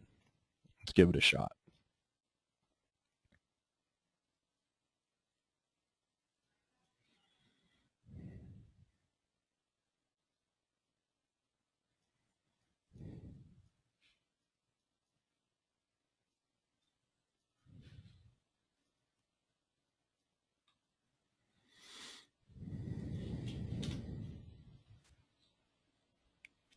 And so we render this out, and we've got our spotlight, and it did the pre-passes and everything, but we're not seeing our fog.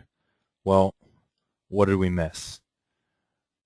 Well, we have to remember to make sure that our atmospherics are on. So here we go. The atmospherics are on. And then in the environment for the fog, you need to make sure that that's active too. So I bring those two things up only because it happens all the time where you're rendering out different things in your scene and you sort of shut off some of these either global switches and you forget to turn them on. Now we should be okay.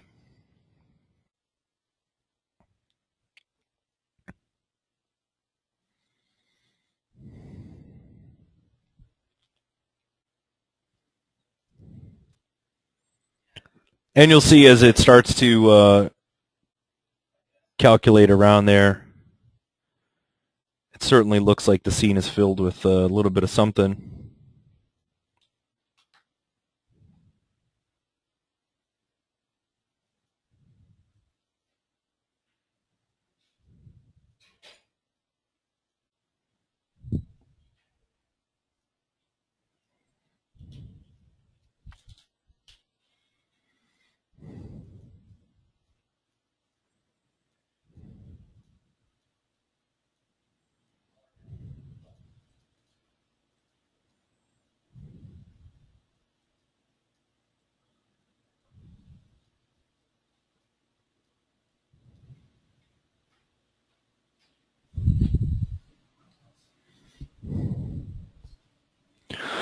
And you can begin to identify that there's this kind of layer of fog hazed around.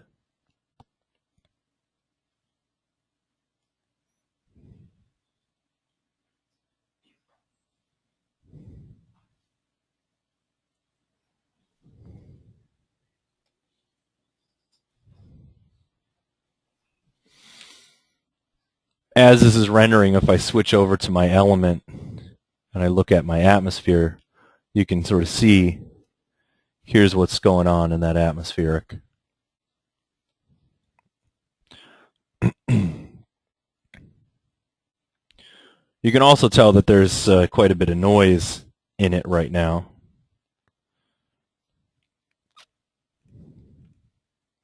But that's partially because we want to be able to render this, try to keep the renders a bit quicker.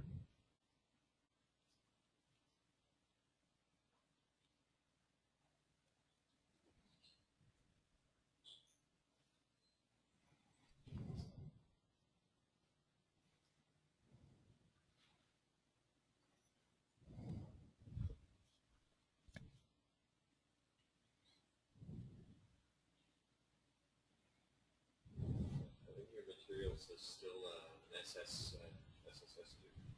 You might want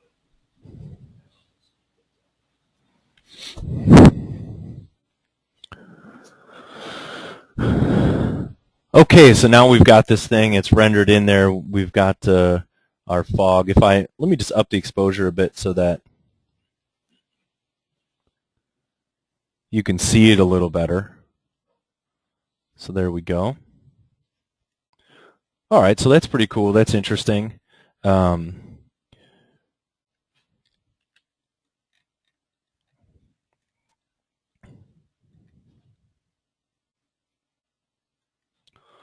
maybe tweak this light some.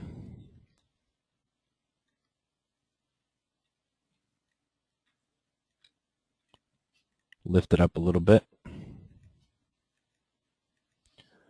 And just to save some render time, I'm going to turn off our area shadows back here. Oh, we had that off already.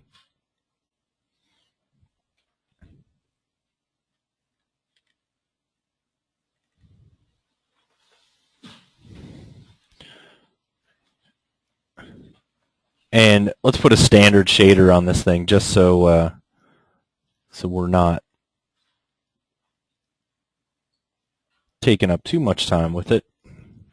As fast as the SSS2 shaders are, it's probably a good idea.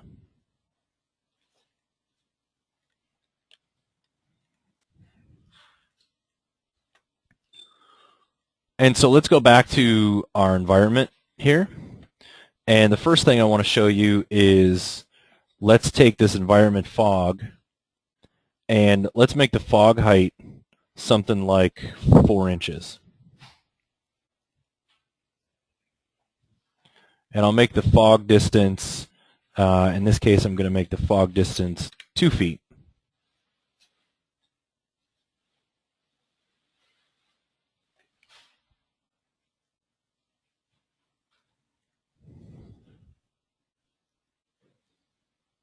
Oh, I do want to change one setting. I believe that I may have I may have caustics on here too. Yeah, we need to turn that off.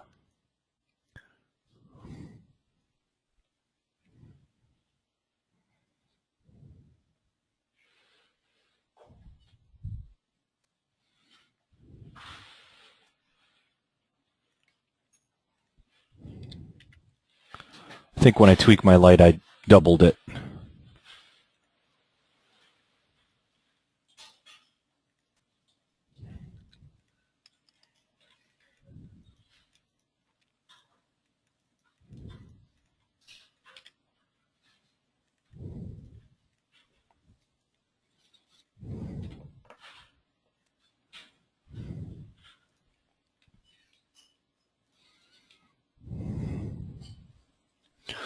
So there we go. Now what we've done is we've put this real low layer of fog in our scene. If I look at my atmosphere, you can see what's happening. It's just hovering above the ground, and it's only obscuring what's below it.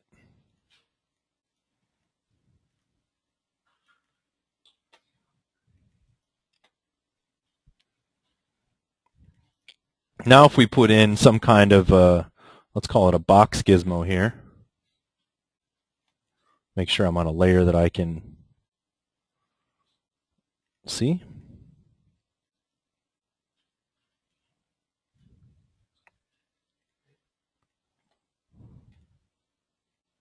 We'll select our environment fog, and we'll add this box gizmo.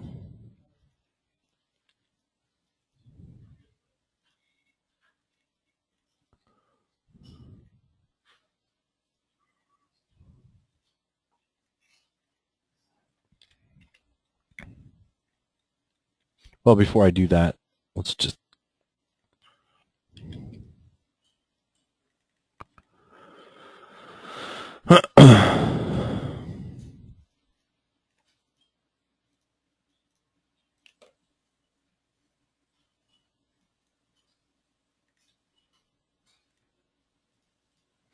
So now with the box gizmo, you see that we've confined the fog only to that one little location there.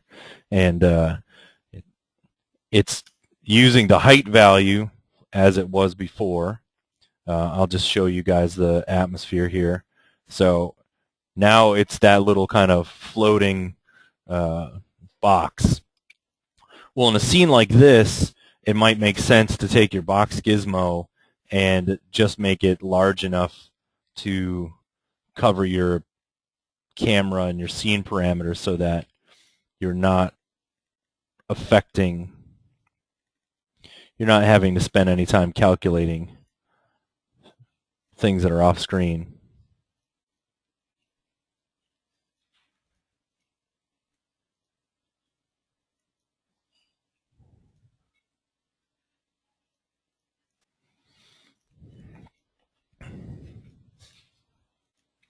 And now let's do this. Let's turn on Indirect Illumination. Let's go to my environment, and we'll turn the sun on. And we're going to use the sunlight in this instance to affect it.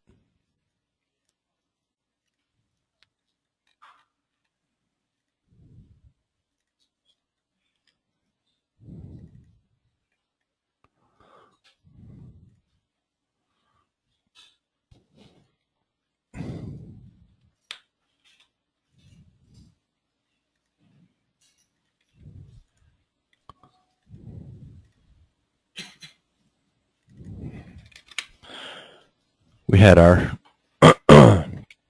camera set up to be too bright.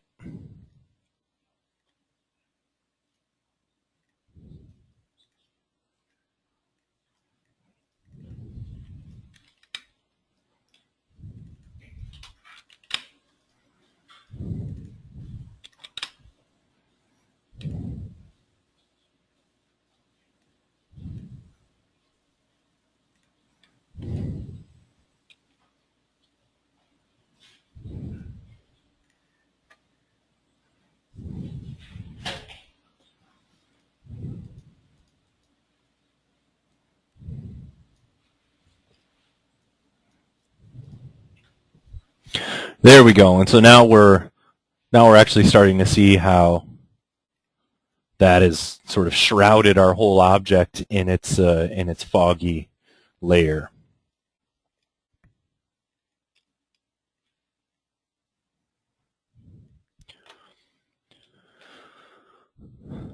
So we could, if we wanted to take the time to render it, we could tell this fog to contribute to GI and have it bounce, and we have all sorts of control of what we can do with it in terms of how we set up these different gizmos and apparatus. One thing that I wanted to do, and we'll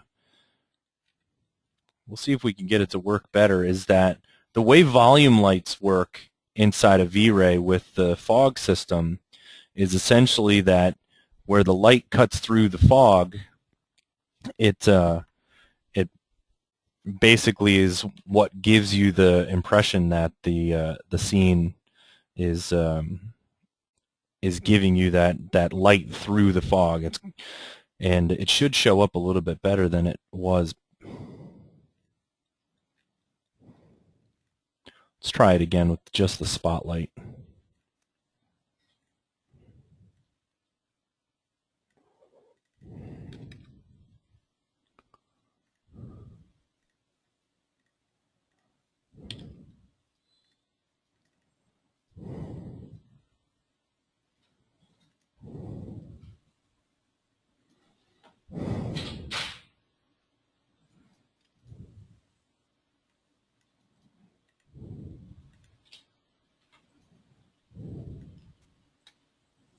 There we go. I just need to increase the exposure and the intensity a bit.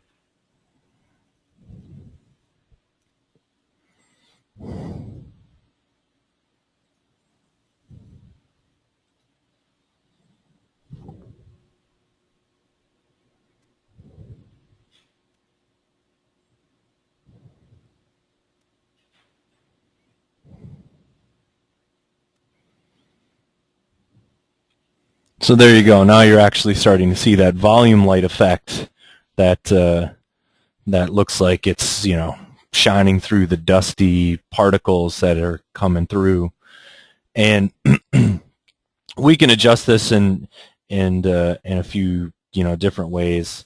Part of it would be to we could shrink down our controls. We can adjust the density of this fog. And so the volume light effect, this impression that we're getting, the volume light, is really nothing more than we've put a gizmo that has a V-Ray environment fog right here. So our V-Ray environment fog is within this box, and that's controlled by these parameters that we put in. If I up this fog distance a bit, it should be lessened, and the fog emission maybe I can turn down slightly. Oh, let's leave it at black and try it.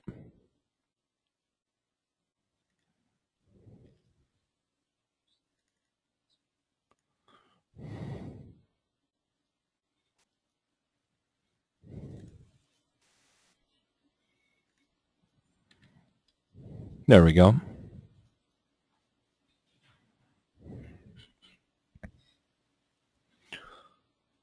So I lessened the effect there and the emission just so that we could pop it out more so, and so now we're getting a little bit more of a feel that there's this fog. Remember when we look at our V-Ray atmosphere here, we can start to see all of those particles and that dust. The subdivision size here, if we turn this way up for this instance,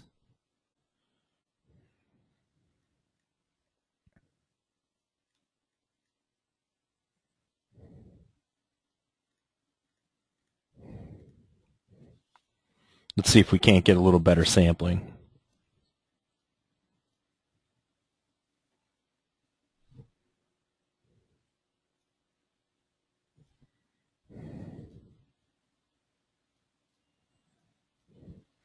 So now we have a much, much better sampling of that.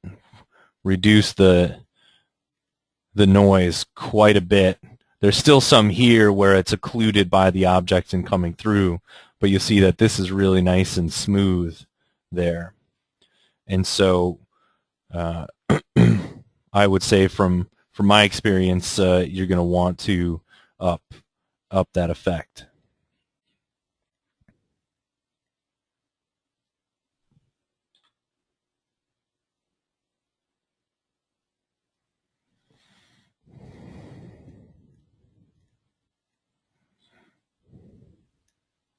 So kind of a nice thing to be able to add to your images, especially if you want to put something out in the distance. You create a gizmo and you put the little bit of fog effect in there. You can control this. Essentially, you can control it by maps. If you put a map in here for the fog color or the density, for instance, if I want to change the fog density and I put in a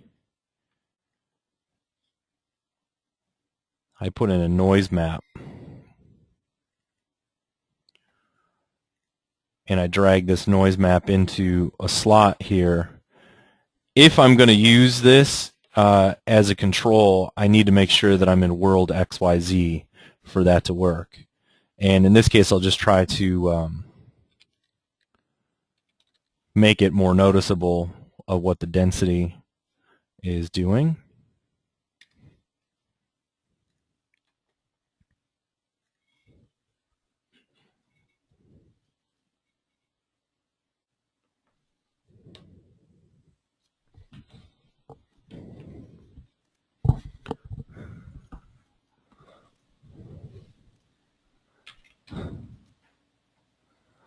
And so the noise is probably a little too small there for the density. If I up this size some.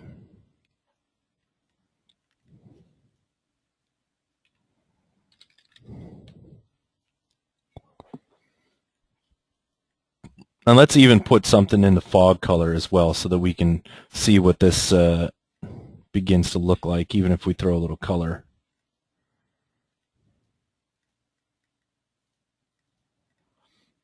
And I'm just choosing some colors that I think will show up well. I'm not suggesting to use these.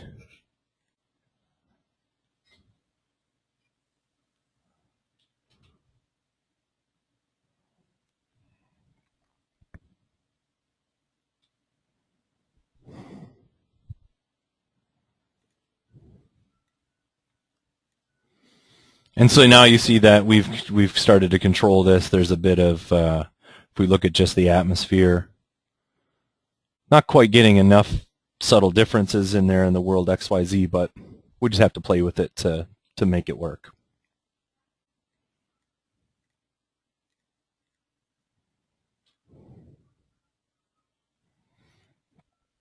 Okay, so I'm going to deactivate our V-Ray environment fog there.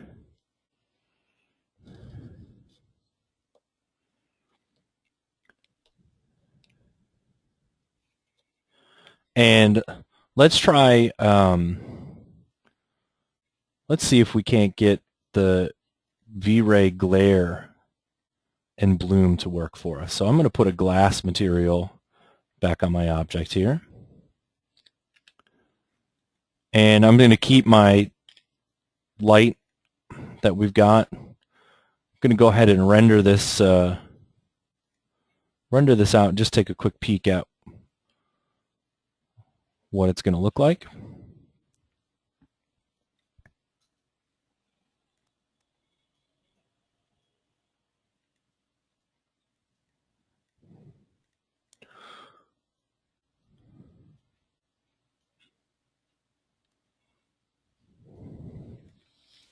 Okay, so what I'm going to do is I'm just going to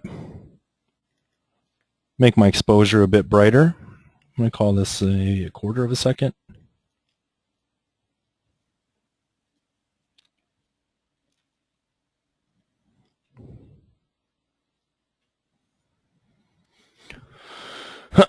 Great, so now we've got this sort of spotlit material here that should be picking up some highlights and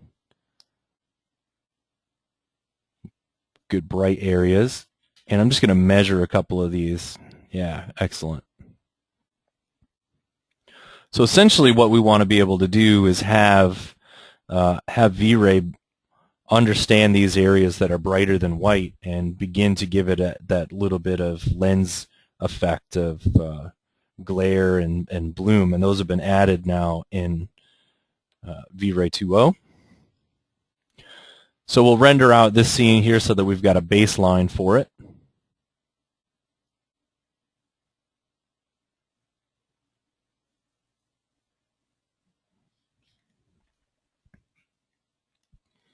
We'll pull up the history, which is getting pretty long now. We've got a whole bunch of things saved in our frame buffer. And now what we want to do is we want to go down to our effects, and we want to add, there's V-Ray lens effects. And the V-Ray lens effects are right here. We've got bloom and we've got glare. And so let's first turn on bloom and render it and see how it goes. We've got some things that we can look at here. There's an option to fill the edges of the screen, and that's on by default, and that's when it puts this sort of blur. It's got you want to fill the frame of it so that it extends out all the way to the edge of your image. Then we've got this mode, which is render it only on the image, render it as the image and render element, or only put it into the render element. And we'll walk through these three settings so that you can see what they do. For right now, we'll just call it image only. And then we have weight and size and shape of those pieces. And I'm going to turn on interactive.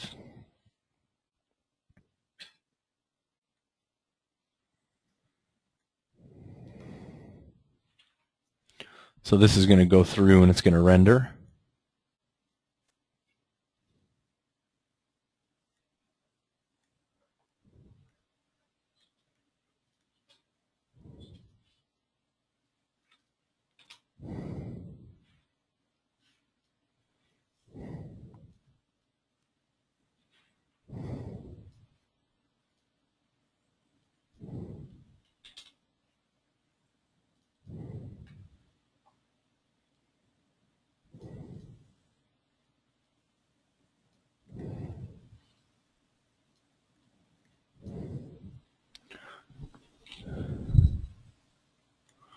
There we go. So we've got our sort of weight, and you can begin to see that as I bring this up, we're sort of putting on more and more of this bloom quality, this effect of it.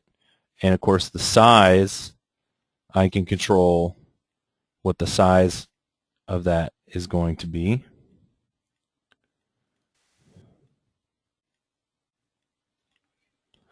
So hopefully you can see that being adjusted interactively. And then we've got the shape of it.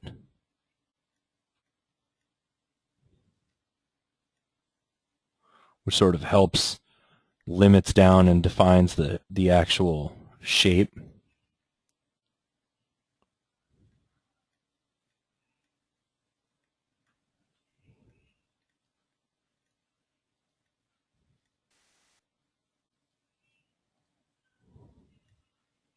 And here you see what happens when I turn the weight all the way up. It really pushes that out and blurs it back. Great, so if I go to my lens effect, you can see this is the source here. That's where it's pulling that lens effect. But I don't have my rest of the pieces that I need inside of there. So if I want my image and my render element, I'll have to turn this on.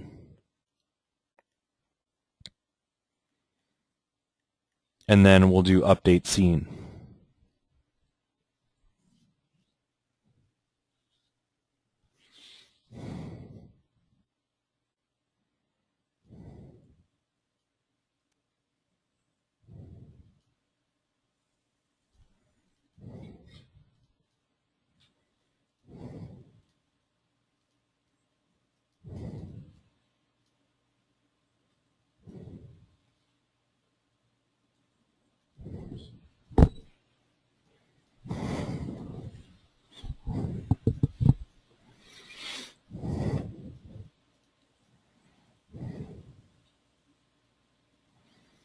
There we go. And now you'll see that I've got lens effect source in here, but then I've also got bloom. So I have these, I've got my elements now at my disposal for possibility of bringing them in and composing this. So if I render out my RGB like this, it's going to affect my overall image. If I just choose render element only, I can use my bloom here to just get at the RGB color. And what was interesting here is it's updating this because we were able to render because we did image and render element, it gave us those two elements. We're able to cycle through these here without re-rendering. So that's good to know. I didn't realize we'd be able to do that. So that's our bloom, and the next one is our glare. And we're going to have similar functions for this. Here we are going to have to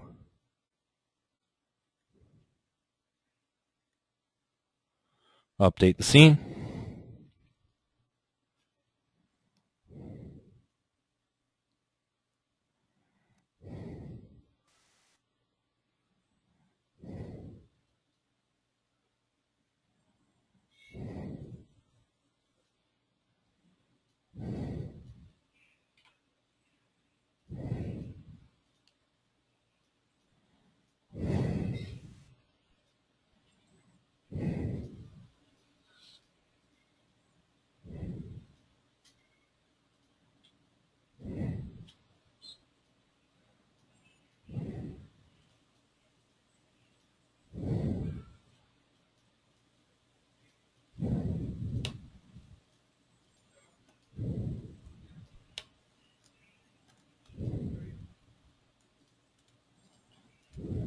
So our glare isn't showing us anything. It's coming from the image in this case. See if we increase the weight, if we can get anything off of the image.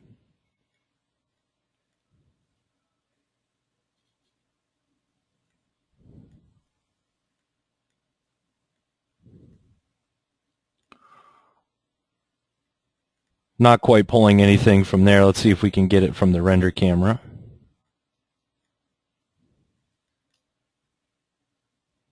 Oh.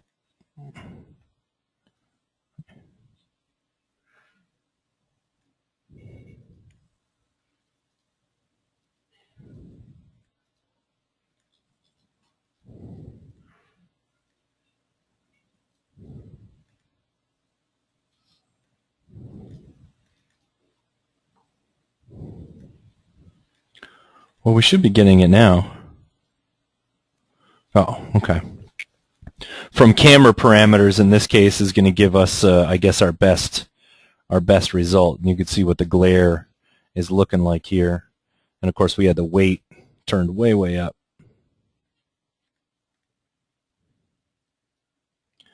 As well as the size. So the size down and the weight all the way up, you can start to see that effect. Guess it's hard to see up there on the screen.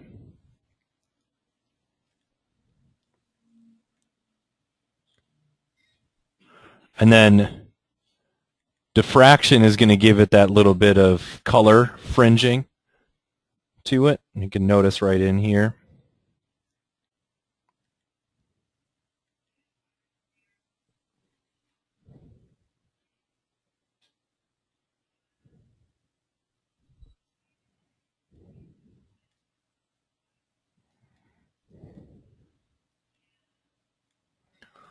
So we kind of dial both of these in.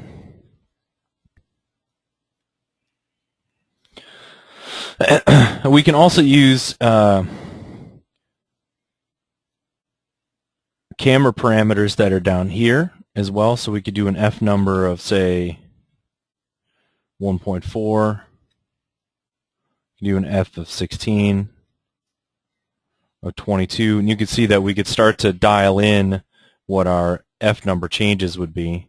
If we go crazy here, I wonder if it'll even update.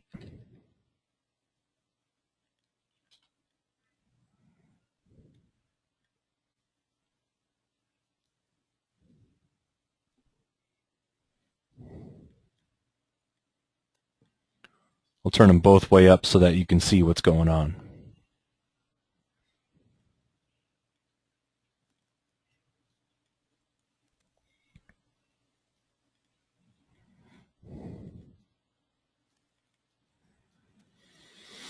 You can also use an obstacle image in here, and an obstacle image is going to adjust sort of the look of that. I think there are some obstacle images that come with it.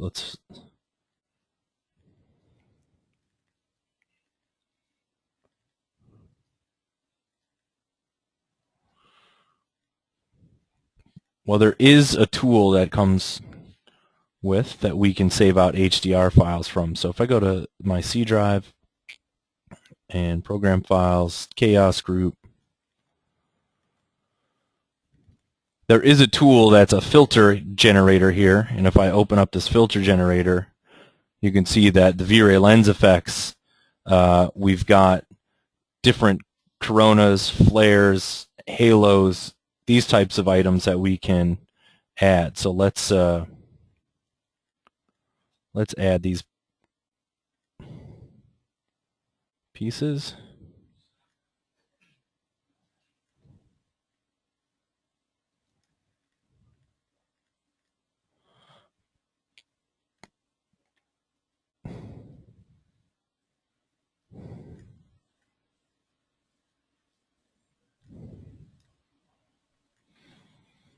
And then once we're all set, we can play around with the number of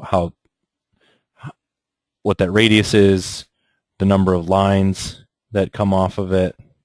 Diametric is whether or not it's going to be symmetrical. The special flares here, we've got a 2-ray, a 4-ray, or a 6-ray pattern. So if we want to adjust what that's going to look like.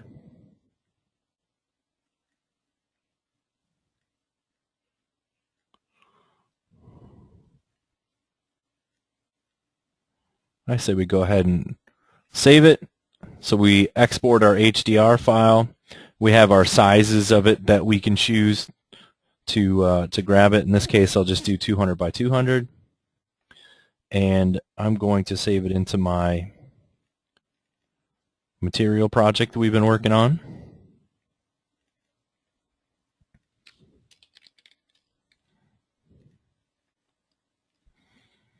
Jump back into V-Ray and go to Obstacle and grab Flare HDR.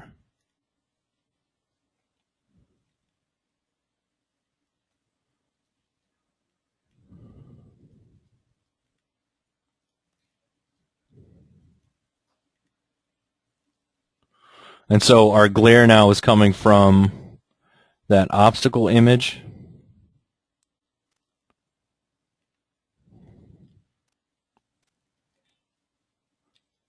Because my glare size here is so large on these items, we're getting a little bit less distinct glare shining off of it, but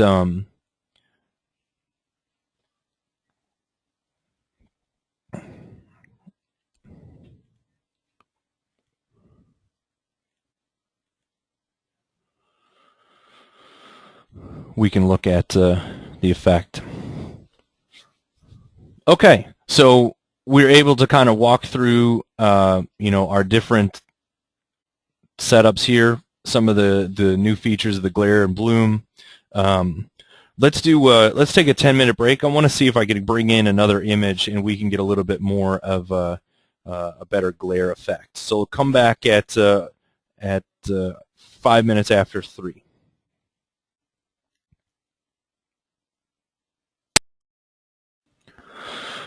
Okay, so we're coming back from break here, and I just want to do a quick audio test. If you can, if you're online in the webinar, we just type into the chat window that you can hear me okay?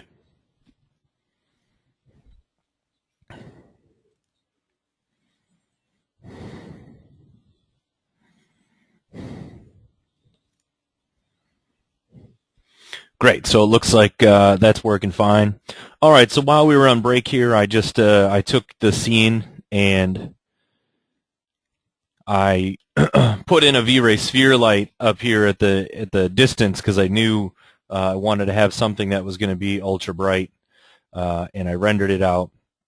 And you could see where it took the obstacle image that we had created in our lens flare pattern, in that, and this guy here, it took that lens flare pattern. I'm going to go ahead and close it, and now we can see that pretty well on our screen. If I up my exposure, you could see it even more, just to show you what's going on.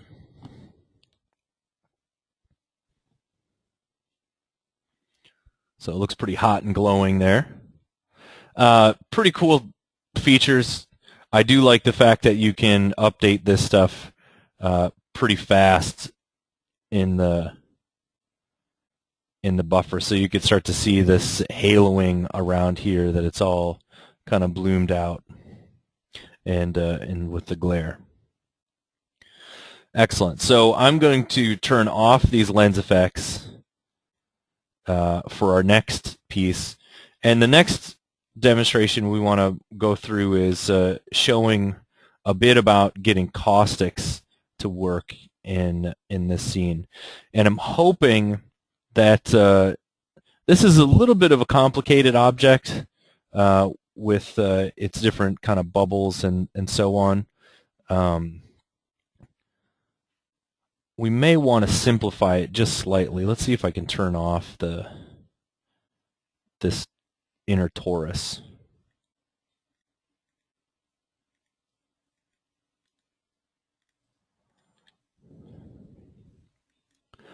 And before we turn on our caustics, let's give this a quick render and check by light value.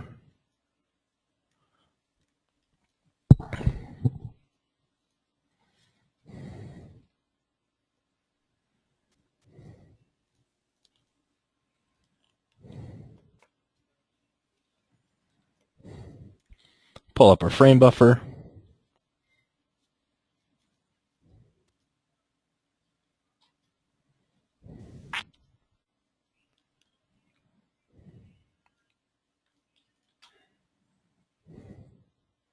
So right now I'm rendering this without GI on it at all, so that what we're looking at is just the light coming in and kind of landing on this surface. I'm also going to take this top piece here and turn it into glass.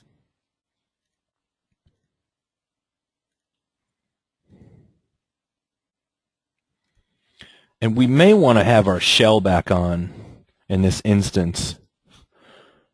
I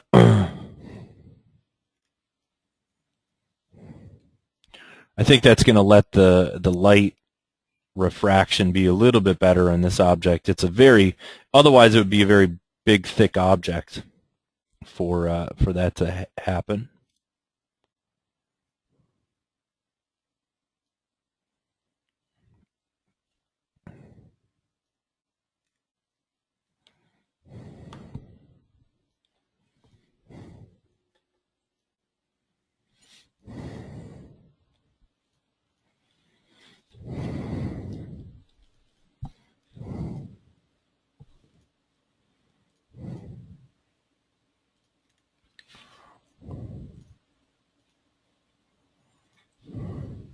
And if it turns out as we're going through this, if we run into some scenarios where this is just taking too long to render, we'll switch over and maybe we can talk about caustics with a simpler object. But it would be nice if we could get our original material sample here that we've been using to show up with it. Okay, so I've got a light that's passing through my object here, and in this case it's just a spotlight. What I'm going to do is I'm actually going to change this out to be a V-ray light. I'm going to make it a V-ray plane light.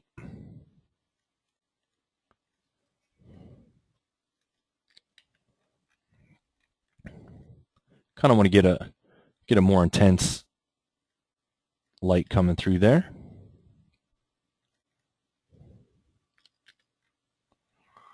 Let's lift this up to about that location.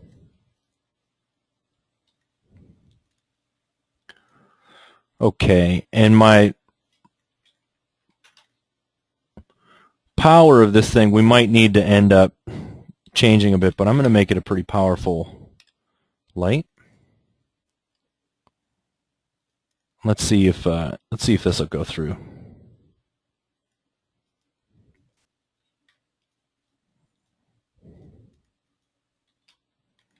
Okay, maybe a little bit too powerful, a little too large.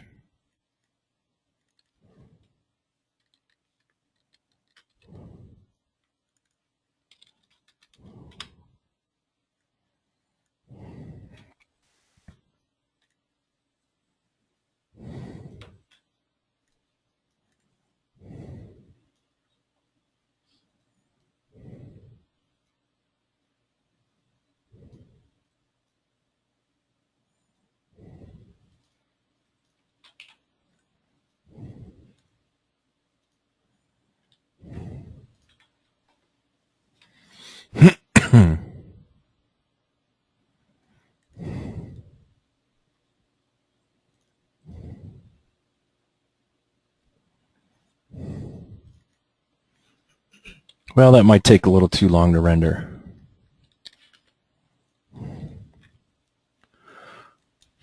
Well, let's come back to this. Let's try the simpler solution first.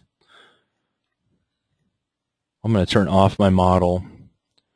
I'm going to turn on a little piece here that I have set up.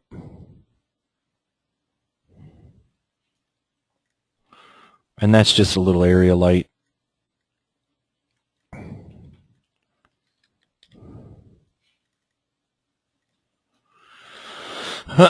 So I've got a torus knot here. Make sure it's sitting on the ground.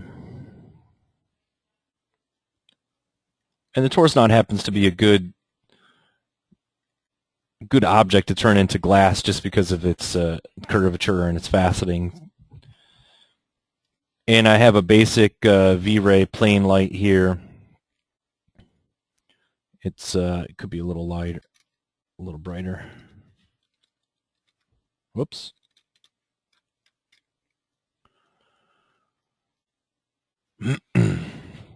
And I'll quickly render it, make sure we're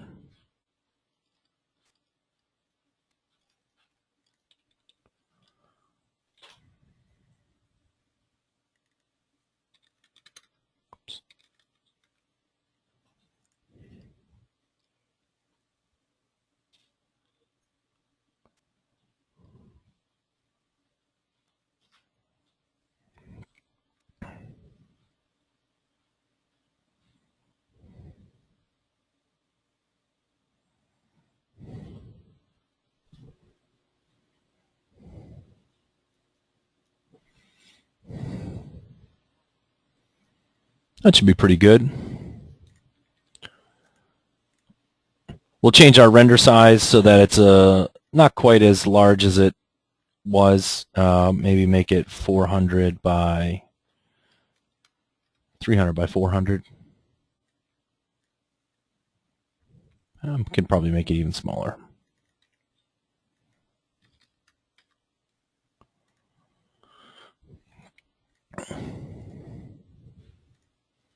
I'm just going to rotate this light at the object a bit more. Okay, so what we've got now is we've got a little area light in our torus knot, and we want to get caustics to come through this glass object, this illuminated object.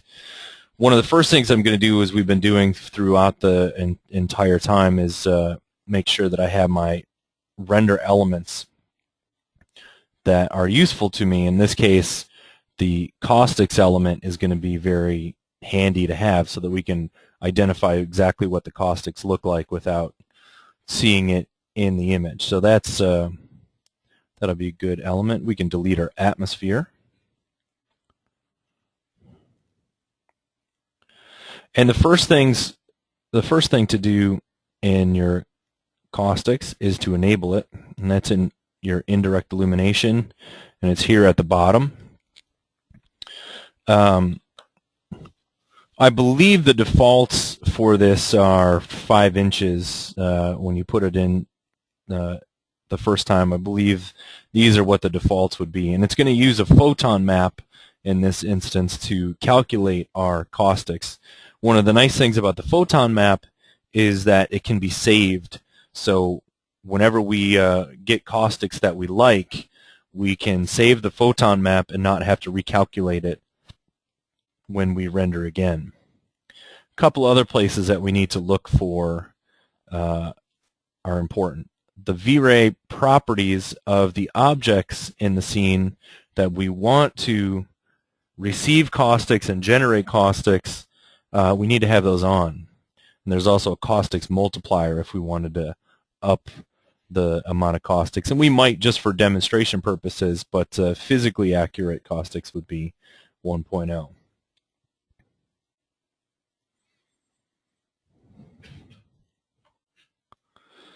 But again, we might want to turn this up so that we can see what's going on. So that's the next part, and then now we want to do the same thing with the V-Ray properties of our light. And the V-Ray properties of our light are going to be like this. It'll have generate caustics on or off, and so we're going to say yes, go ahead, and then we've got subdivisions here and the multiplier. All right, so just with those things set in our default settings, we'll give it a whirl and render it out so we have a baseline.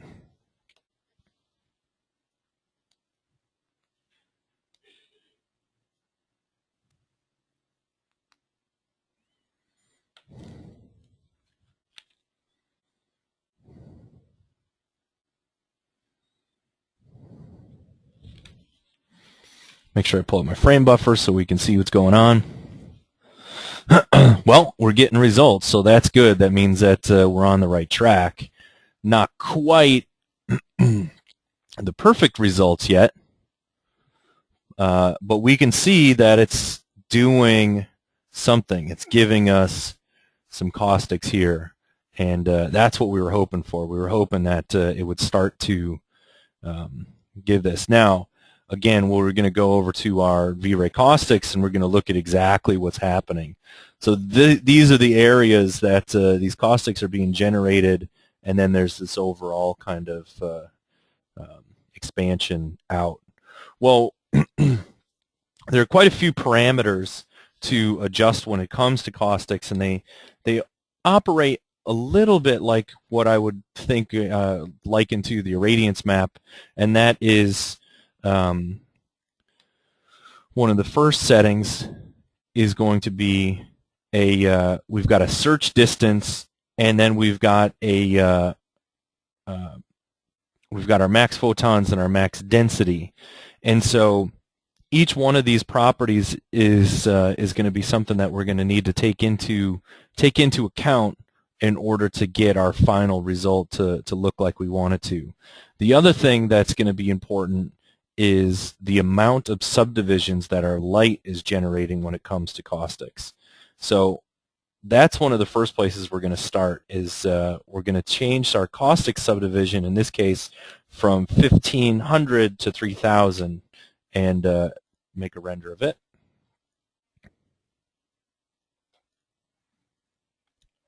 open up my history so that we can save that into the panel.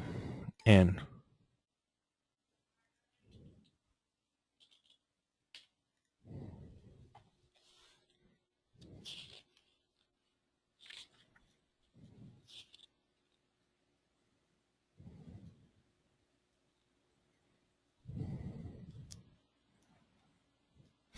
now at first we're not getting a whole lot of feedback.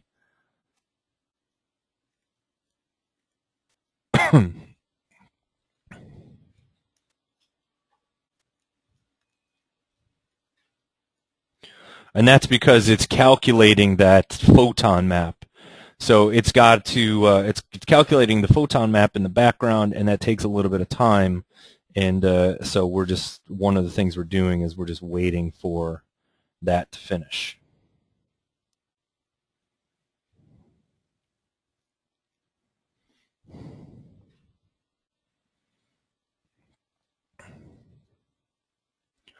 Well, actually, that's doing a much better job of where it was before. At least it looks like at first glance. Let's compare it in our history.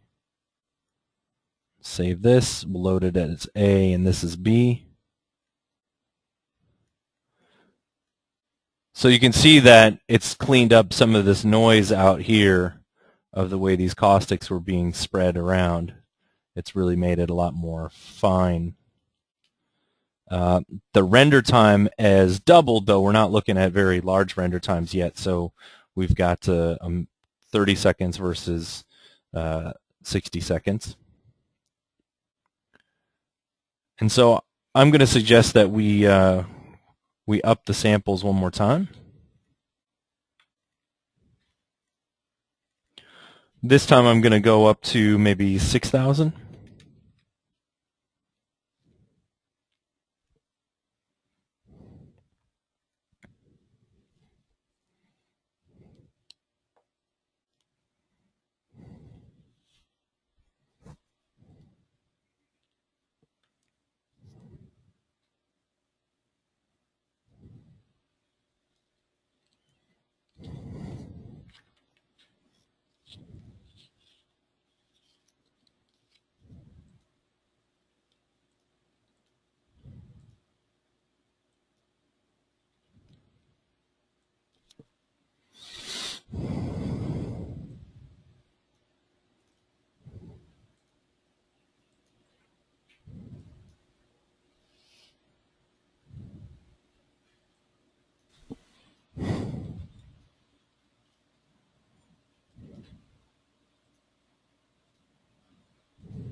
So with that many samples, it starts to take a longer time.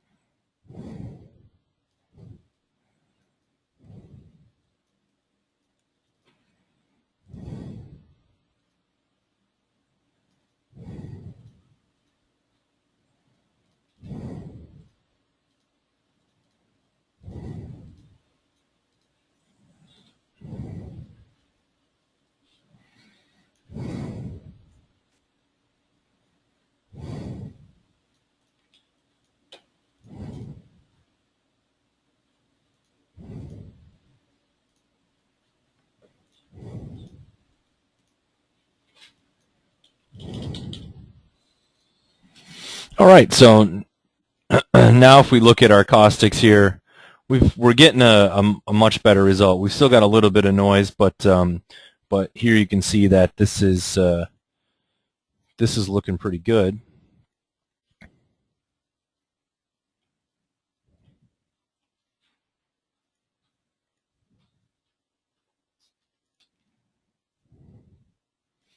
Looks like I lost my corrections control window to pull up my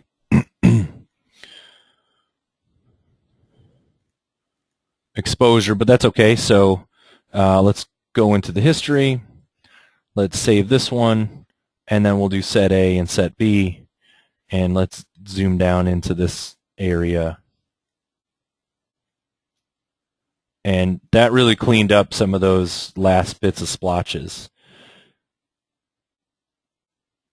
And for, depending on how close up you're going to be, we're pretty close up with what this caustic material is doing. So we might want to have our samples be that high to get the result that we want.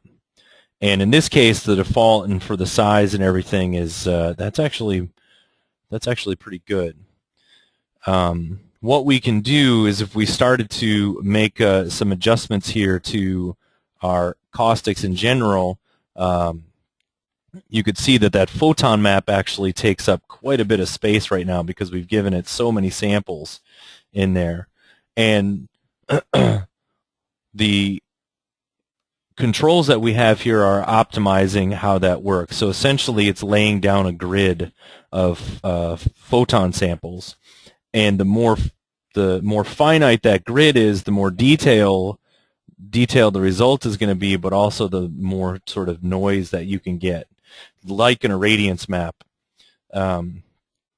So what we can do up until a point is we can kind of tweak a little bit what some of these values are. The first one is I'm going to change this to a multiplier of 5 from where it was at 1. And I'm also going to go back to setting our light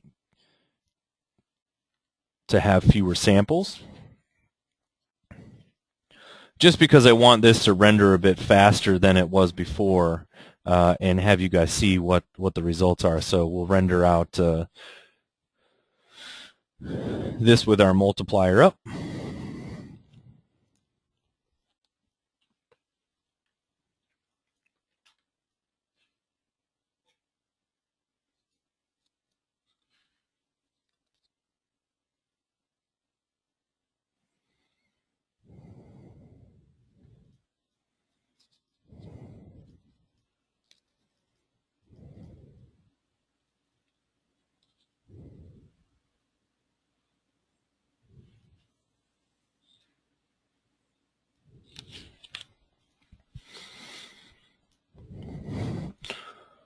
I should have, in the last iteration, probably saved our photon map, because there are certain things that we can do with the saved photon map and adjusting those settings that we wouldn't need to re-render for. But we can save this version and use it.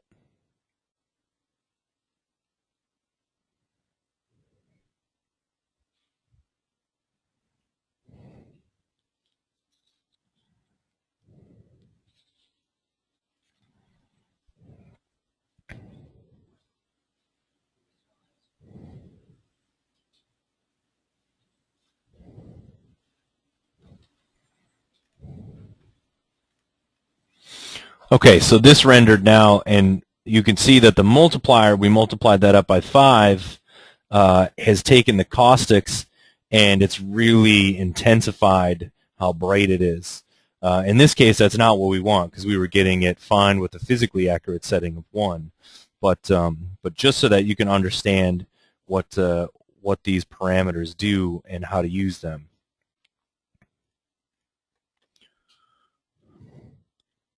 So I am going to select my light one more time, and I won't go all the way up to 6,000. I'll do 5,000, and we'll save it after this time it renders. So we'll leave this at 1.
There we go. So we're back to our cleaner setting. I'll go over here to my caustics, and I'm going to save to file. We'll go into materials here.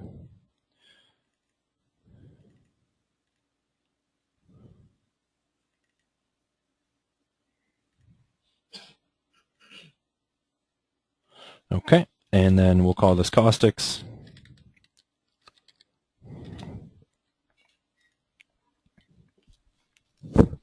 And that was a pretty big file. I think it was something like 800 megs of a photon map, and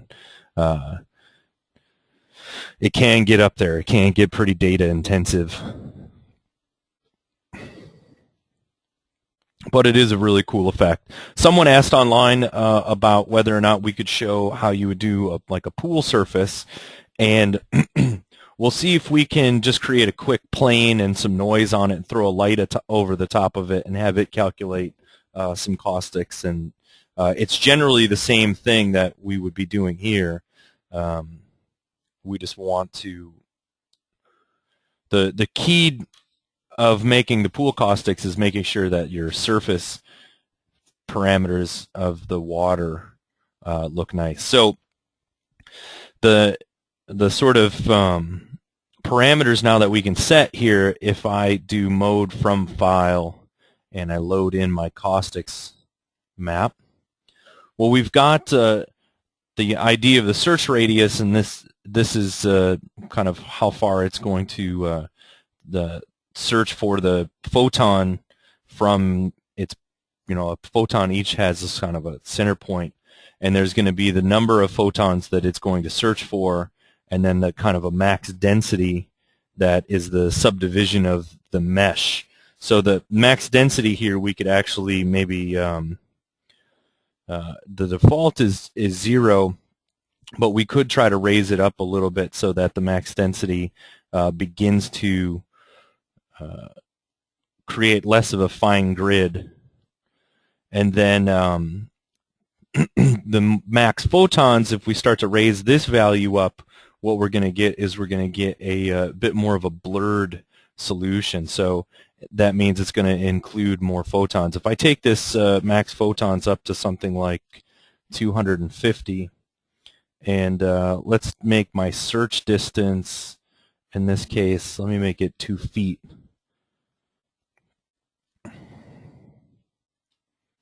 What we should get out of that is we should get a bit of a blurrier solution. Hopefully this renders pretty quickly now that we don't have to recalculate that photon map.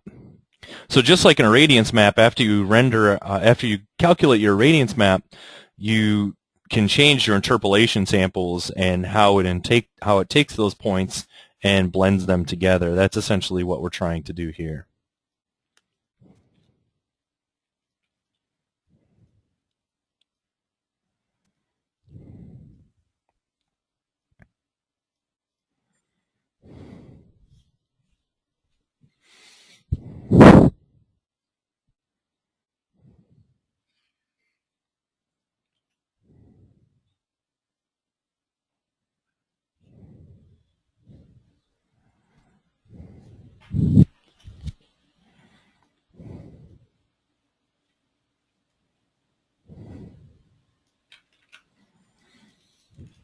All right, and we'll save this into A and this one into B.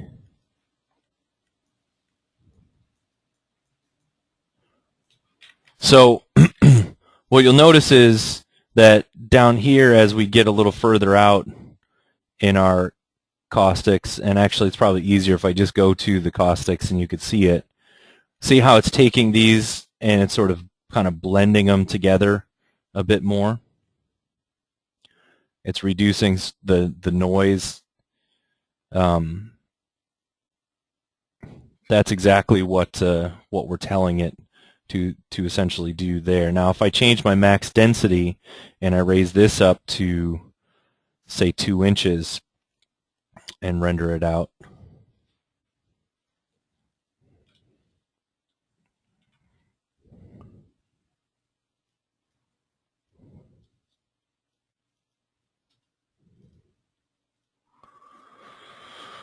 we should get more of a, I would guess, a bit more of a blurry solution.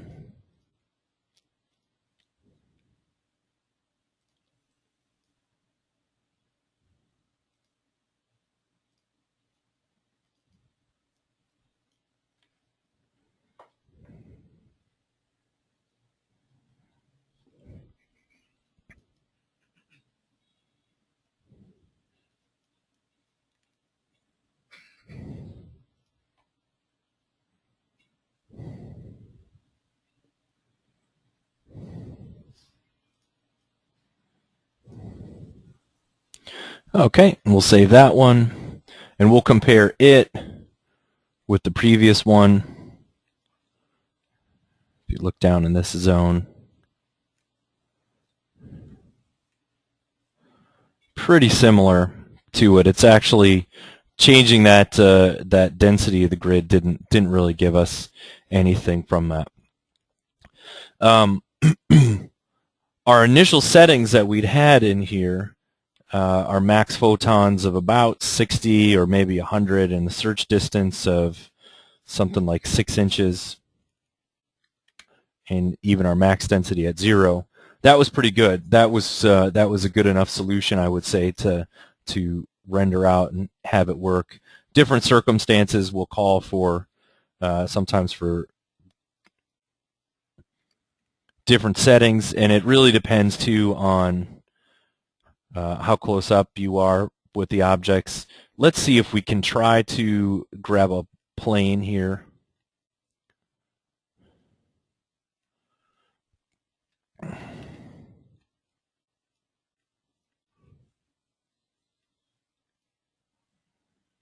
And this plane, let's put a bunch of segments into it.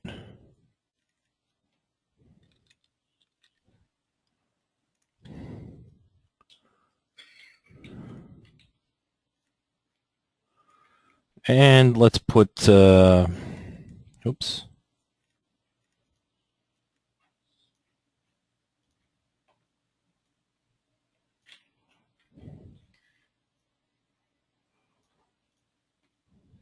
Well, let's just put a noise on it.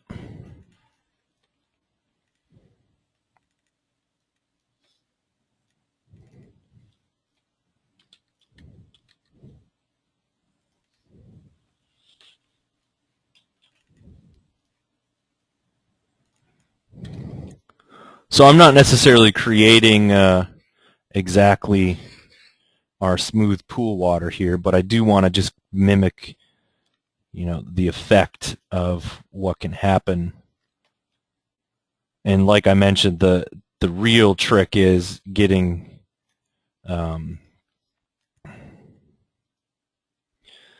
getting the pool water surface to look nice, but this might work for the purposes of what we want to do. And we'll put another, let's try it with the sun. We'll take the sun and we'll turn it on, and we'll go to the V-Ray properties of it, and we'll turn its subdivisions up to, let's try 3000. And for the sun, we'll go to the environment, and we'll turn on the sky.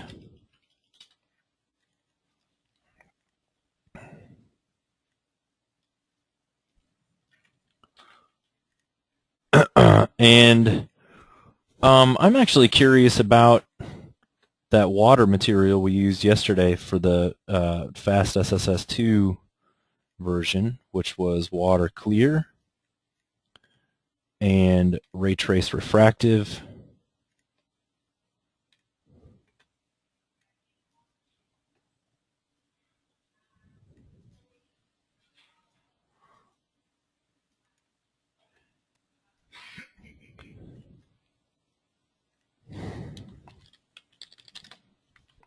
So we'll do a test here and find out if that's going to work.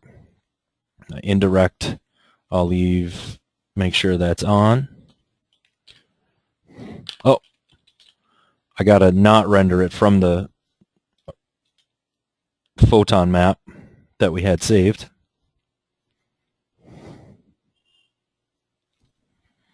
Oops.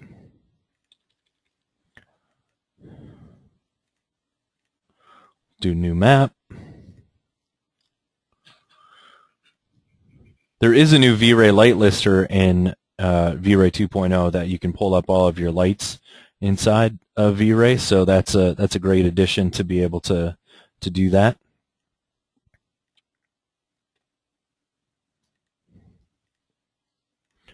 I think our camera was set to something a little crazier. Yeah. I want to go back to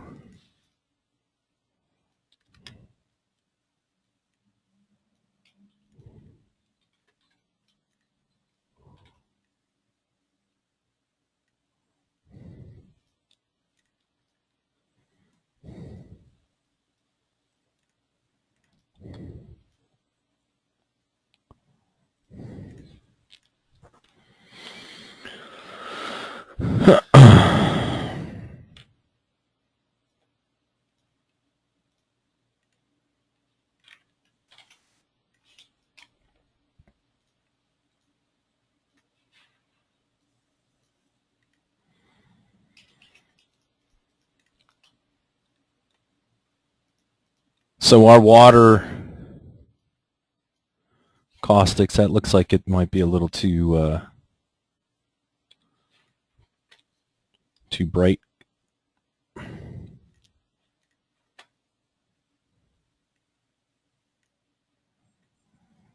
To remove one variable, I'll switch it back to just a straight kind of water.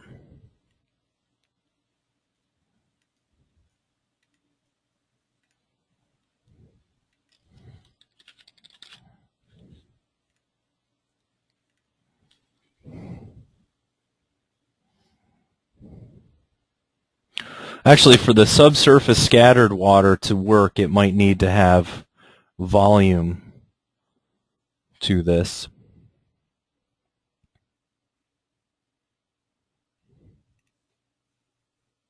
There we go. So if we just start to use this surface here with the broken up bits and pieces of it, you can look at what the caustics are. I guess it's not going to show me, but we're going to begin to get these caustics to develop underneath what's going on. What we would need to do is we really need to start honing in on what those search radius it would be, and I have a feeling that this is going to need a lot more samples to calculate. Let's do this. We'll take a quick break, come back at 4 o'clock, and what I'll do in the meantime is we'll work on seeing if we can get this pool water to render out for us.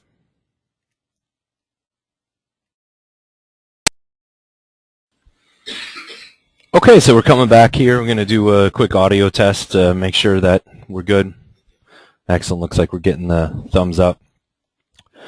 So during the break there, I just took a little pool surface here and made a generic, not a very good pool surface, but one that would at least illustrate the concept here of just tossing on a ripple onto the page. And like I said, getting the right, I would probably use a displacement for the actual pool surface to control what I wanted to have happen there, or maybe model it that way. But I have a couple different cameras. The first one is if I render this camera.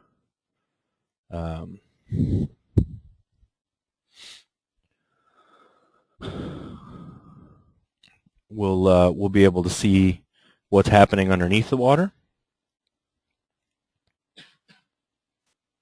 Oh, 1 second here. I've got to switch my sunlight to be a different source. I'd done a couple of tests, one where the sun was lower and the one where it was higher, to see if I could get the caustics to bounce up the wall a bit. But this one is just going to show us the caustics from the pool.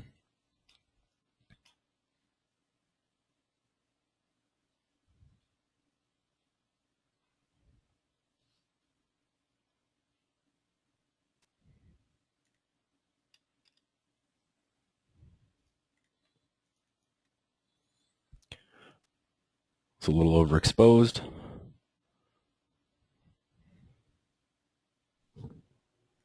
So essentially, all that is, that's the sunlight in the scene passing through that surface. That surface is, everything is set to generate, receive caustics correctly, and so we get that typical effect that we would think would happen below the surface. I am using the subsurface scattered water.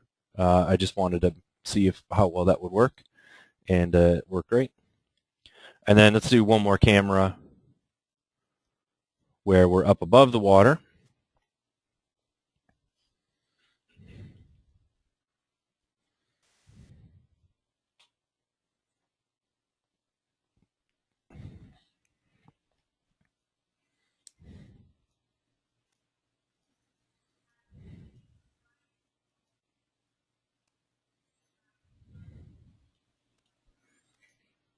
There we go. So now we can sort of see the effect, how that's going to look.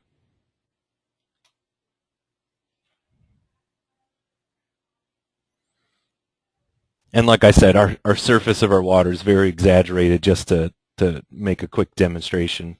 But you would basically set it up the same way.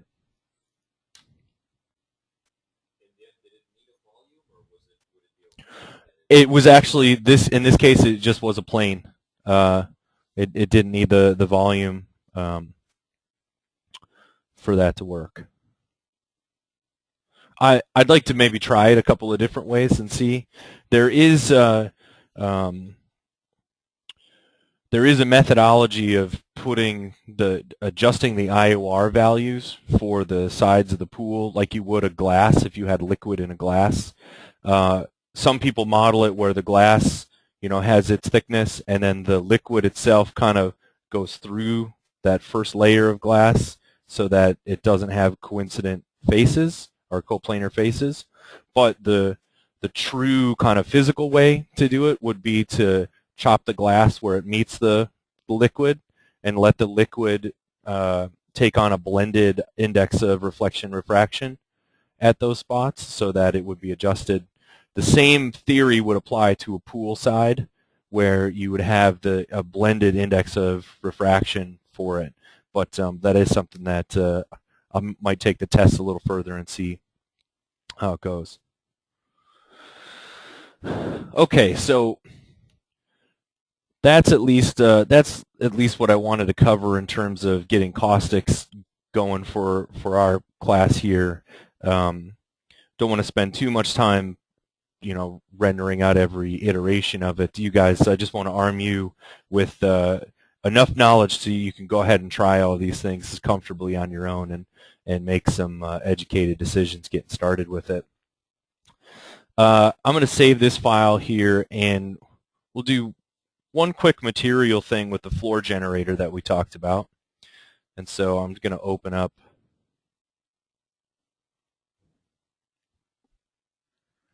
this file called floor generator, and you'll see that I've got a little piece here of a piece of geometry that's broken up and got multicolored faces on it and so on. If I just take it can be a box, it could be a rectangle, a line. Let's say that this is my floor surface, or even better, yeah, we'll go ahead and say that's it. And we're going to run Mac script, and it's called floor generator. And the floor generator was created by the guys over at CG Source, and it's a really fantastic script, especially for anybody who works on architectural things. I've had many uses for it other than just using floors. It's great for doing any kind of panels, you name it.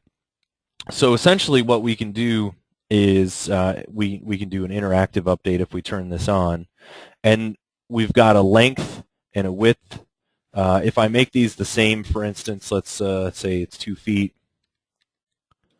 It's 2 feet. We can adjust the dimensions randomly. We can choose a gap. I'll go ahead and create. So now what it's done is it's given me these 2 feet segments here.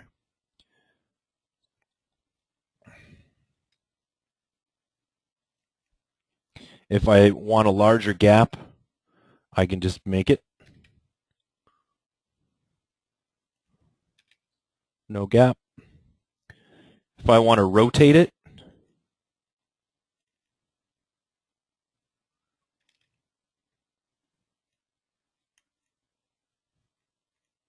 or tilt it,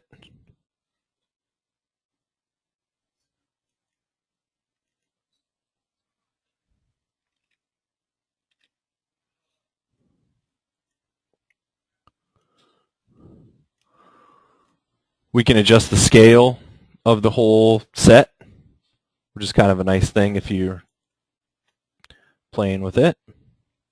I can rotate. So if we want to go, let's say we want to go 45 degrees here, that's going to fix, and notice what it does to the edges as well too. So it even creates the edges correctly. And what's happening there is there's a bevel on this, so the bevel can be determined by these numbers. And then there's an extrude that's telling us what the thickness is.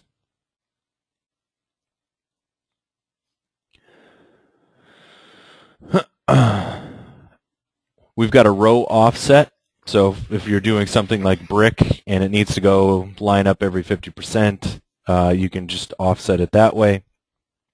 And then if you want to actually get some randomness in your scene, you could essentially, let's make this, let's also make it a different color.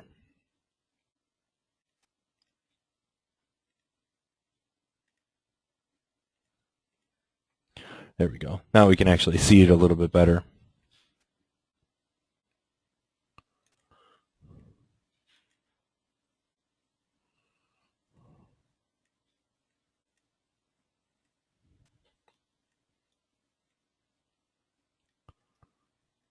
So you see I can rotate it within its boundaries there. We can offset it X. So we get even in little joints there, we can have it kind of separate more or less, takes out the uniformity of it. We already looked at the tilt, but the tilt, if you were making a floor, let's say, just even that little bit of tilt will change the reflectivity of it enough that it doesn't look like it's 100% uniform. And I'm going to make it a little smaller here. We'll go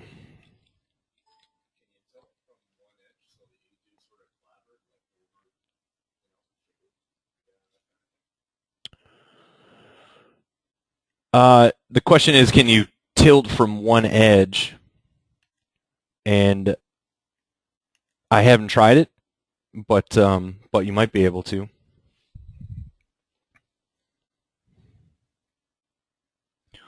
You can adjust the whole phase of it if you needed to line something up in either direction.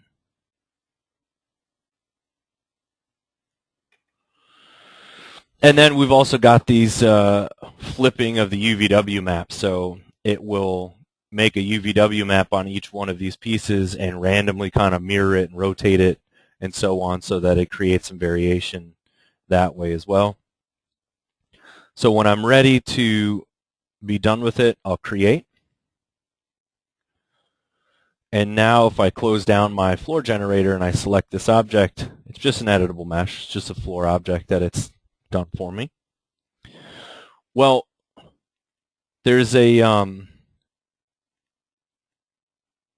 really great modifier that you can use with this, and it is called Material by Element.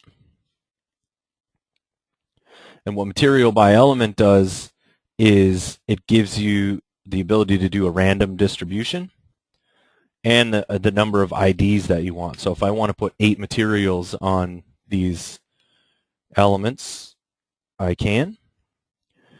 And with that being said, I believe I have a material that has, see, I have a material that has 10 slots, so we'll make it 10.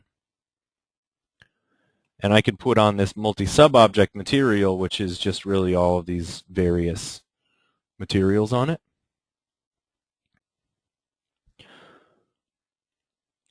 And these each could have their own material, their own map, different pieces of individual stone and so on, or different pieces of wood if you wanted it to look that way.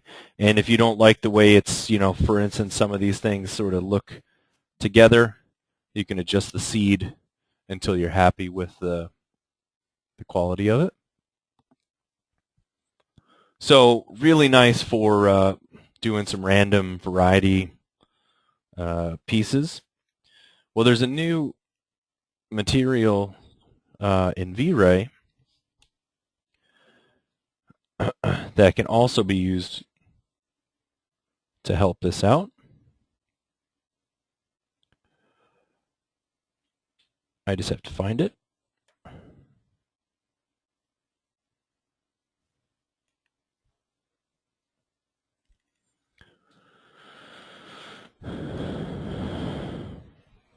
It's a V-Ray multi-sub texture. And what we've done is we've created one V-Ray material here. So we've got a base material.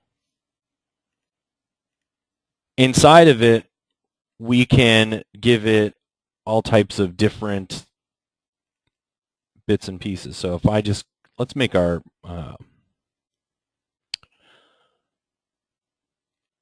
go to materials. Let's grab our marble.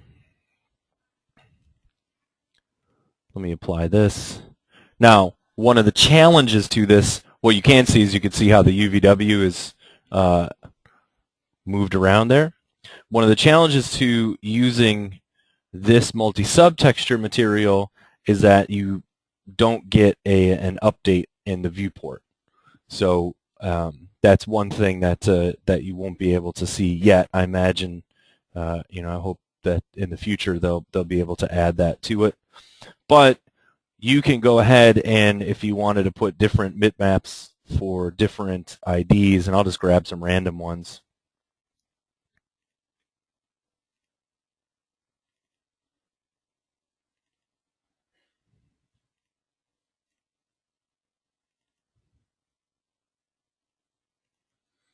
So you sort of get the point there. If I render it out, now what it's done is through one material, it's applied all those different bitmaps directly to those objects.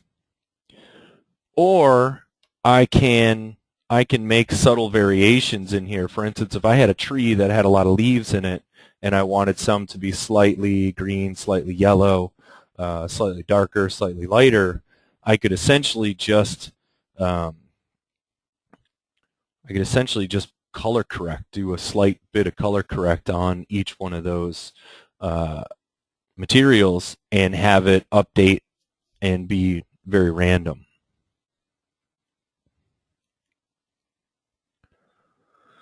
So just to reiterate where that came from, we created a V-Ray material, and then we went into our diffuse slot there, wherever you want to pipe it in, and we grabbed V-Ray multi-sub texture.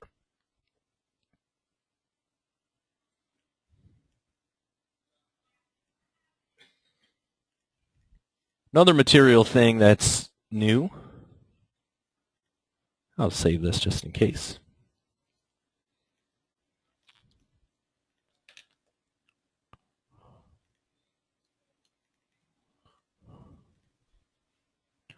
I'm hoping I have the textures for this.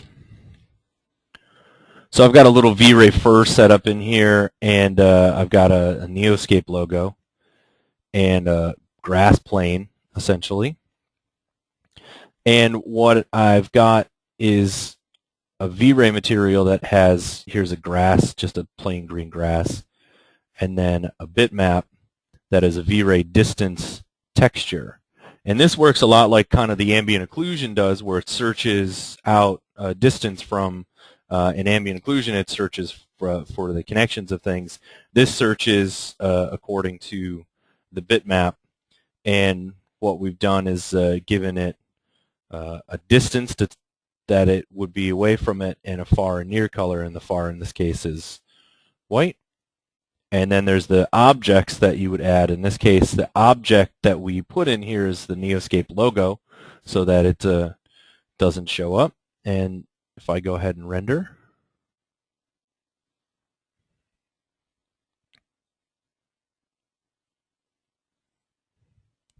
might want to check my render settings. I hadn't opened up this scene yet.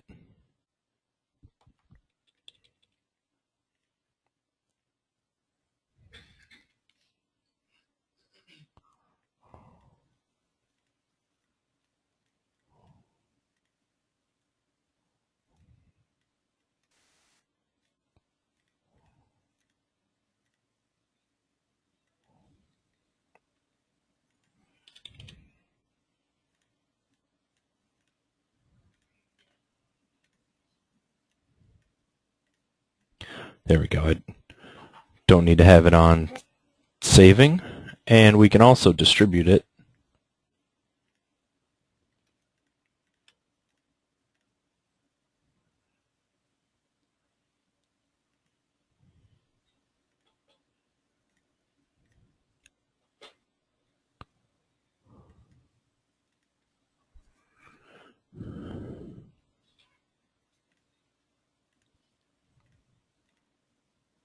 Oops, I forgot to set the size.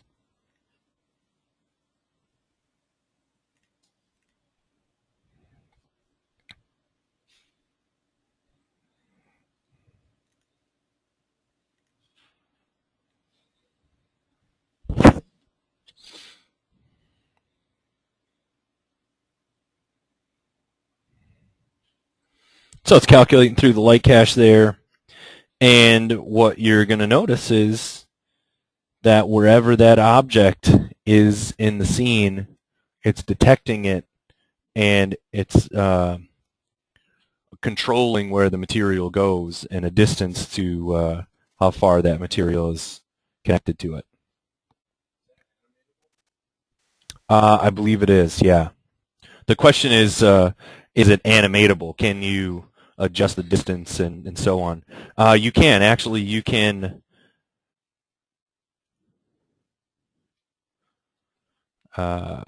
move the object and have it work that way.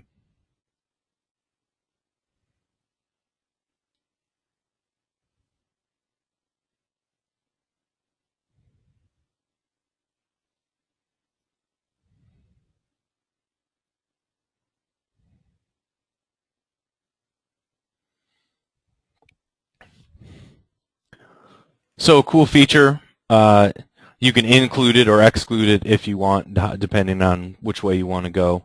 But some interesting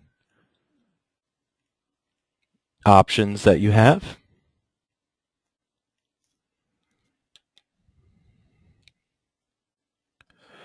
Okay, earlier I mentioned that I was going to talk a little bit about a scenario of rendering, distributed rendering using Backburner. And only reason I bring it up is that sometimes I find that people weren't necessarily aware that you could do that. So really quickly, I'm going to open up our terrace image and grab the sunset.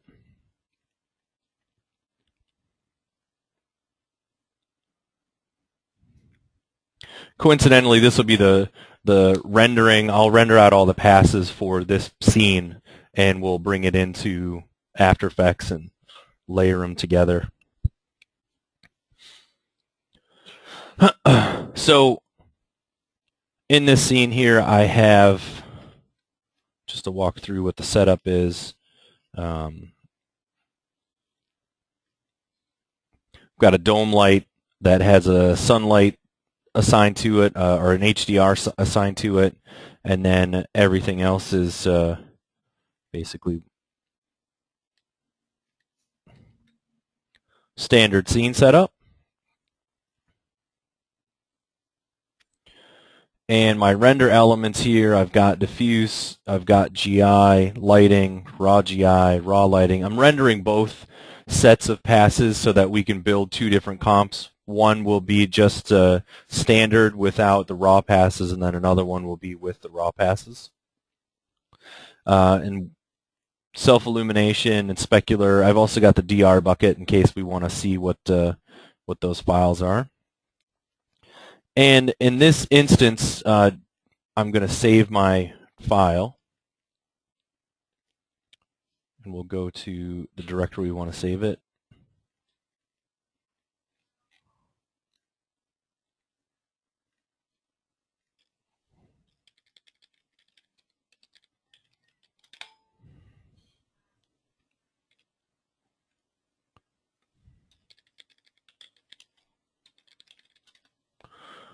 All right.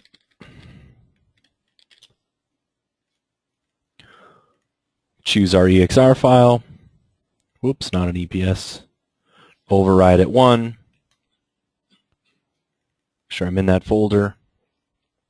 I'm going to save it out as a half float image, and the rest of these will be default. Those will work great.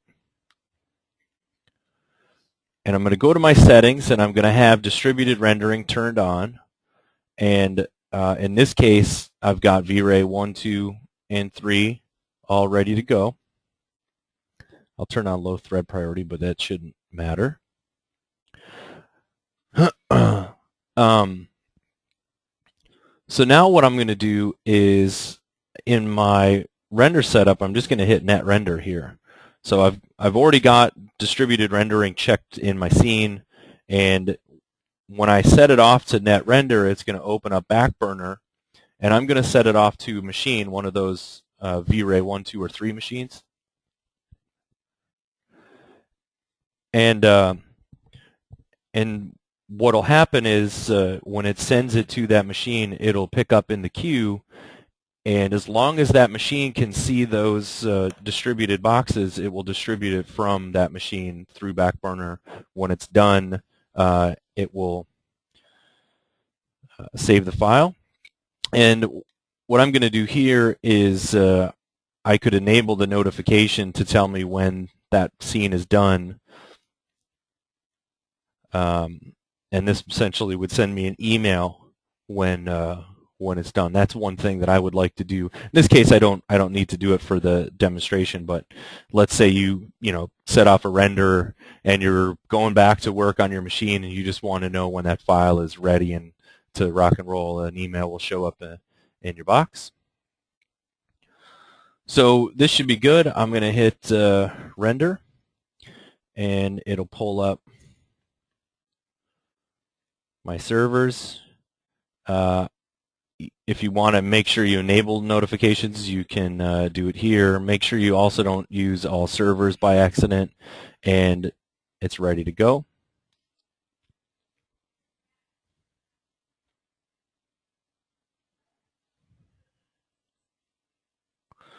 Okay, so with that being set off, now we still have our machine that we can work with.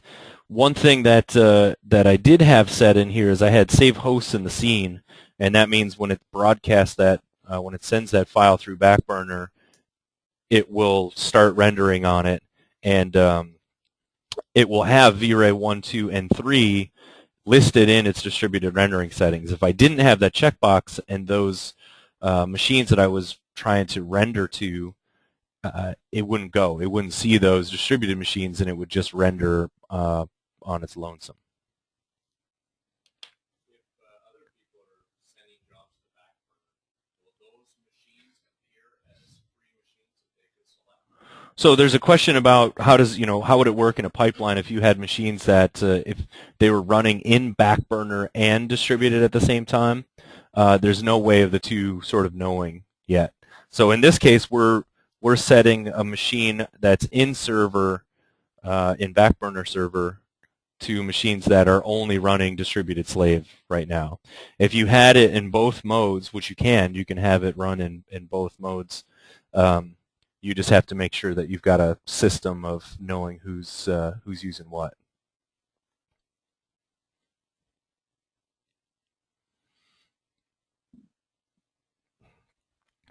So another solution for rendering out your scenes is you can use strip rendering when you render out to Backburner.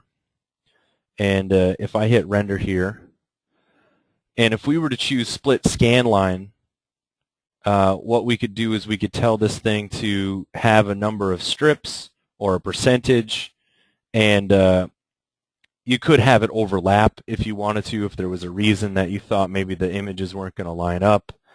And then when it's all done, it puts the image together for you into one. So you can essentially send a strip of 1,000 pixels by 10 pixels tall, several of those strips, and then have it compile an image.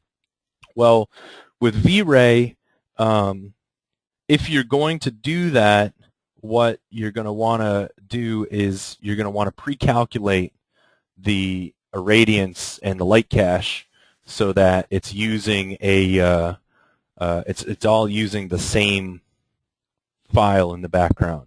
Because if you render each of those strips separately and it's calculating its own light cache and its own irradiance, where those strips come together, there's nothing that says that those should actually match up and line up, so you'll get some discrepancies there.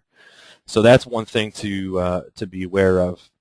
If you were to set it off as brute force will probably work fine. You wouldn't necessarily get those discrepancies.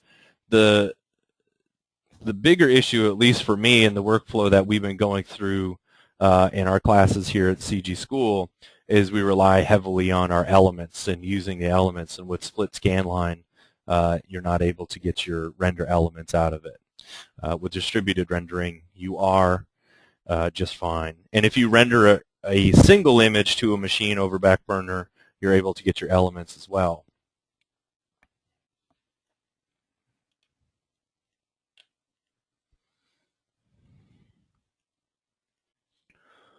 All right, so I'm going to exit Max here.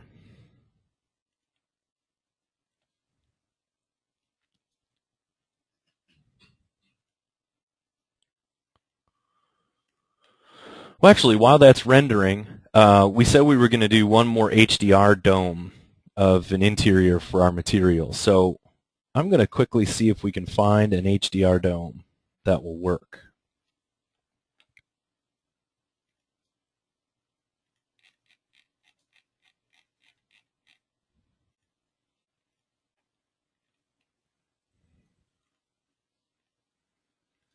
Got a whole pile of HDRs from different places. I believe there might be some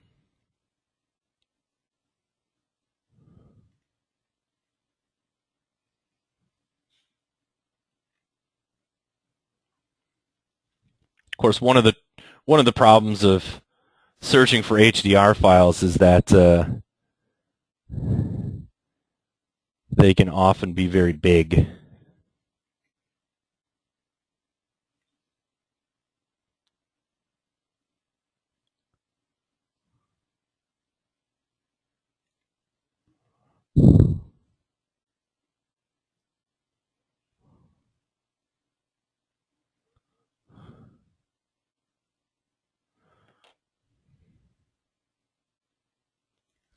Some of these look like they're just night HDR files, which could be cool as well to render our materials. The same theory would apply basically because we're working with less ambient light.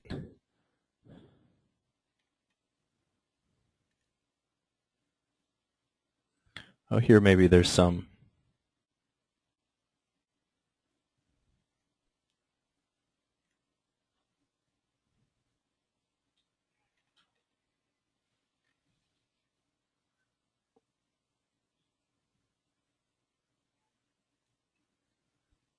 I think a few of these HDR files might be pretty old.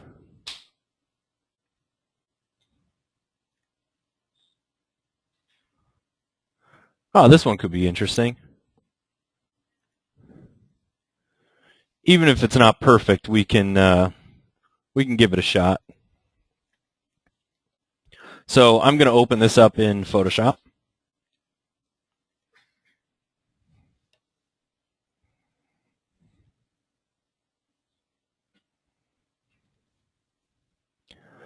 And here's our background. It's sort of this elevator lobby.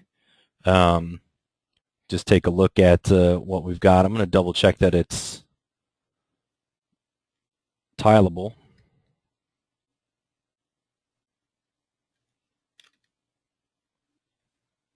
Yeah, that looks like it'll wrap around.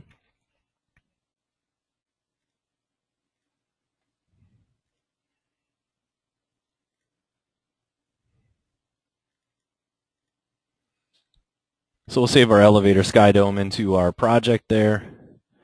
And then here's where the sort of tricky scenario is going to arise. Remember when we measured the sunlight of the V-ray sun and sky?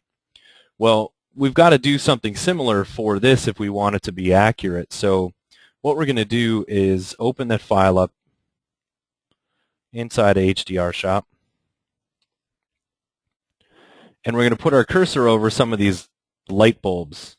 And that light here says it's a float value of 5. This one's a float value of 5. They should all basically be at around the same float value, between 4 and 5. And we're going to have to take a guess as to what we think the intensity of these lights would be. So let me open up Max again.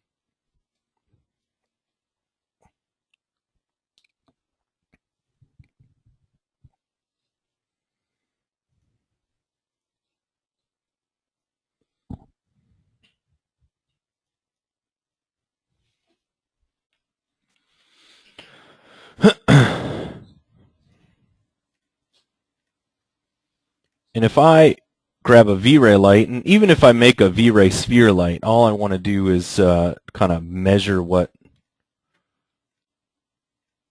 that intensity is going to be, and I'm going to set this to luminous power, and I'm going to take a guess that with a light bulb being about 1700 lumens, just kind of a standard light bulb, if I render this out,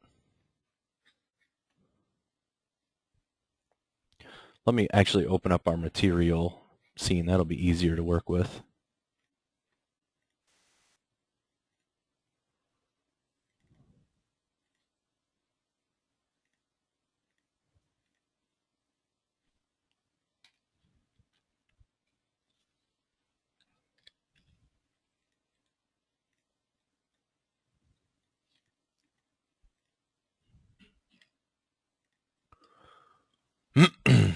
So grab V-ray light, basically pop it right in there, 1700 lumens. I'm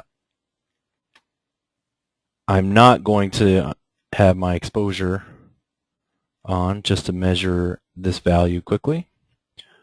Also double check that I don't have an environment on or an exposure control in my environment here. Yep.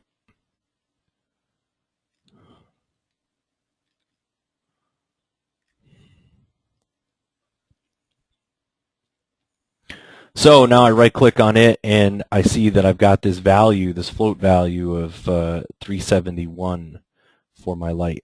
So that's telling me that we're too bright, or it's telling me that when those HDR files were shot, they weren't shot with all the exposure, just like the sunlight wasn't matching the intensities of what our physical relationship was. So really what we're saying is, just like the sun, if one of those light bulbs was as bright as a regular light bulb or a standard light bulb, it would be at least 300. My guess is that those are actually halogen and they're a little bit brighter than that, and that they're maybe 2500. So what we would do is measure this. We're trying to get to 500.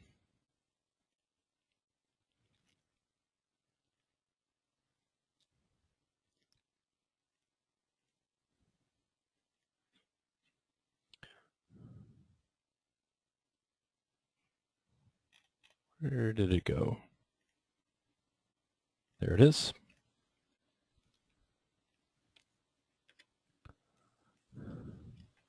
So I'm going to very quickly just sort of fudge this.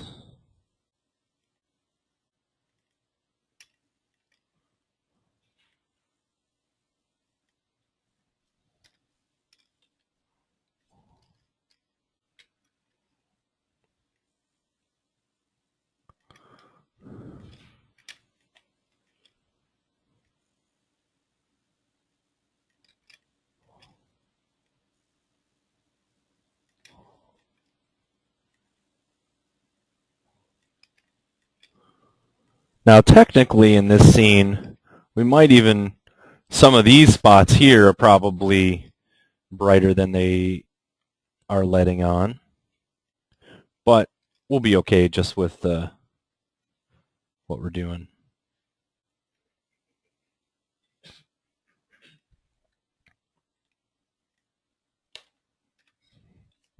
So we're going to go to our image exposure.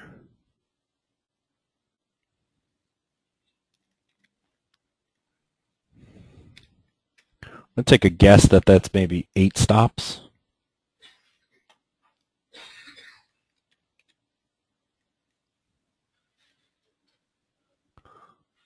Going to HDR shop.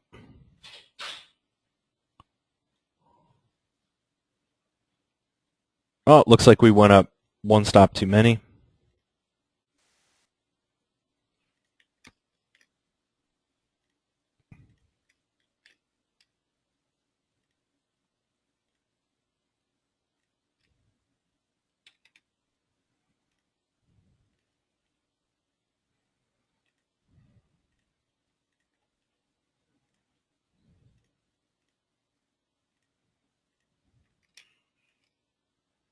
There we go. Now we're in the right range.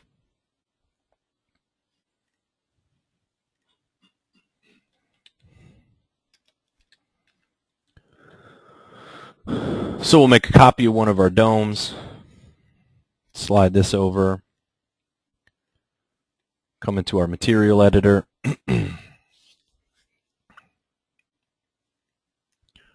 Drag one of the current ones that we have into a new slot. Put in our Dome 1 HDR and make sure that we drag it into here. We'll go to this camera. We want to look at it in the spherical mode. Back to camera, spherical, override 360. Size will be 2:1.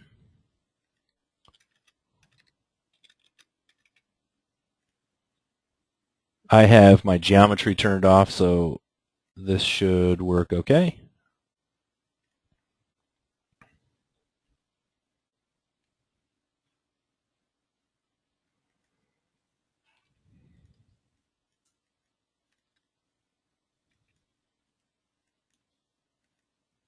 Make sure it's on and not invisible.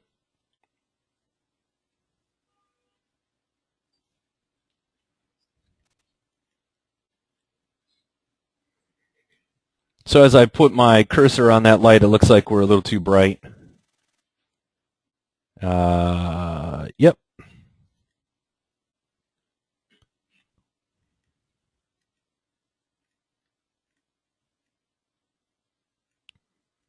So I'm going to make this multiplier be something like 0.6. Looked like that's about how far too bright we were. That'll back off. Now when I'm measuring, we're in that right range that we wanted to be. If I hit Shift-G, switch over to my view camera, change this back to 480 by 600, go down to my camera setting, turn it back to default,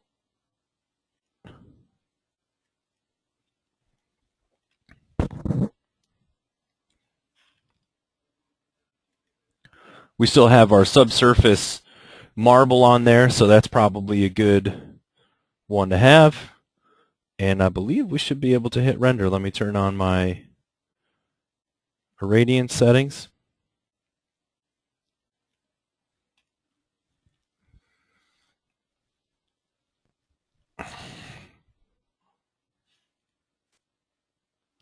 One thing that I didn't do is I didn't adjust my camera to be a different setting for the interior scene.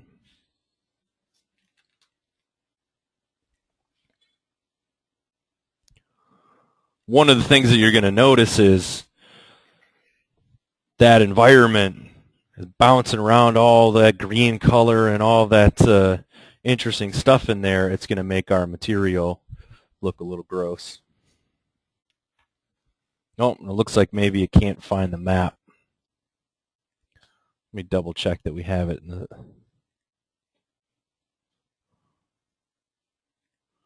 right location.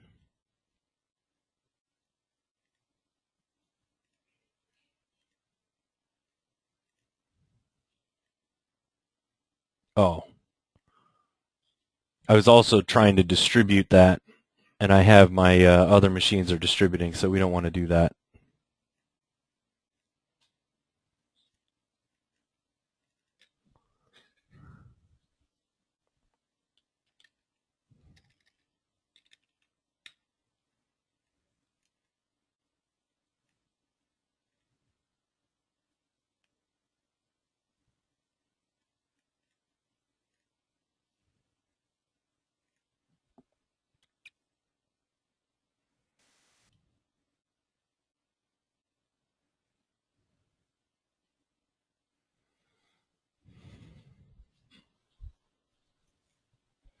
So we get the gist of what we would be getting out of there. One of the points that I wanted to make about this is that we had a conversation about the environment that you put your scenes in. Well, obviously in a tight kind of elevator scene with a lot of color bounce and things, it's going to have a major impact on what happens. This might be slightly over-exaggerated. That I question the quality of our HDR image that we were using.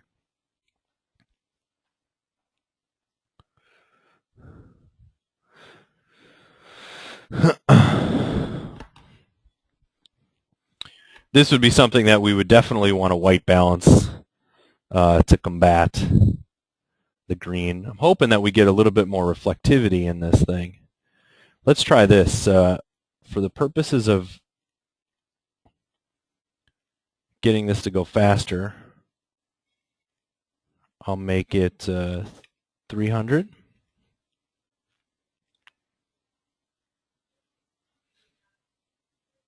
And I'm going to store my dome with the Irradiance map, so it's going to lose quality in it. We won't get all that nice, all the exact nice shadows, but it'll still render fast. And I'm going to put a metal on it, just a simple kind of chrome sphere, so we can see what this thing, what it sees. So there's our V-Ray material.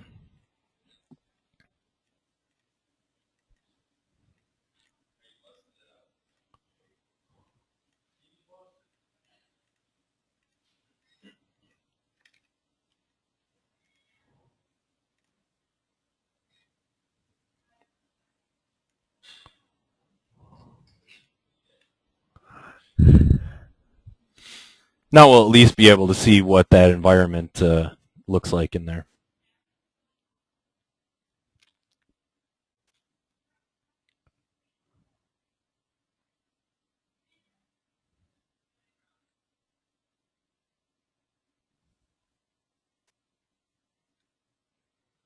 So there it is. And we're getting that bright glows, all those hot spots where we would expect to be getting the hot spots. Looks a little bit like it's maybe part of the matrix. We could go into our custom balance here and begin to take out a little bit of green.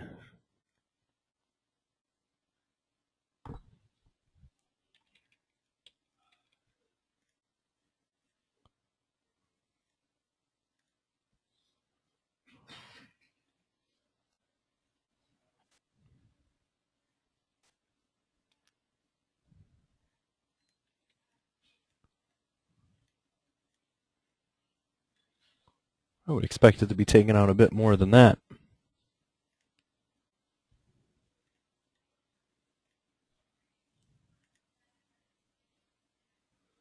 Oh, I had my exposure turned off too.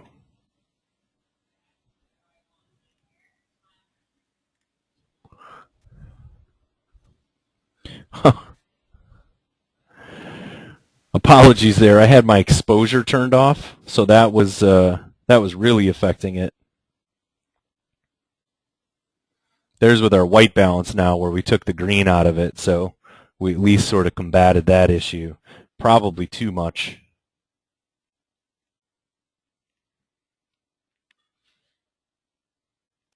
Oh.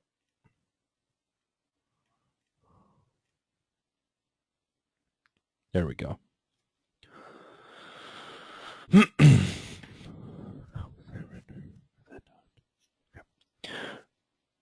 Great. So it looks like our render finished through Backburner, and we're ready to go with it. I want to do just a really short break here for 5 minutes, and feel free, if you've got any questions, go ahead and type them into the chat window, and we'll work on getting them when we get back. So let's come back right at 5 minutes to 5, and we'll wrap up with our 32-bit composite in After Effects. Okay, so the last thing that we want to do today here with our V-Ray Advanced Level 2 class is we want to talk about the rendering that we'd set off with all of our various passes, and we wanted to bring that together.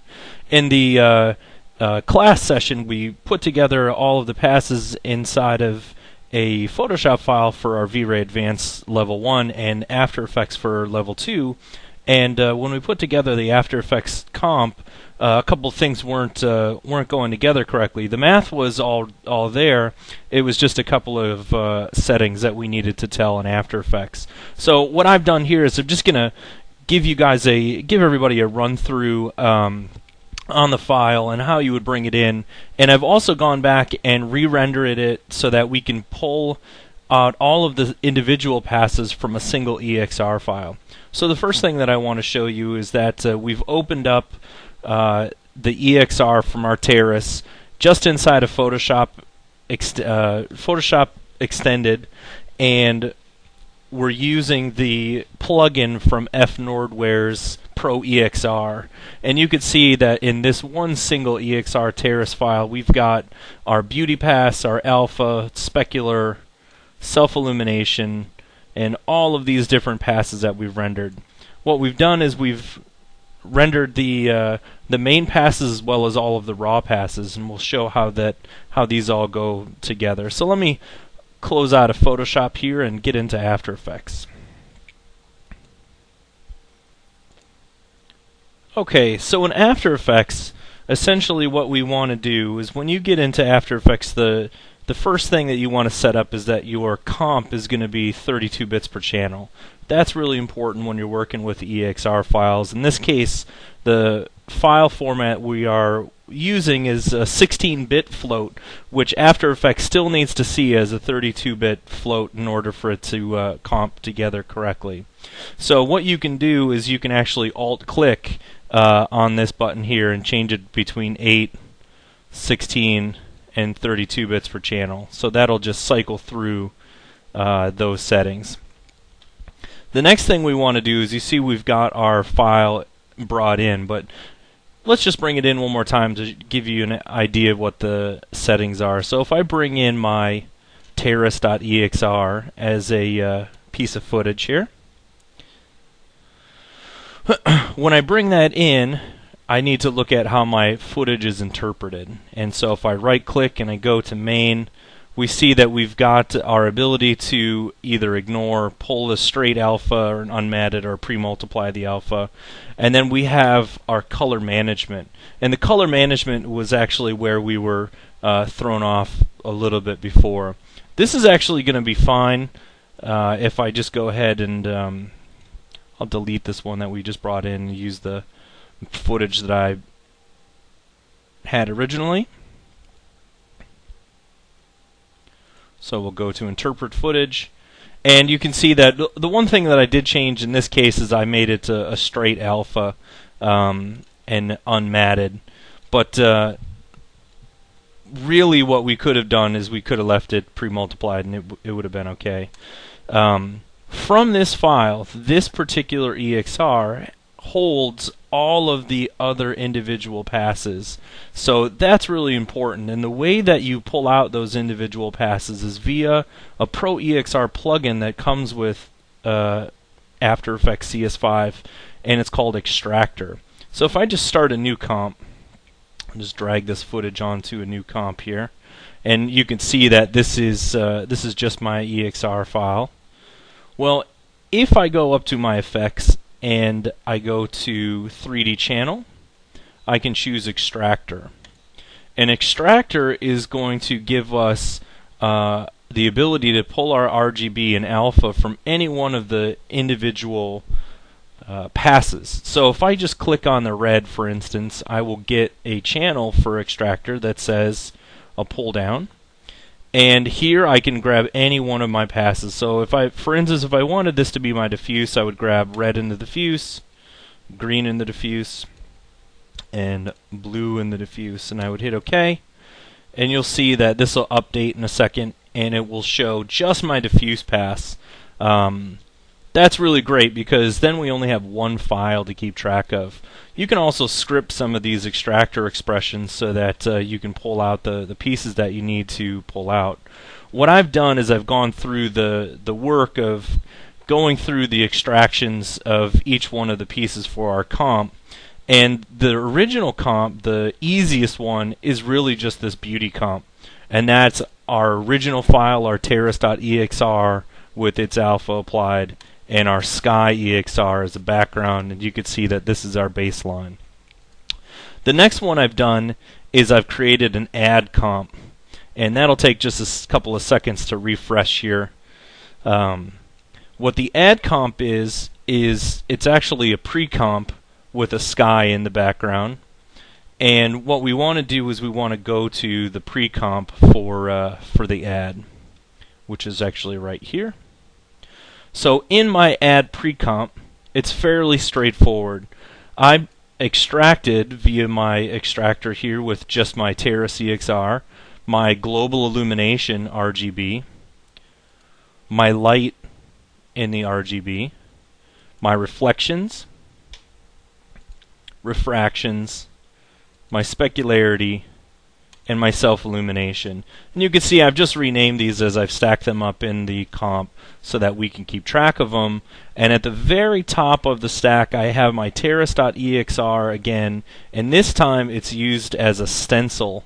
When you use stencil alpha, that will take this alpha channel and it will use that alpha channel to cut out all of the files below it. So that just makes sure that I get the cleanest alpha channel after all of these things get added up. And you'll also notice that my GI is my base layer here. All of the pieces on top of it have been switched over to add. And that's really about as simple as the comp gets. You add it up, and you can put the sky back underneath it, and now our comp beauty and our comp add are identical. With the exception of there's one little spot here where there's a non-V-Ray blend material that was used on a piece of this pottery, and because of that, the elements don't quite render right. Whenever you're working with elements in V-Ray, I really highly suggest that you use all V-Ray materials, all V-Ray blends, and so on and so forth. Now, where we ran into some issues before where these two comps didn't exactly look the same, it wasn't in our interpretation, it was actually in our project settings. In the project settings, this controls your color settings for the entire project. And we wanted to make sure that we were in 32-bit float. I'm using an sRGB working space, but if you could be using Adobe RGB, or if, let's say, you were going to HDTV and you wanted to work in that working space, that's fine. That will have minimal impact, but some impact on the color gamut. The thing that we really needed to make sure was that this linearized working space was checked on, and that comes in conjunction with the blend colors using a 1.0 gamma. And it's nice actually in CS5 here, you do get a little explanation that the working space will be linearized to have a gamma of 1.0. Then all pixel blending operations, blending modes, and everything will be more accurately reflected at how they naturally blend. So that was one thing that we needed to make sure is on. Okay, so that gives us our main comp, our add comp through means of this pre-comp. And the reason that this is pre-comped is that I wanted to use this alpha extraction here, this stenciled alpha, to cut out all of these pieces before that got put over the sky. If I put the stencil alpha in this comp, it would cut out the sky as well. So similarly, I've got a raw comp here that uses all of the different elements from our raw passes, and it's pre-comped together above the sky. And let's go to the comp raw pre-comp. Okay, so this pre-comp actually has a few other pre-comps, and that's one of the workflow or procedural issues that you'll run into with After Effects that's slightly different when you're in Nuke or Fusion or another node-based utility, node-based compositor, and that's you essentially are working in these various sets of pre-comps that you reference in. So if I just open up my GI from raw pass here, if I double-click, it'll pull up that pre-comp, and it'll take a couple of seconds for it to refresh. And let me just fit that on screen. Great. So what you can see now is just like we did with our add, except this time I've used the extractor to pull out the diffuse filter, and I've used the extractor to pull out the raw global illumination pass. And so the raw global illumination pass gets multiplied by the diffuse. These two multiply together to create the GI pass. And I'm also, again, to clean up that alpha channel through as best we can, I'm using the EXR to stencil that alpha on the individual pre-comp. So if I go back to my other pre-comp, you can see that we can look at our lighting pass, our light generated from raw. And that again is going to be the raw light extracted, multiplied by the diffuse filter, those two multiplied, using the stencil alpha to cut it out. And go back to comp raw. And essentially the reflection and refraction work exactly the same way. The reflection gets a reflection filter, and that gets multiplied by the raw reflection. So let's go ahead and fit this to screen. We've got a raw reflection that we've used the extractor for, a reflection filter, and those are multiplied again with the stencil. And if I go back to my raw pre-comp, the refraction gets done exactly the same as the reflection, except it uses the V-Ray raw refraction multiplied by the V-Ray refraction filter. Then specular and self-illumination, those two fly solo, so we can just bring those in as they are. And then just like we had done before, each one of these gets put onto an add. So we've got add all the way through, our stencil on our alpha, and if I go to comp raw, we have, it'll take just a second for that to come back and refresh.